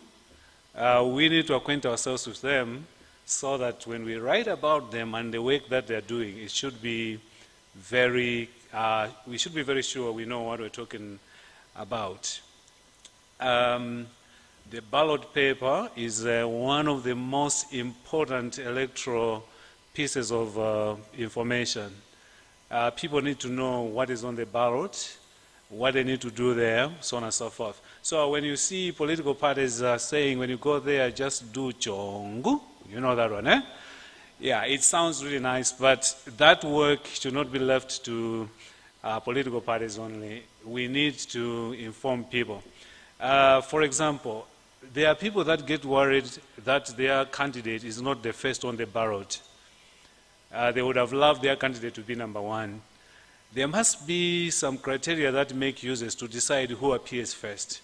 It makes a difference when voters know about that. Otherwise, people say, I'm not going to vote because my candidate is not number one. Because to them, to appear first is to win an election, when actually it is not.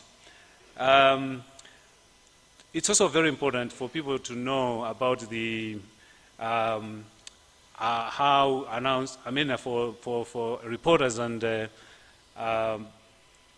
producers to know how election results are announced. My colleague Kanyangwa just talked about what people think in rural areas following their research that they did.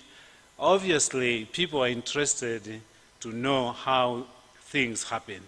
And so you don't wake up one day and start saying, I know the results, I can announce them. So we need to know these thoroughly and let people understand those ones. Because without them understanding, obviously, they will misunderstand certain things which may lead to them making certain decisions and actions.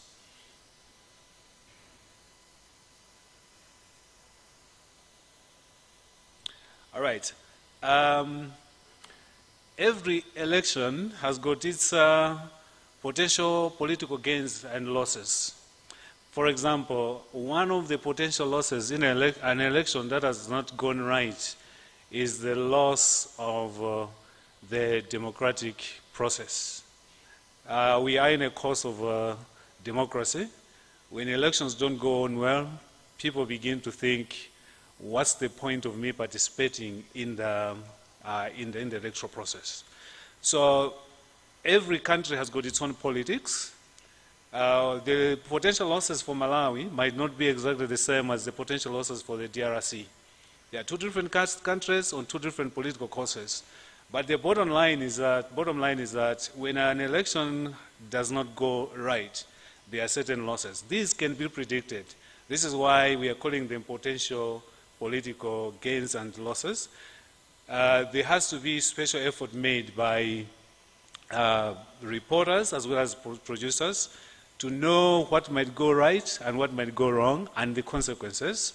And so they take good care of that so that by the end of the day, certain things can be prevented.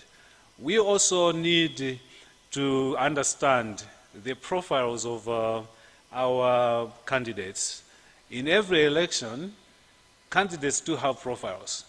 There is a certain, I'll call it a myth that in our country, Malawi, people do not care about what a candidate can offer. They just vote for whoever. It cannot be correct. As far as we are human beings, we make certain decisions based on certain things. Some of us might get into deep thought, others may not. But as reporters and producers, we can help our nation by making available information about certain candidates, our political candidates. This can best be done by taking a neutral stand, not representing anybody, just providing the information. Now, where do we get this information from? We don't have to wait for them to give us the information. We need to ask them to give us the information, or we need to dig. Some people have done quite a lot in this, in their lives. If you follow them, you will know what they have done. If you don't follow them, you won't, because most of our information about us is not written. So we need to be sure that our voters or potential voters do know the profiles of of the candidates that they need to vote for or not vote for. The population also has its own expectations. In journalism, we all know that we usually think that what is newsworthy usually is what contains information about some prominent person, for example. So prominence. Much as these things are very important, the public also has expectations. These expectations are part of what needs to be known. This is what the candidates need to know about their potential voters. So sometimes we are so focused on things that fall into that bracket of prominence at the expense of what the voters are expecting. So voters also matter. Let me move on to principle number 2. Every reporter and producer that is dealing with information that has to do with elections, they need to understand that they have an obligation to fill journalistic, civic role of the media. We may have a whole ministry on civic education. It does not stop reporters and producers to understand that one of their key roles is to civic educate people about the election and all other things. Now, I am a teacher, trained teacher by profession, and I know that one of the major problems with concepts in education is that what you understand in education may not be what people understand about that concept elsewhere. So here I'm talking about education. In the media, especially in broadcasting, we do usually say broadcasters are there to inform, educate, and entertain. Very good. But what is education? What is education? A lot of us have been to journalism schools, graduated with very good degrees, but we never had time to answer the question, what is education? Then if we don't understand what education is, how do we understand civic education? That's another level of education. So what I'm simply saying is that there has to be very deliberate effort to learn about how broadcasters can educate by knowing what education is and by putting that into practice. So if you are doing an educational program, obviously you have to know what is the education in it. It's not enough to say we are doing an education program. You must also know what is education in it. So usually you wouldn't have an educational program that is purely just education. There would be some element of entertainment, there might be an element of information. But here I'm simply saying for us to do the real civic role of journalism, in this context, broadcast journalism, we must be able to understand what education is and how it goes. So I don't have this on my slides, but I can quickly say here that some of you have ever made the Paulo Freire's theory of pedagogy, of education, liberated education, where we are constantly reminded that to educate is not to take information and throw it into somebody's mind the way we assume that a bucket is empty, it needs to be filled with water. There must be something that can empower a person, which should be called education. So when you read the Declaration of the Principles of Freedom, sorry, I didn't bring this, sorry, I have to control 2, so this is not the usual way of doing it, so I may be skipping a slide. All right, so the Declaration of the Principles of Freedom of Speech in Africa, that was adopted by the African Commission of Human and People's Rights in October 2002, says that freedom of speech compels authorities to adopt positive measures to promote diversity by making information and opinions available to the public, by ensuring pluralist access to the media and other means of communication with full knowledge of those facts. I don't want to spend a lot of time on that. It's something that you can read on your own. But what I'm simply saying there is that when we are doing civic education, we must be able to bring information and opinions available to the public. So there are 2 things there.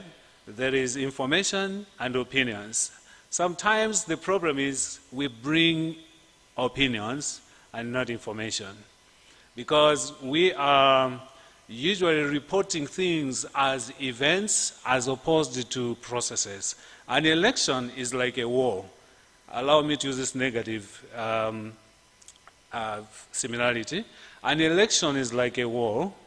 A war has got battles. There is a possibility that somebody can report about a war without reporting about its battles, or reporting about battles without reporting the war to which they belong. So there has to be effort to make sure that what we are presenting is holistic. So this is why the reporter and the producer must make sure that they are dealing with information and opinions. There is a lot that can simply be called information without qualifying to be called opinion. There is also a lot that is called opinion, as that is called information. Basically, it's not information, it is somebody's opinion. So when you allow people to have information and opinions, you help to create a pluralistic society where people know all sides of the story and make their decisions. so that by the end of the day, you can have people that can say, I subscribe not to this political party per se, but I subscribe to this ideology. It's one thing to subscribe to a party and to subscribe to an ideology. So we need to get to the level where most of the citizens of our country are aware of the actual ideology that their political party has. In that case, we are not bringing in opinions of the political party, we are giving in information about what the political party believes and why it believes it and why it believes it that way.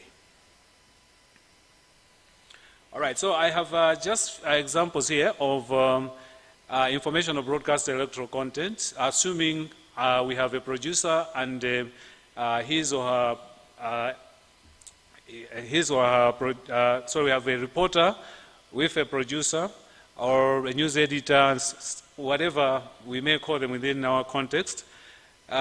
We need to just explore this as possible ways of making sure that we provide information. So we have a program titled Tidziwe Zachisankho. That's what that program is going to be doing. Every day is going to help people know about the elections. So on a particular day, it will simply come to answer the question, why vote? Why should anybody vote? That is a deep question, because so many people do not vote because they don't have a reason to vote. There are also a lot of people that vote for wrong reasons.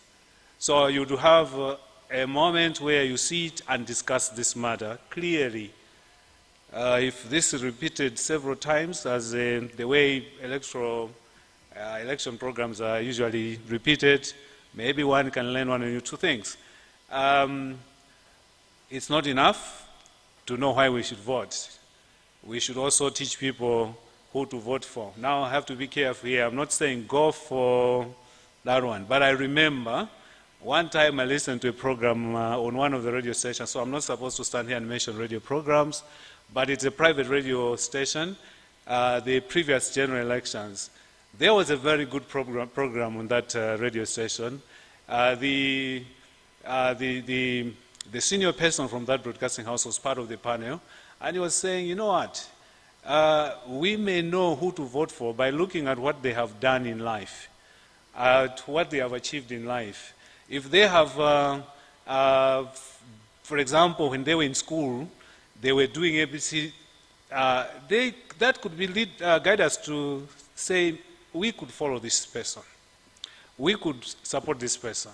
So it's not about voteranuje, but some kind of guidance on what should we be looking for. These things, you not hear them in political rallies, because political rallies are marketing their candidates, so they wouldn't say anything that would dismarket the candidate. Another episode could look at duties and responsibilities of the president. The president is the most senior citizen of our country, and he comes into, or she comes into office with a intention to take certain duties and responsibilities. A lot of people can actually benefit from deciding how to vote or who to vote for by understanding the duties of the president, duties and responsibilities of the president. The question how to vote. There are a lot of people that go and cast their vote and it turns out to be null and void. I've heard somebody saying, you know what, this cannot be avoided. In any election, there will be somebody who is going to vote. Maybe he went there, they are drunk and things like that. Yeah, maybe. But with information, correct information given by the reporter and the producer, working as a team, we can reduce the number of null and void votes. Now, the last example is electoral campaign, the whole process and the practices that are there. So let me not spend much time there. I need to move on to the next slide. Principle number 3, relaying the population's voice. All I'm saying here is that the population also are one of the most important voices in the electoral process. oftentimes we think that the voice of the electorate is the ballot. The ballot. We have heard a lot of jokes about people that went for voting, hoping that they were going to get the position, but they lost. All right? Yes, that's very important. It's very important that people should care about the ballot. But surely that's not the only voice. There are a lot of voices that need to be allowed along the way that can also help to create an electoral process full of informed people. Broadcasting, I think the era of having broadcasting as a unidirectional kind of communication is gone. We need to embrace, all of us, of course, we know this is just a reminder, to understand that the audience is not there to just receive information, but also to provide a lot of useful information. So elections are also important opportunity for ordinary people to express themselves, to relate what issues are most important to their country, to their region, to their community or family. We need to give them opportunity to express why the issues that I've mentioned matter to them. When you look at the electoral process in elections in America, the United States of America, you notice that it is a very much issue-based campaign. And people have attributed that to high levels of education. People are not poor there. There's very low poverty, and their poverty maybe is not as the poor person there might not be considered poor here. All those are good factors. We cannot ignore them. But it would be wrong to assume that the poor have got no voice. So in this country, we have heard this. Musicians have spoken about it. People have spoken about it during demonstrations. Everywhere, people have said, Osauka alibe mau. It's a dangerous statement. It's a dangerous statement because Osauka alindi mau. But what is lacking usually is the medium. So the broadcaster, the reporter, and the producer, and the editors, and whoever is responsible in the editorial chain may need to make special or deliberate attention to make sure that the poor have got a voice. The ordinary person has got a voice. So this is why I was saying that journalistic values like prominence, all those good things that we know about, let's not throw them away, but they should not stop us. They should not make us forget that what we're dealing with is a special thing called elections.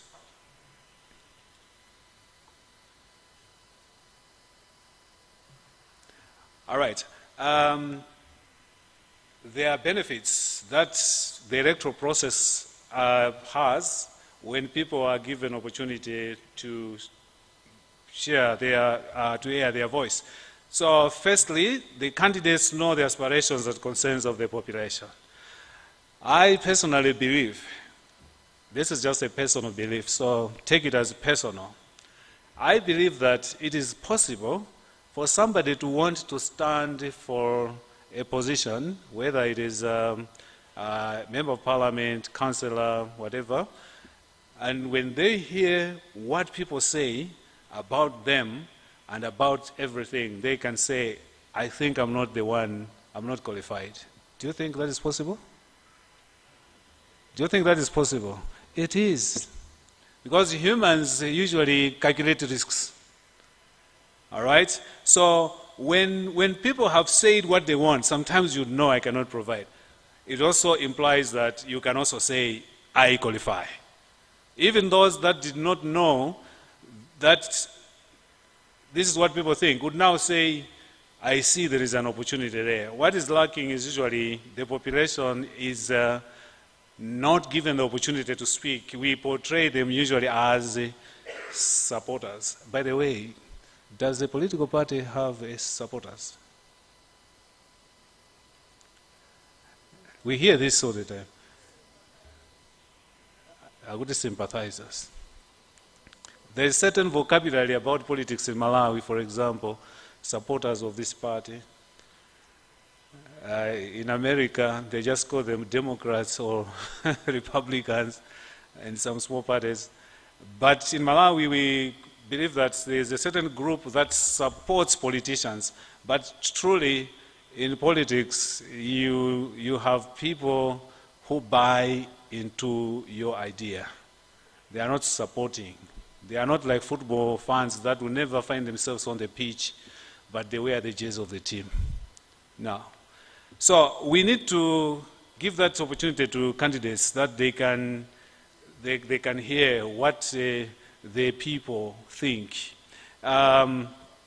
Citizens are also given a sense of ownership of the process. You are Malawians. Maybe I should say most of you. Some of you are not, maybe may not be. But you know that in our villages, if the chief is going to sell an idea or is to make a project happen, the first thing is that they must sell the idea and the people must embrace the idea, no matter how beautiful the project is. Schools projects have failed.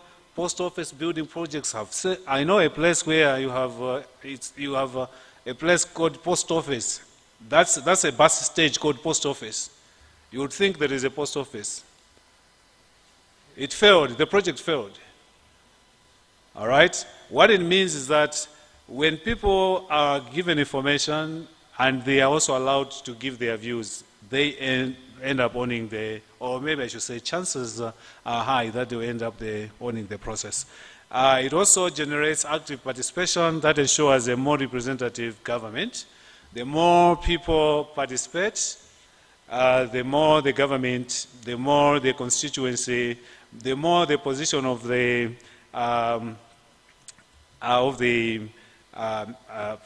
maybe it's mayor or MP, the more it is representative. The voice of the population can be encouraged as follows. By doing interactive programs. Of course, we know that with the social media era in which interactive programming has also been very challenging. You are talking about one thing, people come and talk about another thing. I heard the conversation in the morning. The Media Council says that there are things that we can do, there are others that we cannot do. But surely we know it's challenging. But that cannot stop us from doing interactive programs. Listeners should be able to call, give their thoughts. Of course, maybe you have observed that sometimes the calls that are made do not necessarily add much value to what is being discussed, but that's the job of the broadcaster to do something about it. By going out and reporting from the field, talk to the people, meet the people, interview them, pay attention to them. Sometimes our programs are too urban, of course, because of costs, but it makes a good difference when we go out and meet people from the various corners of the country. We also need to pay special attention to vulnerable groups. I'm saying traditionally vulnerable groups because every generation has got new vulnerable groups emerging, but there are others which are actually traditional. They are always there. These also are given voice. For example, women, we can talk about certain categories of women there, the youth, and people with disability. All these need to be remembered. So campaigners, political campaigners, may not remember these ones. They may talk about them in the light of what they want them to do for them. But the broadcaster as a neutral entity can help them appreciate who they are and how they fit into the process. I'm now moving on to principle number 4. All right, so we need, as reporters and producers, to guarantee the smooth conduct of the elections. There, what I simply mean is that the election or electoral process has got so many risks, so many threats.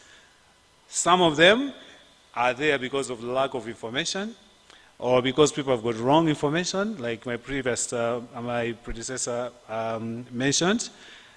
So elections may not be smooth for various reasons, but we cannot rule out that one of those reasons could be the way the media are conducting themselves. In our case, reports that are being generated, or the stories that are being generated, and the kind of decisions that are made about them, where you notice that the information that's going out to the people is encouraging them to think, or is creating a perception that things are not going to work, we are going to waste our time, and so on and so forth.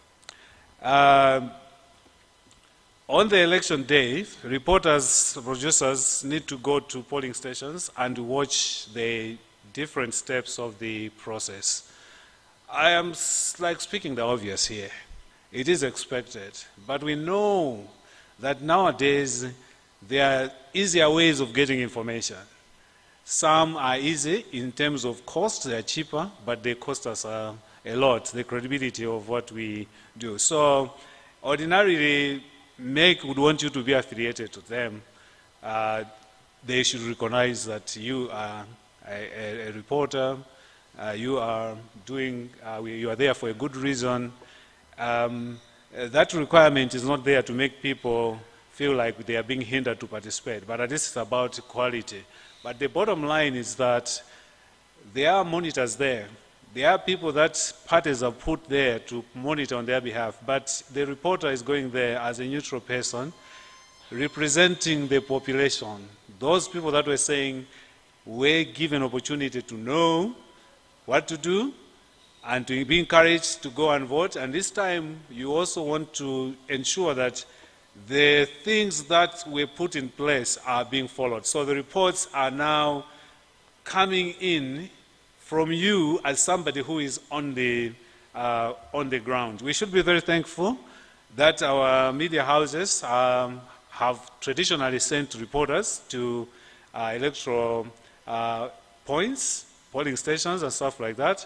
But here we're saying that there has to be that vigilance that we are here to do this. I'm not here to just get a report, but I'm here to ensure that if there is something that is not being done well, I could also help the population to understand what is going on. Principle number 5,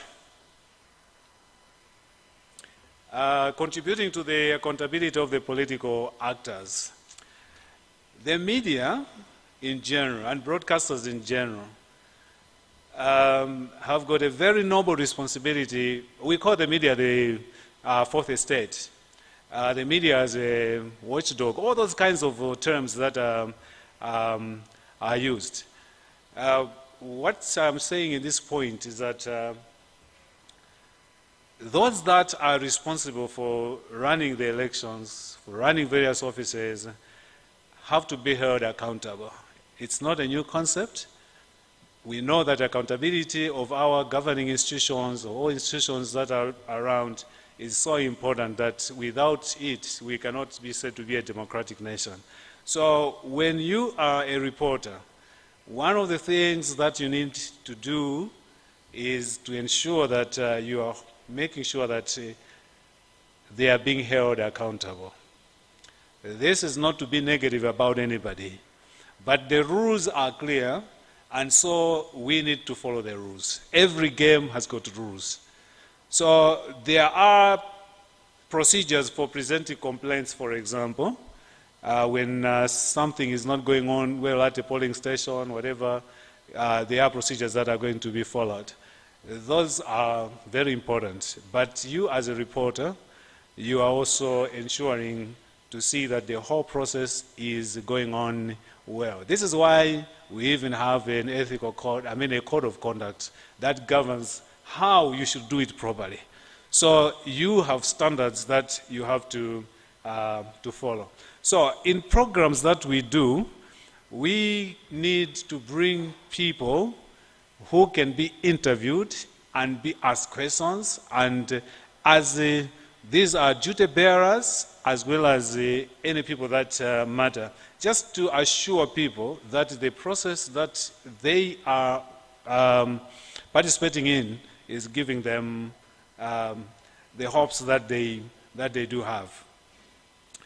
So, because the political parties will have to sign some code of conduct for them to participate in the process from campaign to the time that they say now voting is over, that's the silent period, up to even how they welcome the results.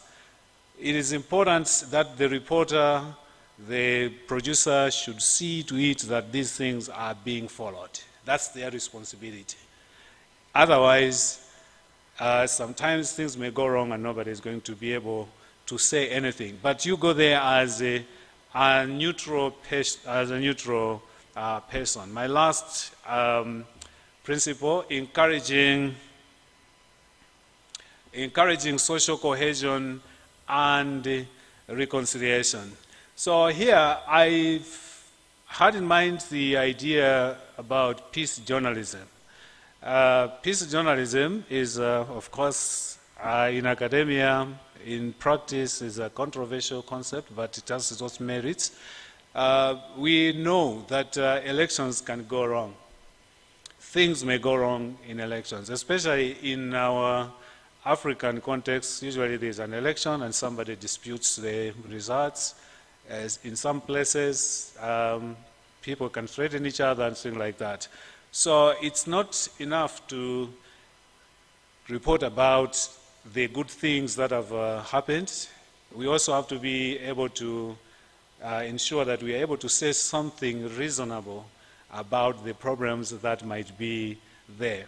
So what usually happens during political campaigns, as we already know, is that people are contesting for something. So this one says one thing, the other one says another.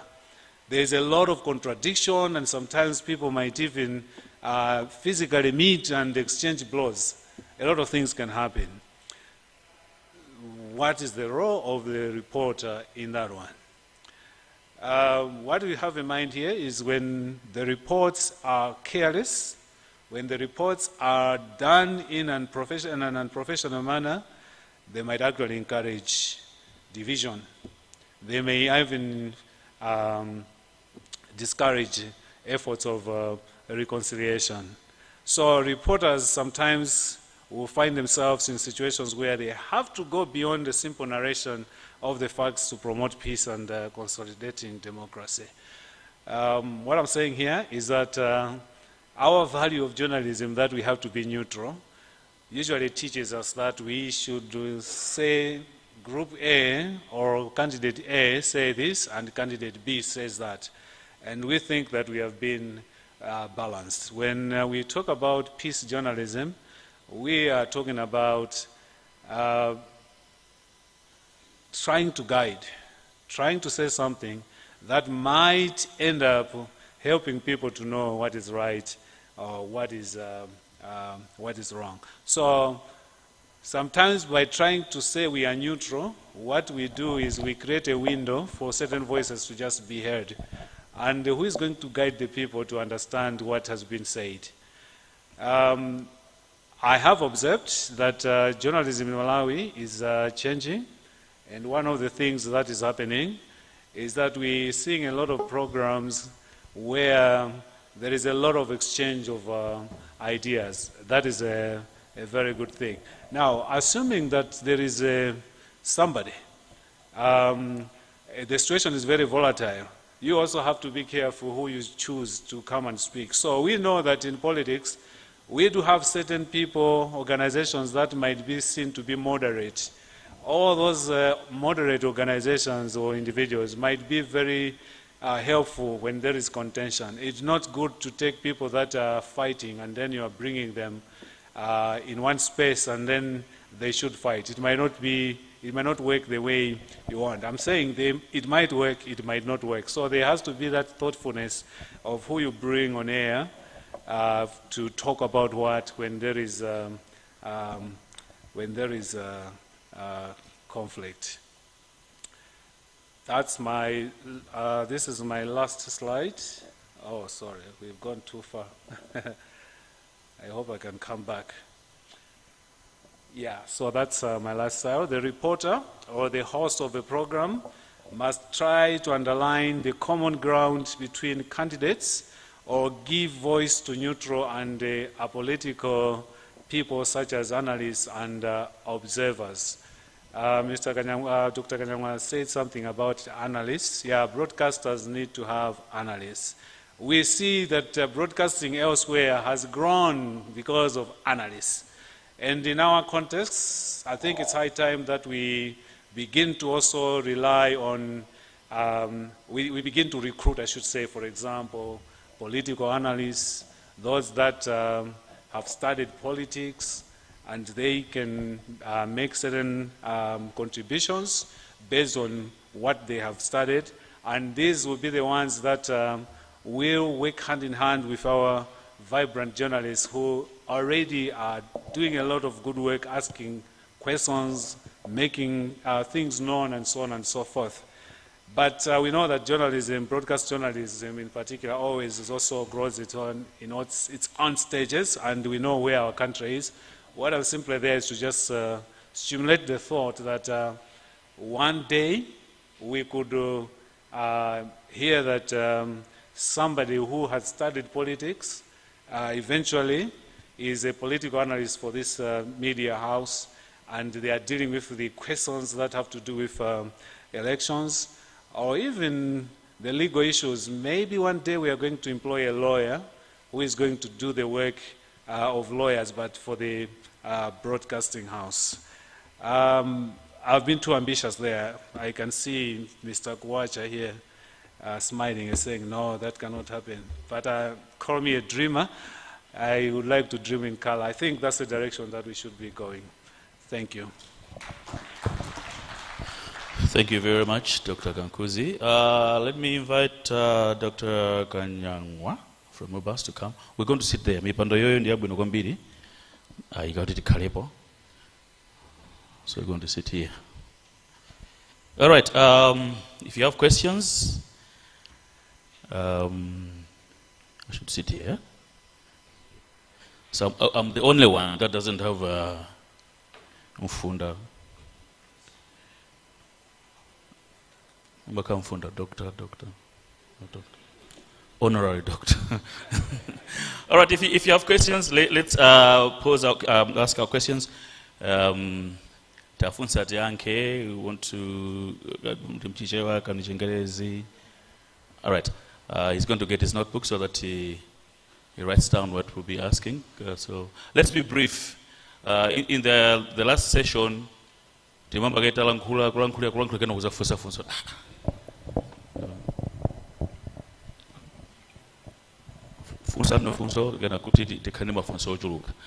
supposed to have to finish by now. Actually, in 1 hour and maybe 5 minutes.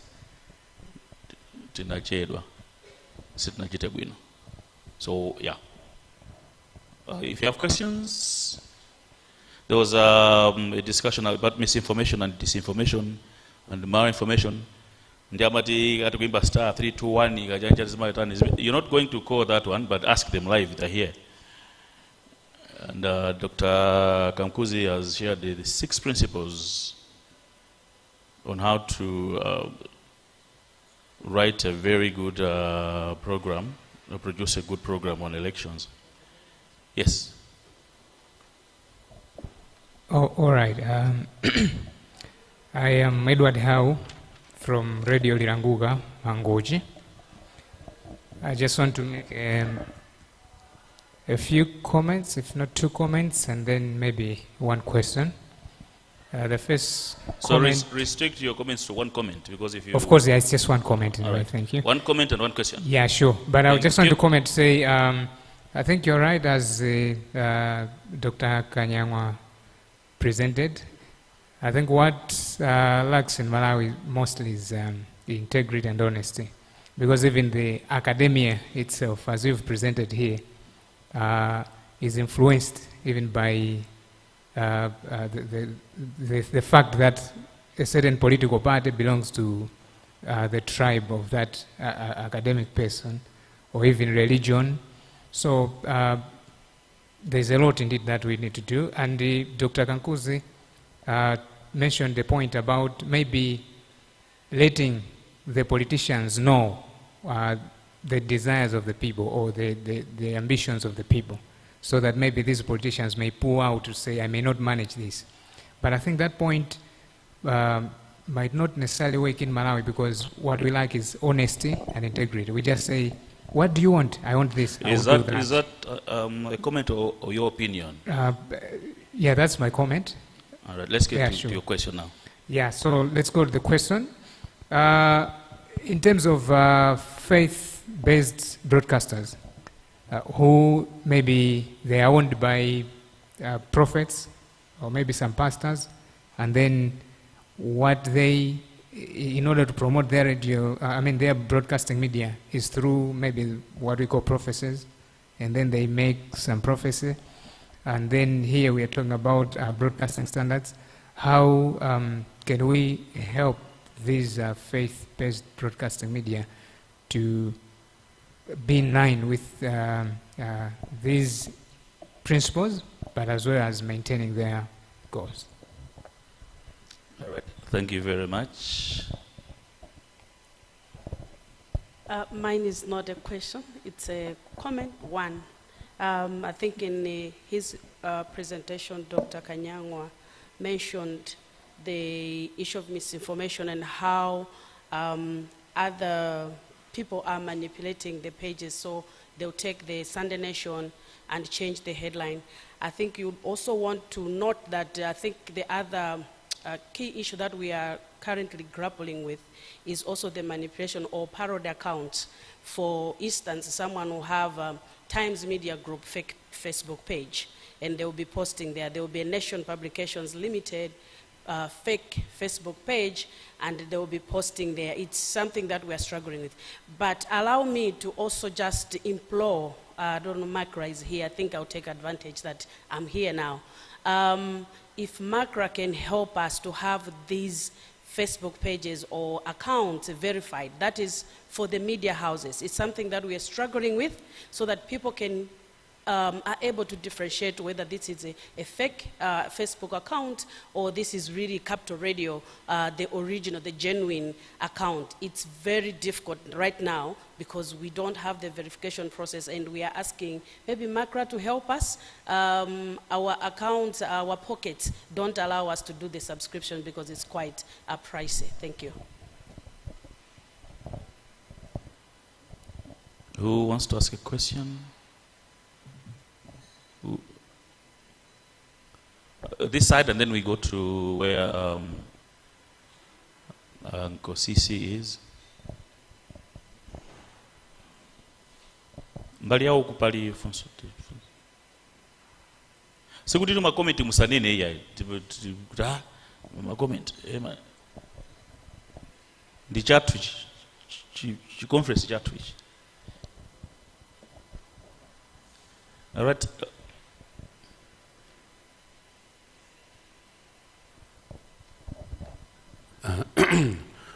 Thank you so much, our two presenters. My name is Chikapa. Dr. Kankuzi, I just want to comment on the observation that you made that Malawians sometimes don't have an interest to know the background of candidates. I just want to take you back in the early days of Malawi Association of Journalists, when they started introducing debates. They were going out in the villages. The unfortunate part was that the only radio station then was MBC. So MBC could not cater for everybody in the country. But producers would go like to Mwanza, meet an MP, ask him his vision, his background, and the programs became so popular up to this point. So that's just one observation. The question that I have for you is like, I've really liked your presentation. As colleagues in the academia, have you taken time to do possibly a study regarding the functions of the other two arms of government? because going around and through my experience in broadcasting, many people go to the elections but not very knowledgeable about the other two arms of government. And then in the process, they would vote for MPs who do not contribute anything. So have you done any studies along those lines? Thank you. You said two arms of government. The presidency and the National Assembly. Okay. All right, at the back there's a hand.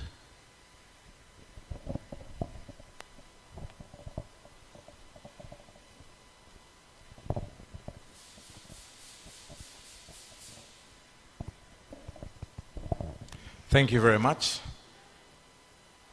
I heard something about influence and how media, we should not influence people into who they're going to vote. And I was wondering to myself, is that possible? Why do I say so? When we say, for example, don't vote for a thief, don't vote for people who have no integrity, implicitly, we're telling people who to vote for. In other words, we're influencing them who to vote for. Is that not influence? Don't you think that media has an ethical duty in influencing who to vote for positively?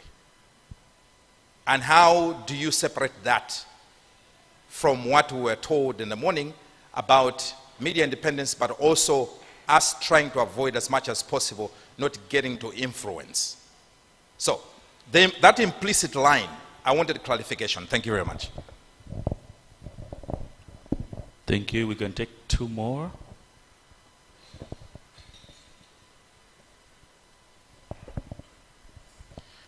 Well, my question would be on the presentation that came first after lunch by Dr.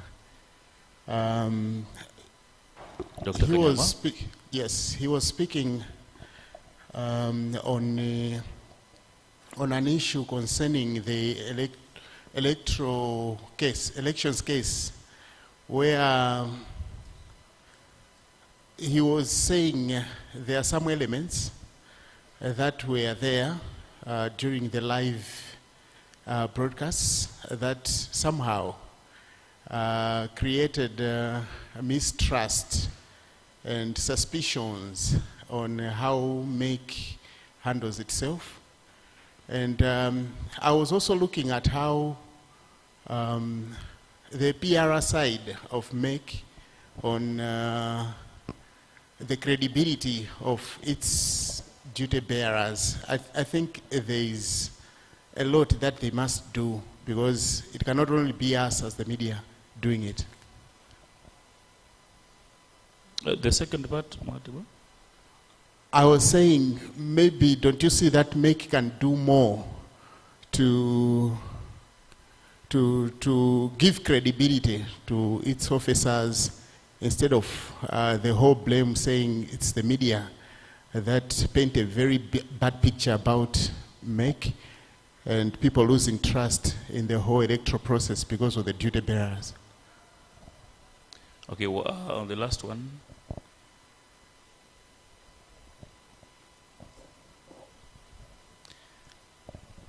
Kabina Zianka, right? Oh, there's a hand here. Akuchikazi tuseme kufunsa tangu yankula modzi.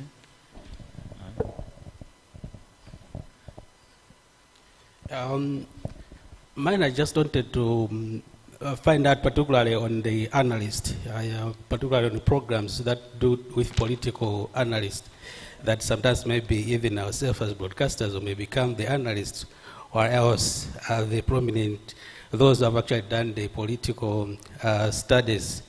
But we should also be mindful that the audience also tend to have some perception, even towards us as broadcasters. When we are actually analyzing the facts, others may actually just coming to conclusion to say, Pajaduma broadcasters are Najibaneja A, B, C, D. Even a political analyst being actually given a platform to analyze a particular issue or a candidate, other people may also have perception to say, but Jakulu So how can we make sure that we really actually try to balance up as we're identifying the analysts to make sure that at least we should win the confidence to the audience? Bassett, Ayanket. So who starts?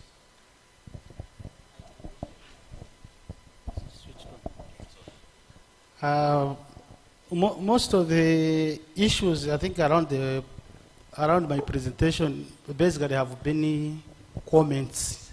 But I got a question from Ledio Rirangok. I think he is talking about the issue of the prophetic ministries, whether or not maybe we need to regulate. I am not so sure.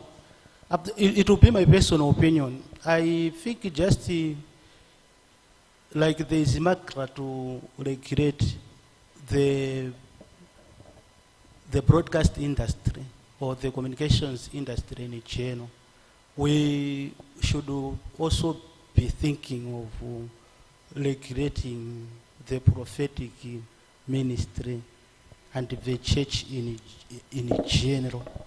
I think the fact that we have freedom of conscience or freedom of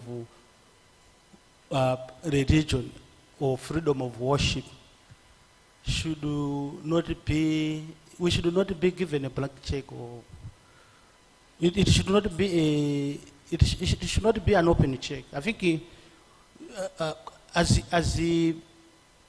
as we are moving in a direction where the church itself is growing and there are a lot of people taking interest in becoming prophets, preachers, we might actually be thinking of maybe having the church regulated.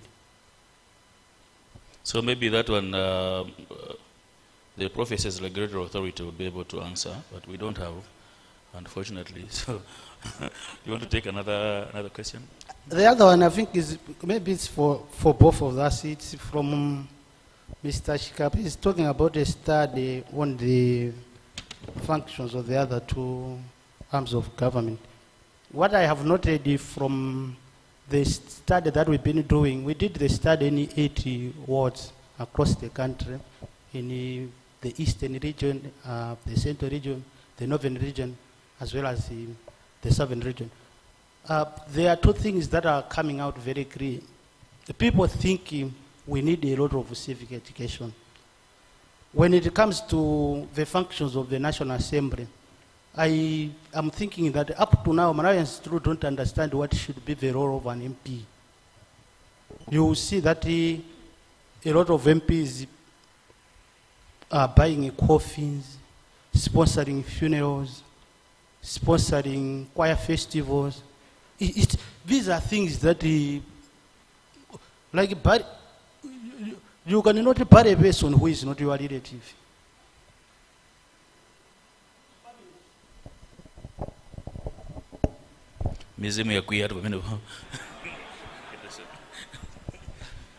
I think even if you are the poorest of the poor in the villages, they will still bury you honorably without even the MP being there. But it looks like even the voters now, the incentive, they will go for an MP who will bury their dead and stuff like that. So there's a lot that needs to happen. So it is very clear that we need a lot of civic education. Maybe we can actually integrate some of these issues into the school curriculum, so that as you grow up, you understand what is the role of your MP and maybe the other duty bearers in the communities. People are doing a lot of stuff that they are not supposed to be doing.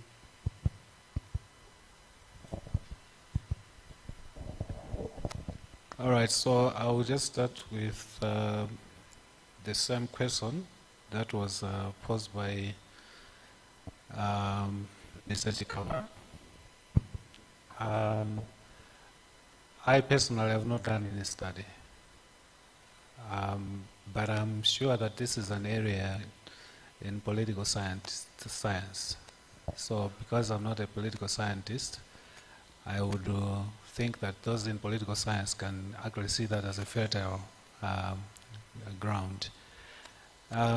Secondly, you just highlighted about what the Journalists Association of Malawi used to do in those days. Yeah, so that's a very good practice, which may need to be resurrected. Yeah, things happen at a national level, but I think at community level, we are yet to get there. Mr. Edward Howe, Liranguka, Radio Liranguka. Yeah, you're quite pessimistic that letting people know what people think may not make them change their mind. But psychologists say that we always evaluate our chances when doing things. Of course, there are certain people that do not do that, but ordinarily human beings would want to know whether what they're doing is profitable or not, or is going to get them what they want. So when they have all the information, usually they evaluate and make a decision. But most of the times people do not have the information, so they just go it anyway. But this is something that I think we may have different opinions about. All I was trying to say is that there are certain things that we have not tried. We better try them and see if they can work for us. There was a question by Mr. Chunga about influence. All right, so in my presentation I was saying that it is not the role or responsibility of the media to tell people vote for that one. That's not the responsibility of the media. That's not neutrality. But the media, they are actually to provide information, and that information should be able to influence voters. Because if you say the broadcasters exist to inform, educate, and entertain, why should they be informed? Why should they be educated? There is an expectation at the end that they are going to do certain things. But we are talking about the approach. Sometimes we wear certain political party colors and they stand as broadcasters. That is not supposed to be the case. So we just need to do the business of journalism the way we learn it, that we go and provide information so people can have options. If you have followed my presentation, I've emphasized that people need to have information so that they can have options. They should know the options, and they must make sure that when they're saying no to this one, they know why they're saying no. When they're saying yes to that one, they know why they're saying yes.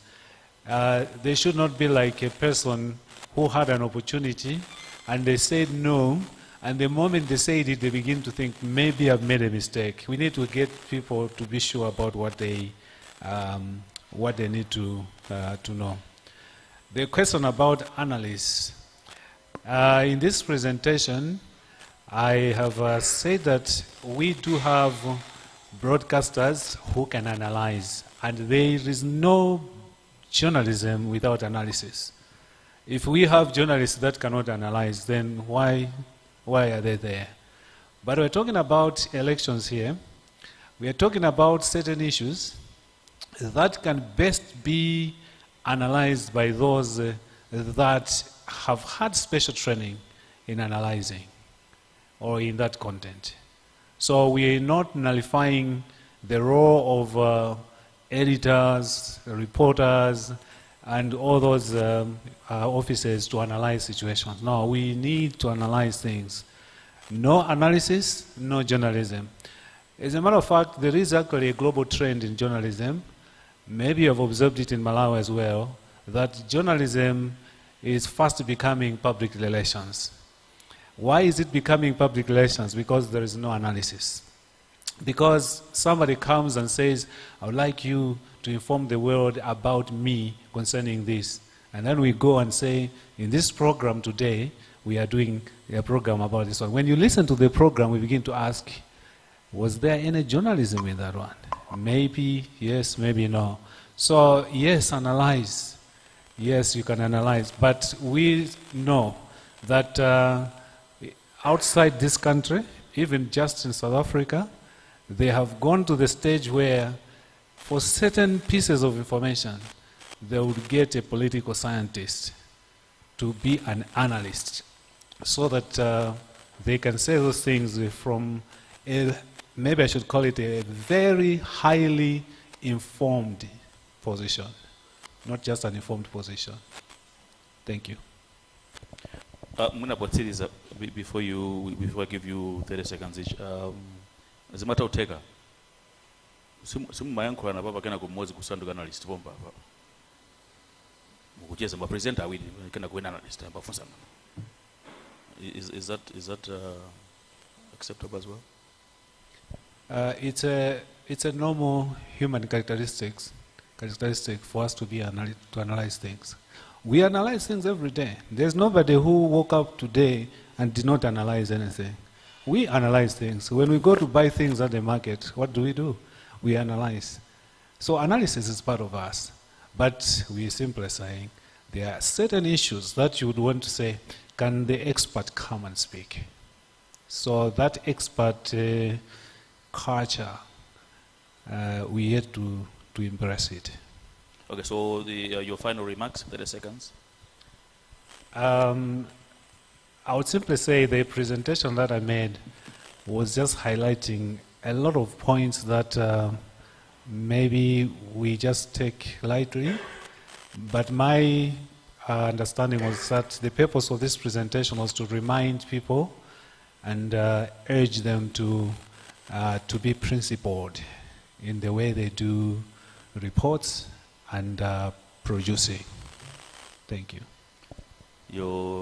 Thank you very much. Your last remarks? My last comment will be that elections are a highly emotive and sensitive issue, and that we as a media have an important role to play so that our democracy is sustained.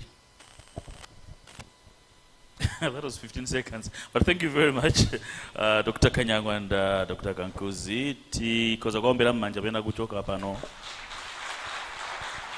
And thank you very much for being a good audience.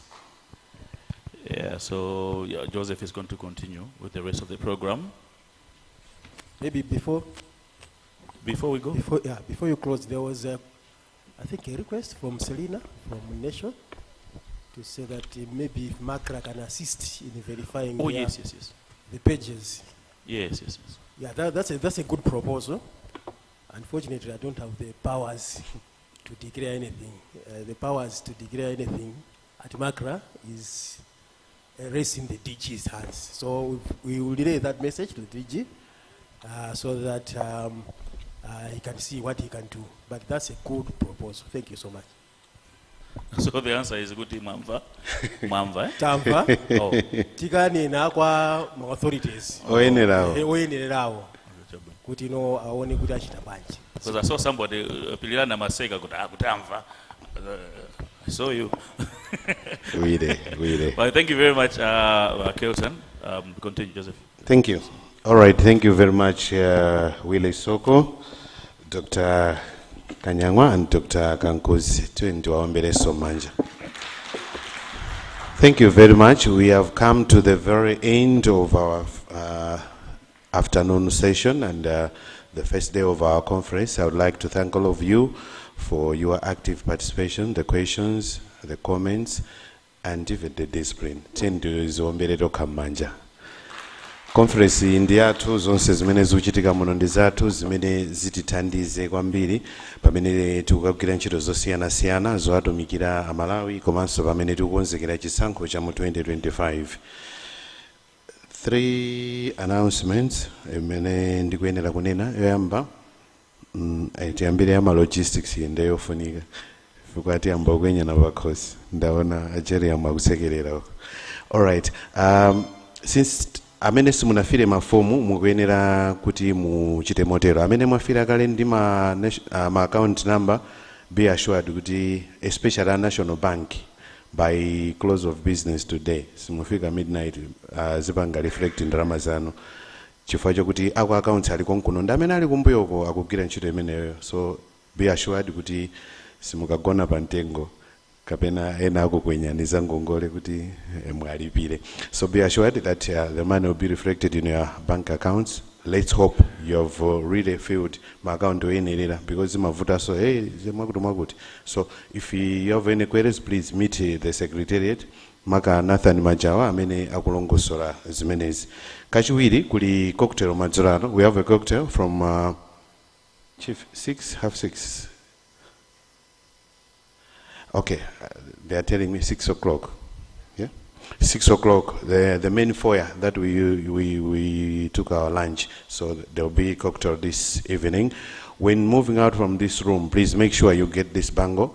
Zimene akuvekereni. Koma noti nene kuti okhawa amene akudzota abwera musangotenga kuti mukangokhala nacho. Mukatenga nde kuti mubwera mudzakhala zitithandiza for logistics and other things. Komanso mwina zikhala bwino kuti ambiri ndi olowerera mtawuni muno akangomva kuti kuli phwando ndi zina zotero angobwera nawo olo inunso mukapasa anzanu ichi nde ena ndamama mabweresa chipwirikiri ndi zina zotero. I would propose if you bring this, that would be better. Osati muvala komabe muzangoonetsa, because this will reflect who you are. Izitakonzera inuyo kuti mukondwere musangalale tisangalale tonse. Part of the cocktail ndi mbali imodzi ya networking. It will be good at least say if you have chance to attend, so that we should interact, refresh our brains, our minds, and as well as getting some ideas. Palima broadcasters osiyana pano. I would love if few of you would meet Dr. Kankuzi. I really felt good in his presentation. He's a program content teacher. Mutopeza some ideas how we can produce good programs that can be market oriented. We are going towards my elections. It's good to make my program amena kupeze seni ndalama. Ambiri amadandaula ife sitimapanga ndalama ma community radio mawaire satu tukuvutika. It's all about being creative. Be creative enough and make yourself. Potsiriza tisaiwale ma community broadcasters aja asalire paja DJ afonota kumane nanu. Kuli ma refreshments kunja, so I would propose tikamapita mwina tingotenga nkutuluka.